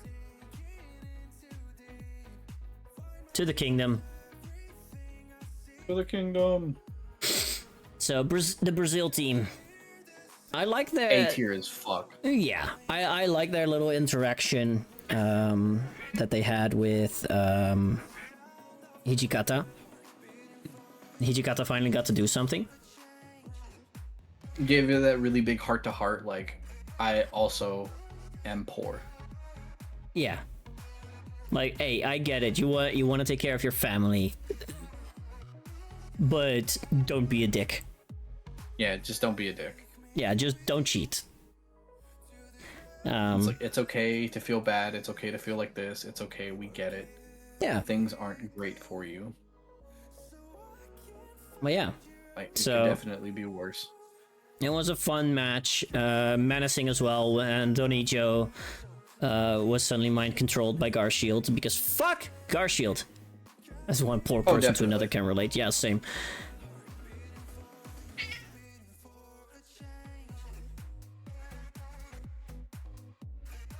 So, yeah, no, I agree. Solid A tier. If we could give them anyone, honestly, I would give them a midfielder. Mm-hmm. I would give them Kaka. His name is Kaka. That's how you spell it.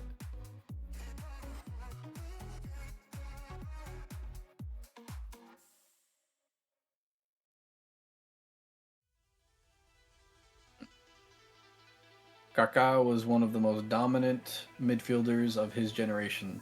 Mm-hmm. Great player. Yeah. Like really good player. Played on Real Madrid, he played on AC Milan. Like his ability on the field was second to none to a lot of people. Mm-hmm. And it's just good dude. We love good that. Good dude is good dude. As in just a good dude or a good player? Yeah, no, he both. I love that. His wife divorced him because he treated her too well. What? Yes. What in the daddy wife. issues bullshit is this? His wife left him because he treated her too well.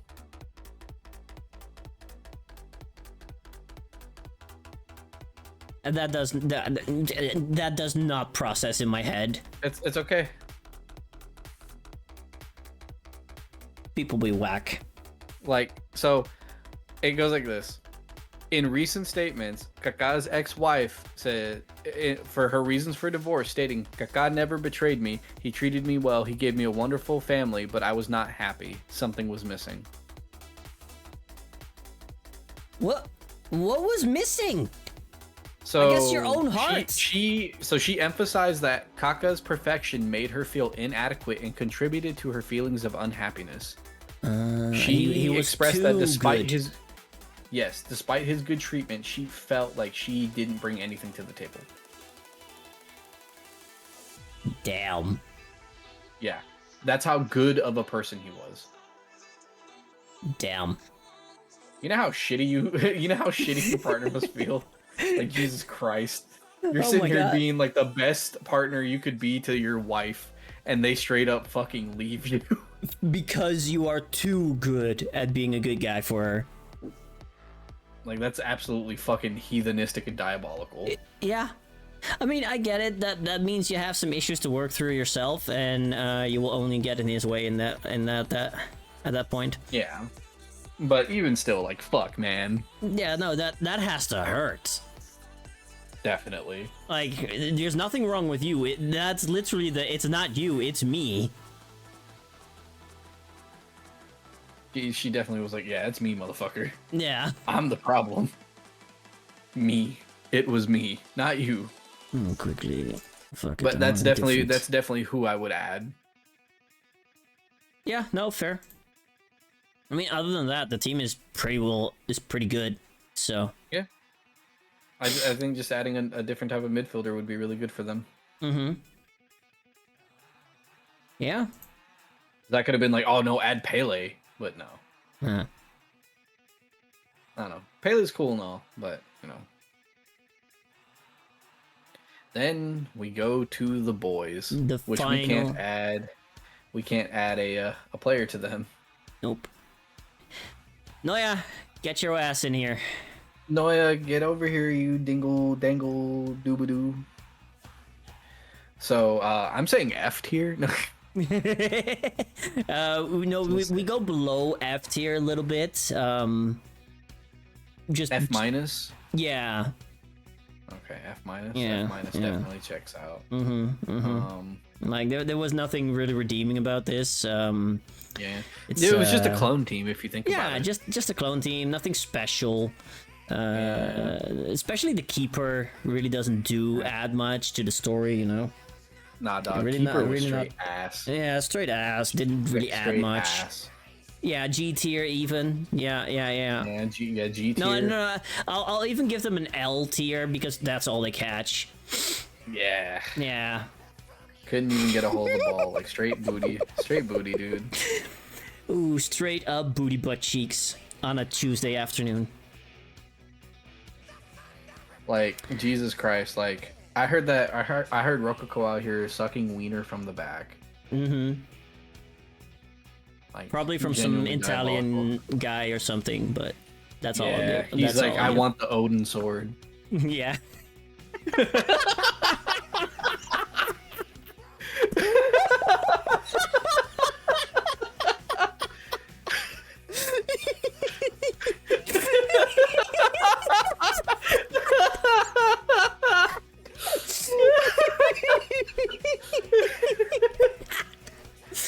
Oh boy. To anyone, just to be clear, that's all. This is all a joke to bully Noya. Are you kidding me? But Rococo's a power bottom, let's be real. Yeah, Rococo's the goalie. Why do you think he's catching all the balls?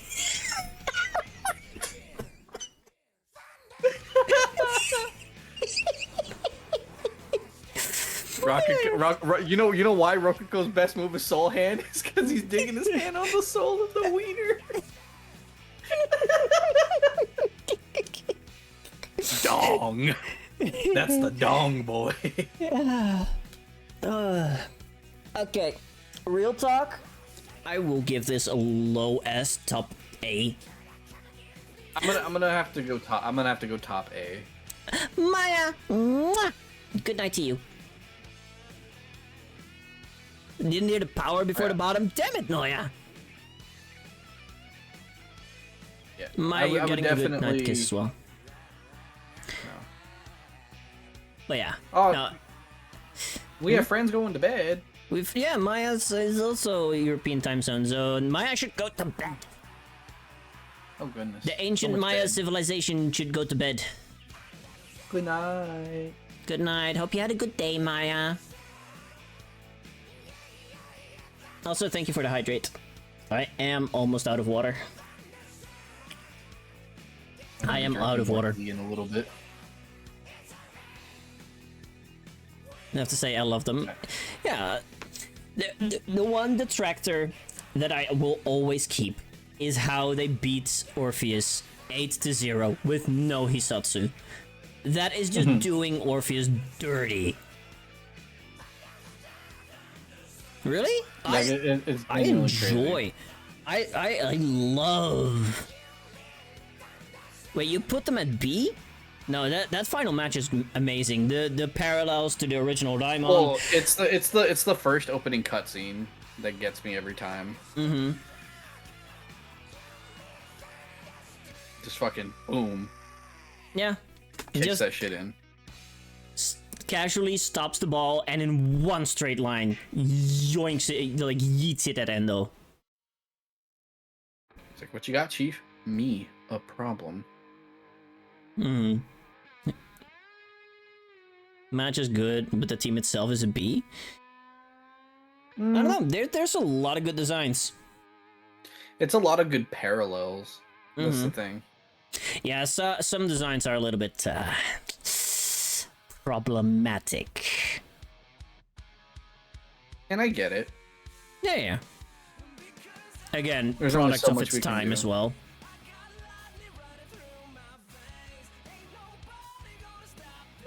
My friend sent me something. He was on my way to HR after they found out I nicknamed my coworker C-section because he's scared of labor.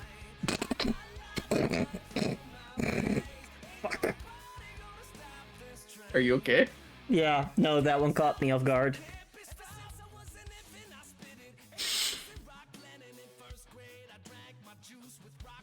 It's okay. Like, it's not I mean, overarchingly, it's like Drago, Mountain, the Jude clone. Yeah. It's a Jude / Max clone, I feel like. Max clone. Yeah, it's a Jude Max clone. Yeah. I'm stealing that, yeah. So, Please do, Suze. I love that joke so much. But yeah, no, I love the parallels to Raimon so much that it's basically just Daisuke just making the same team again. yeah, that's pretty much what it was. Like, he already did it with the original Inazuma 11, basically. But then you have, and now it's also just a parallel to what his grandson did as well in Japan, and it just comes together so beautifully. There's so many epic moments in this fight. Yeah, It's just one thing after another. I would say this would be I would say top of A tier. yeah. This will definitely be A tier. Yeah, it would be nice if we got more of the team, but you know, that's just something that you get no matter what. I do like the mini Tachimukai clone. Wait, that's probably one of the reserves, right? Yeah, it is one of the reserves. It's the Tachimukai clone, Kane. Mm-hmm. Because the Tachimukai clone was good, the Fubuki clone was good, the Hurley clone, Skid. Yeah. His name is Skid Woo. Skid Woo! Skiddy Woo. I like it. Yeah, like, it's a good design. I think a lot of their designs in the terms of their parallels were really good. Yeah. But I get I get where Noi is coming from, though. I yeah, no, absolutely. I get it. In that regard, you see a lot of it's a product of its time. Yeah, definitely. Better than being named Skid Mark. Yeah, true.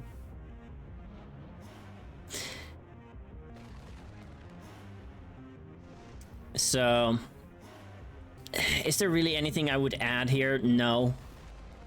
No, because there couldn't really be anybody that we could add. I would say probably like if we wanted to add anybody, it would have to be like a Ichinose clone or a Domon clone. Yeah. Something like that. Or if we want to be different, a Shadow clone. Yeah. I think those would be pretty much it. But outside of that, I don't think there's really too much that we could add. No, but that's also the point of the team, right? The team is already just the clones. best it can be. Shadow clone, this is Naruto. Are you sure? Are you sure, though?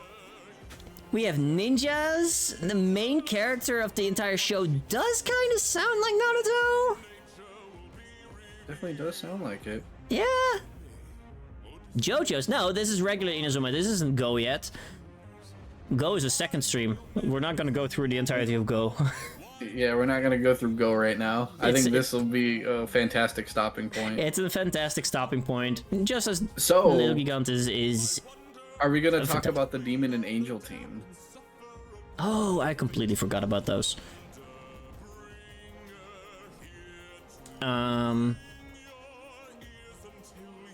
Makam Gunan Z or something? Makai Gunan Z. Whoops. Yeah, Makai. Makai Gunan Z.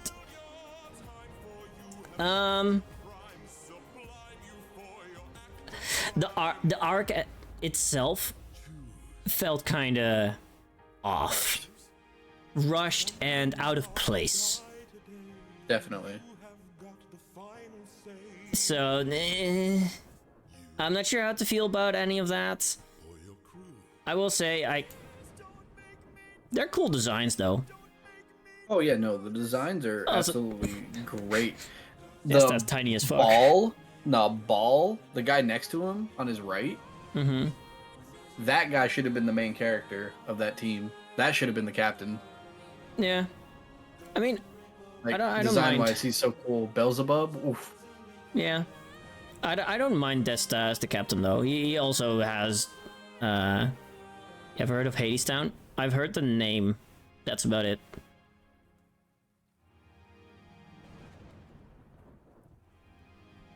I think this team was really good. The design-wise was really, really, really strong. Mm-hmm. I think that was like my favorite thing about them. Like, shit was just really great. Yeah. Can I see the other one from this page as well? Tenku no Shito. And then we have the angels as well. Yeah. I think the angels are really like... I don't know, I think they were just kind of there. Yeah, like, I like them, but that's about it. I think Go to Heaven was fucking ridiculous, though. I feel like both sides. Like, Go to Hell was also like, what? Go to Hell was okay, but like Go to Heaven literally just fucking boom, sent that motherfucker to space. Yeah. I don't know. Makai Gunan Z. Holy shit, Zax! Thank you for the raid! Hello! Also, I don't know if Noya told you earlier, but I fucked up my toe and my toe was bleeding earlier. I didn't notice it until halfway through stream. Wait, what? Yeah. No, like, repeat, because I had the raid message blaring in my ears. Oh. So, during stream, I fucked up my toe and my toe was bleeding, and I didn't even know that it was bleeding. You idiot. Yeah. I don't know why I get hurt a lot, but I never notice I get hurt until like I'm like, man, my foot feels wet. I'm not sweating. And I look down and it's just like a little puddle of blood. Brother! What? That's not okay. I decided to rage because I don't think I can stream the rest of today. I have to run my dad to the ER. Oh no! Take care, Sex! No! No, take care, I take hope care, your dad brother. is okay. I hope your dad is okay. Yeah. Best well wishes for your dad. Please go take care of that. Thank you again for the raid. Thank you for being here. We hope you know that you're beautiful. Exactly. We love your face. Go take care. You have big wee wee energy, as BB No Money says. Yeah. I don't like Baby No Money's music, but I like what he does outside of that as well. So, big wee wee energy. I love his music a little too much. It's really not my style. It's okay. But no, I do respect the guy for all of the other things that he does. Read you by mobile. That's crazy. That's crazy. Go take care. Go take care of your dad. Yeah. Best of luck with that. I love Noya likes BB No Money for other reasons. That isn't his music. Goodbye, Zexion. Thank you for entrusting your community to me. We're gonna be I'm gonna be ending soon as well. Don't like that white boy. What? Oh, Baby No Money. BB No yeah. Makai Gunan Z, I will place C tier. And Tenkunoshito a little bit below that, also in C tier. Yeah, I think when they become like the merged form, Dark Angel. I think Dark Angel was just really underwhelming. Yeah. Yeah. Dark Angel was really underwhelming. I think the only thing that was good about them was Shadow Ray. Yeah. Like, we already beat the end. It doesn't matter if you go to V3. I don't care. No, it felt underwhelming. And definitely. Yeah. I don't know. I don't really remember the full conclusion in the anime anymore. Like, they just beat them. That's pretty much it. I know they beat them, but like the goalie was like, "Oh, I'm gonna go fucking V3," and he's like, he went from V1 to V2 to V3 in like 3 shots, and I'm like, "Where, dog? What? Yeah. Where were you hiding this?" So aside from the fact that, you know, this entire mini arc felt out of place, completely, it's underwhelming. And then Desta throws a tantrum. I mean, yeah, because his ambitions are getting squashed, and the angels are suddenly regaining their consciousness and being, whoa, wait, and then I believe they lock away the demons again. Pretty much. So, okay, great. You guys are the oh so scary angels and demons that may lay waste to the world. You just got beat by 13-year-olds in a football match. Pretty much. Congrats. Like, a plot like that feels way more at home in Inazuma 11 Go somewhere. Yeah, it definitely does. I feel as though this team would have done better in Inazuma 11 Go, but yeah, it's just me. Like a mini series in between maybe Chronostone and Galaxy or something. Yeah, it would have been really cool. Mm-hmm. It definitely would have been like, oh wow, this is interesting. Mm-hmm. So yeah, well, we got a problem. There's nothing much I want to add to that anymore. That's about it. Yeah, no, that's pretty. Yeah, that'd be it. I don't think there's any other team that we can talk about. No, I think that's literally it. It was better in the games, but yeah, that's mostly why this was suddenly included, right? It was part of the games. So, Dark Angel goes to the bottom of C tier for me. Yeah, I would say bottom of C tier. We're the one that came to them, not the opposite. Yeah. I did like Kido rushing after how to know. Like, oh no, Big Brother energy activated. Let's go. So I do appreciate that. So yeah, those are all of the main teams of Inazuma 11, the first series. That was fun to talk about, though. Yeah, no, it was definitely fun. Can I send you the song of Hades Town and the very cute? Of course. I know that's just a rhetorical question. You're gonna do it anyway. It definitely sounds like normal Noya days. Yeah, absolutely. So yeah. No, it wasn't actually. What? That's out of character. What's wrong with you? What did you do with my soul, Noya? Where is Noya? What did you do with him? Who you is? This isn't the Noya I know. This is not the Noya that I know in Creaturefy. Yeah, that's a goob. I don't know what it is. There's absolute goobin going on. You want spoilers for that? I don't care all that much. I don't think I'm gonna be involved in Hades Town anytime soon.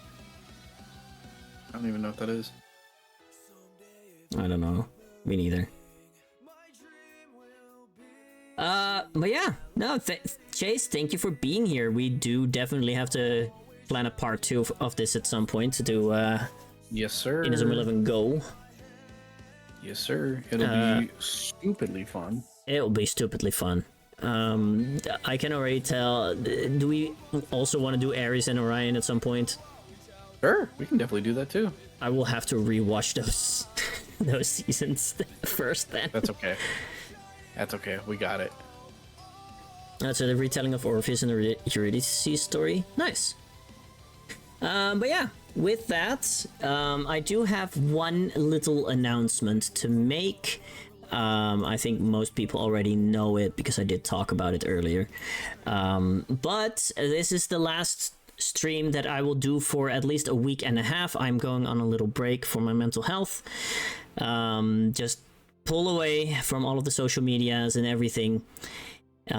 Just to, get some rest, focus on myself, because a lot of shit has been happening and everything has been collapsing around. So I will make an announcement in the Discord. Don't worry, I will still be hanging around there now and then. So don't worry about that. But no Blue Sky, no Twitter, no Twitch. That's about it.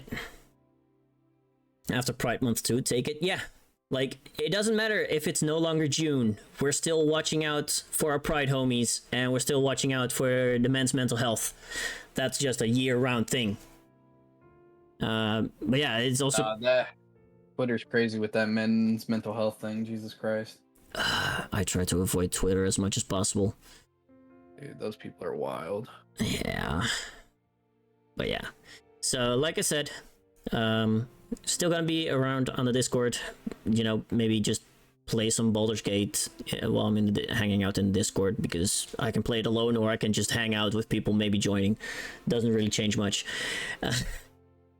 Beating on us. Nothing. Repeat that, coward. I said you're cheating on us. With who? I don't know. Like, we just have to figure it out. Like, Karlak is my baby. I will absolutely cheat on all of you with Karlak. Karlak would never allow me, but... But yeah, no, it's, I just also realized I've basically been non-stop streaming, or, like, didn't really take a break for a good long while. So, it was just time. Just time to take a little break. Get that break, Diggy Dog. Yeah. So, with that being said, let's go see who is online. Who are we going to rate? People. People. Oh my god, there's people? Ew. Yeah. Ew. There's a lot of people. Ew. There's too much people. I know Miko is playing Monster Hunter Wilds, the new updates. Yeah, dude, I played that update. Jesus Christ. What up? What with it? We were trying to do the tempered version, the tempered versions of Lagiacrus. Mm-hmm.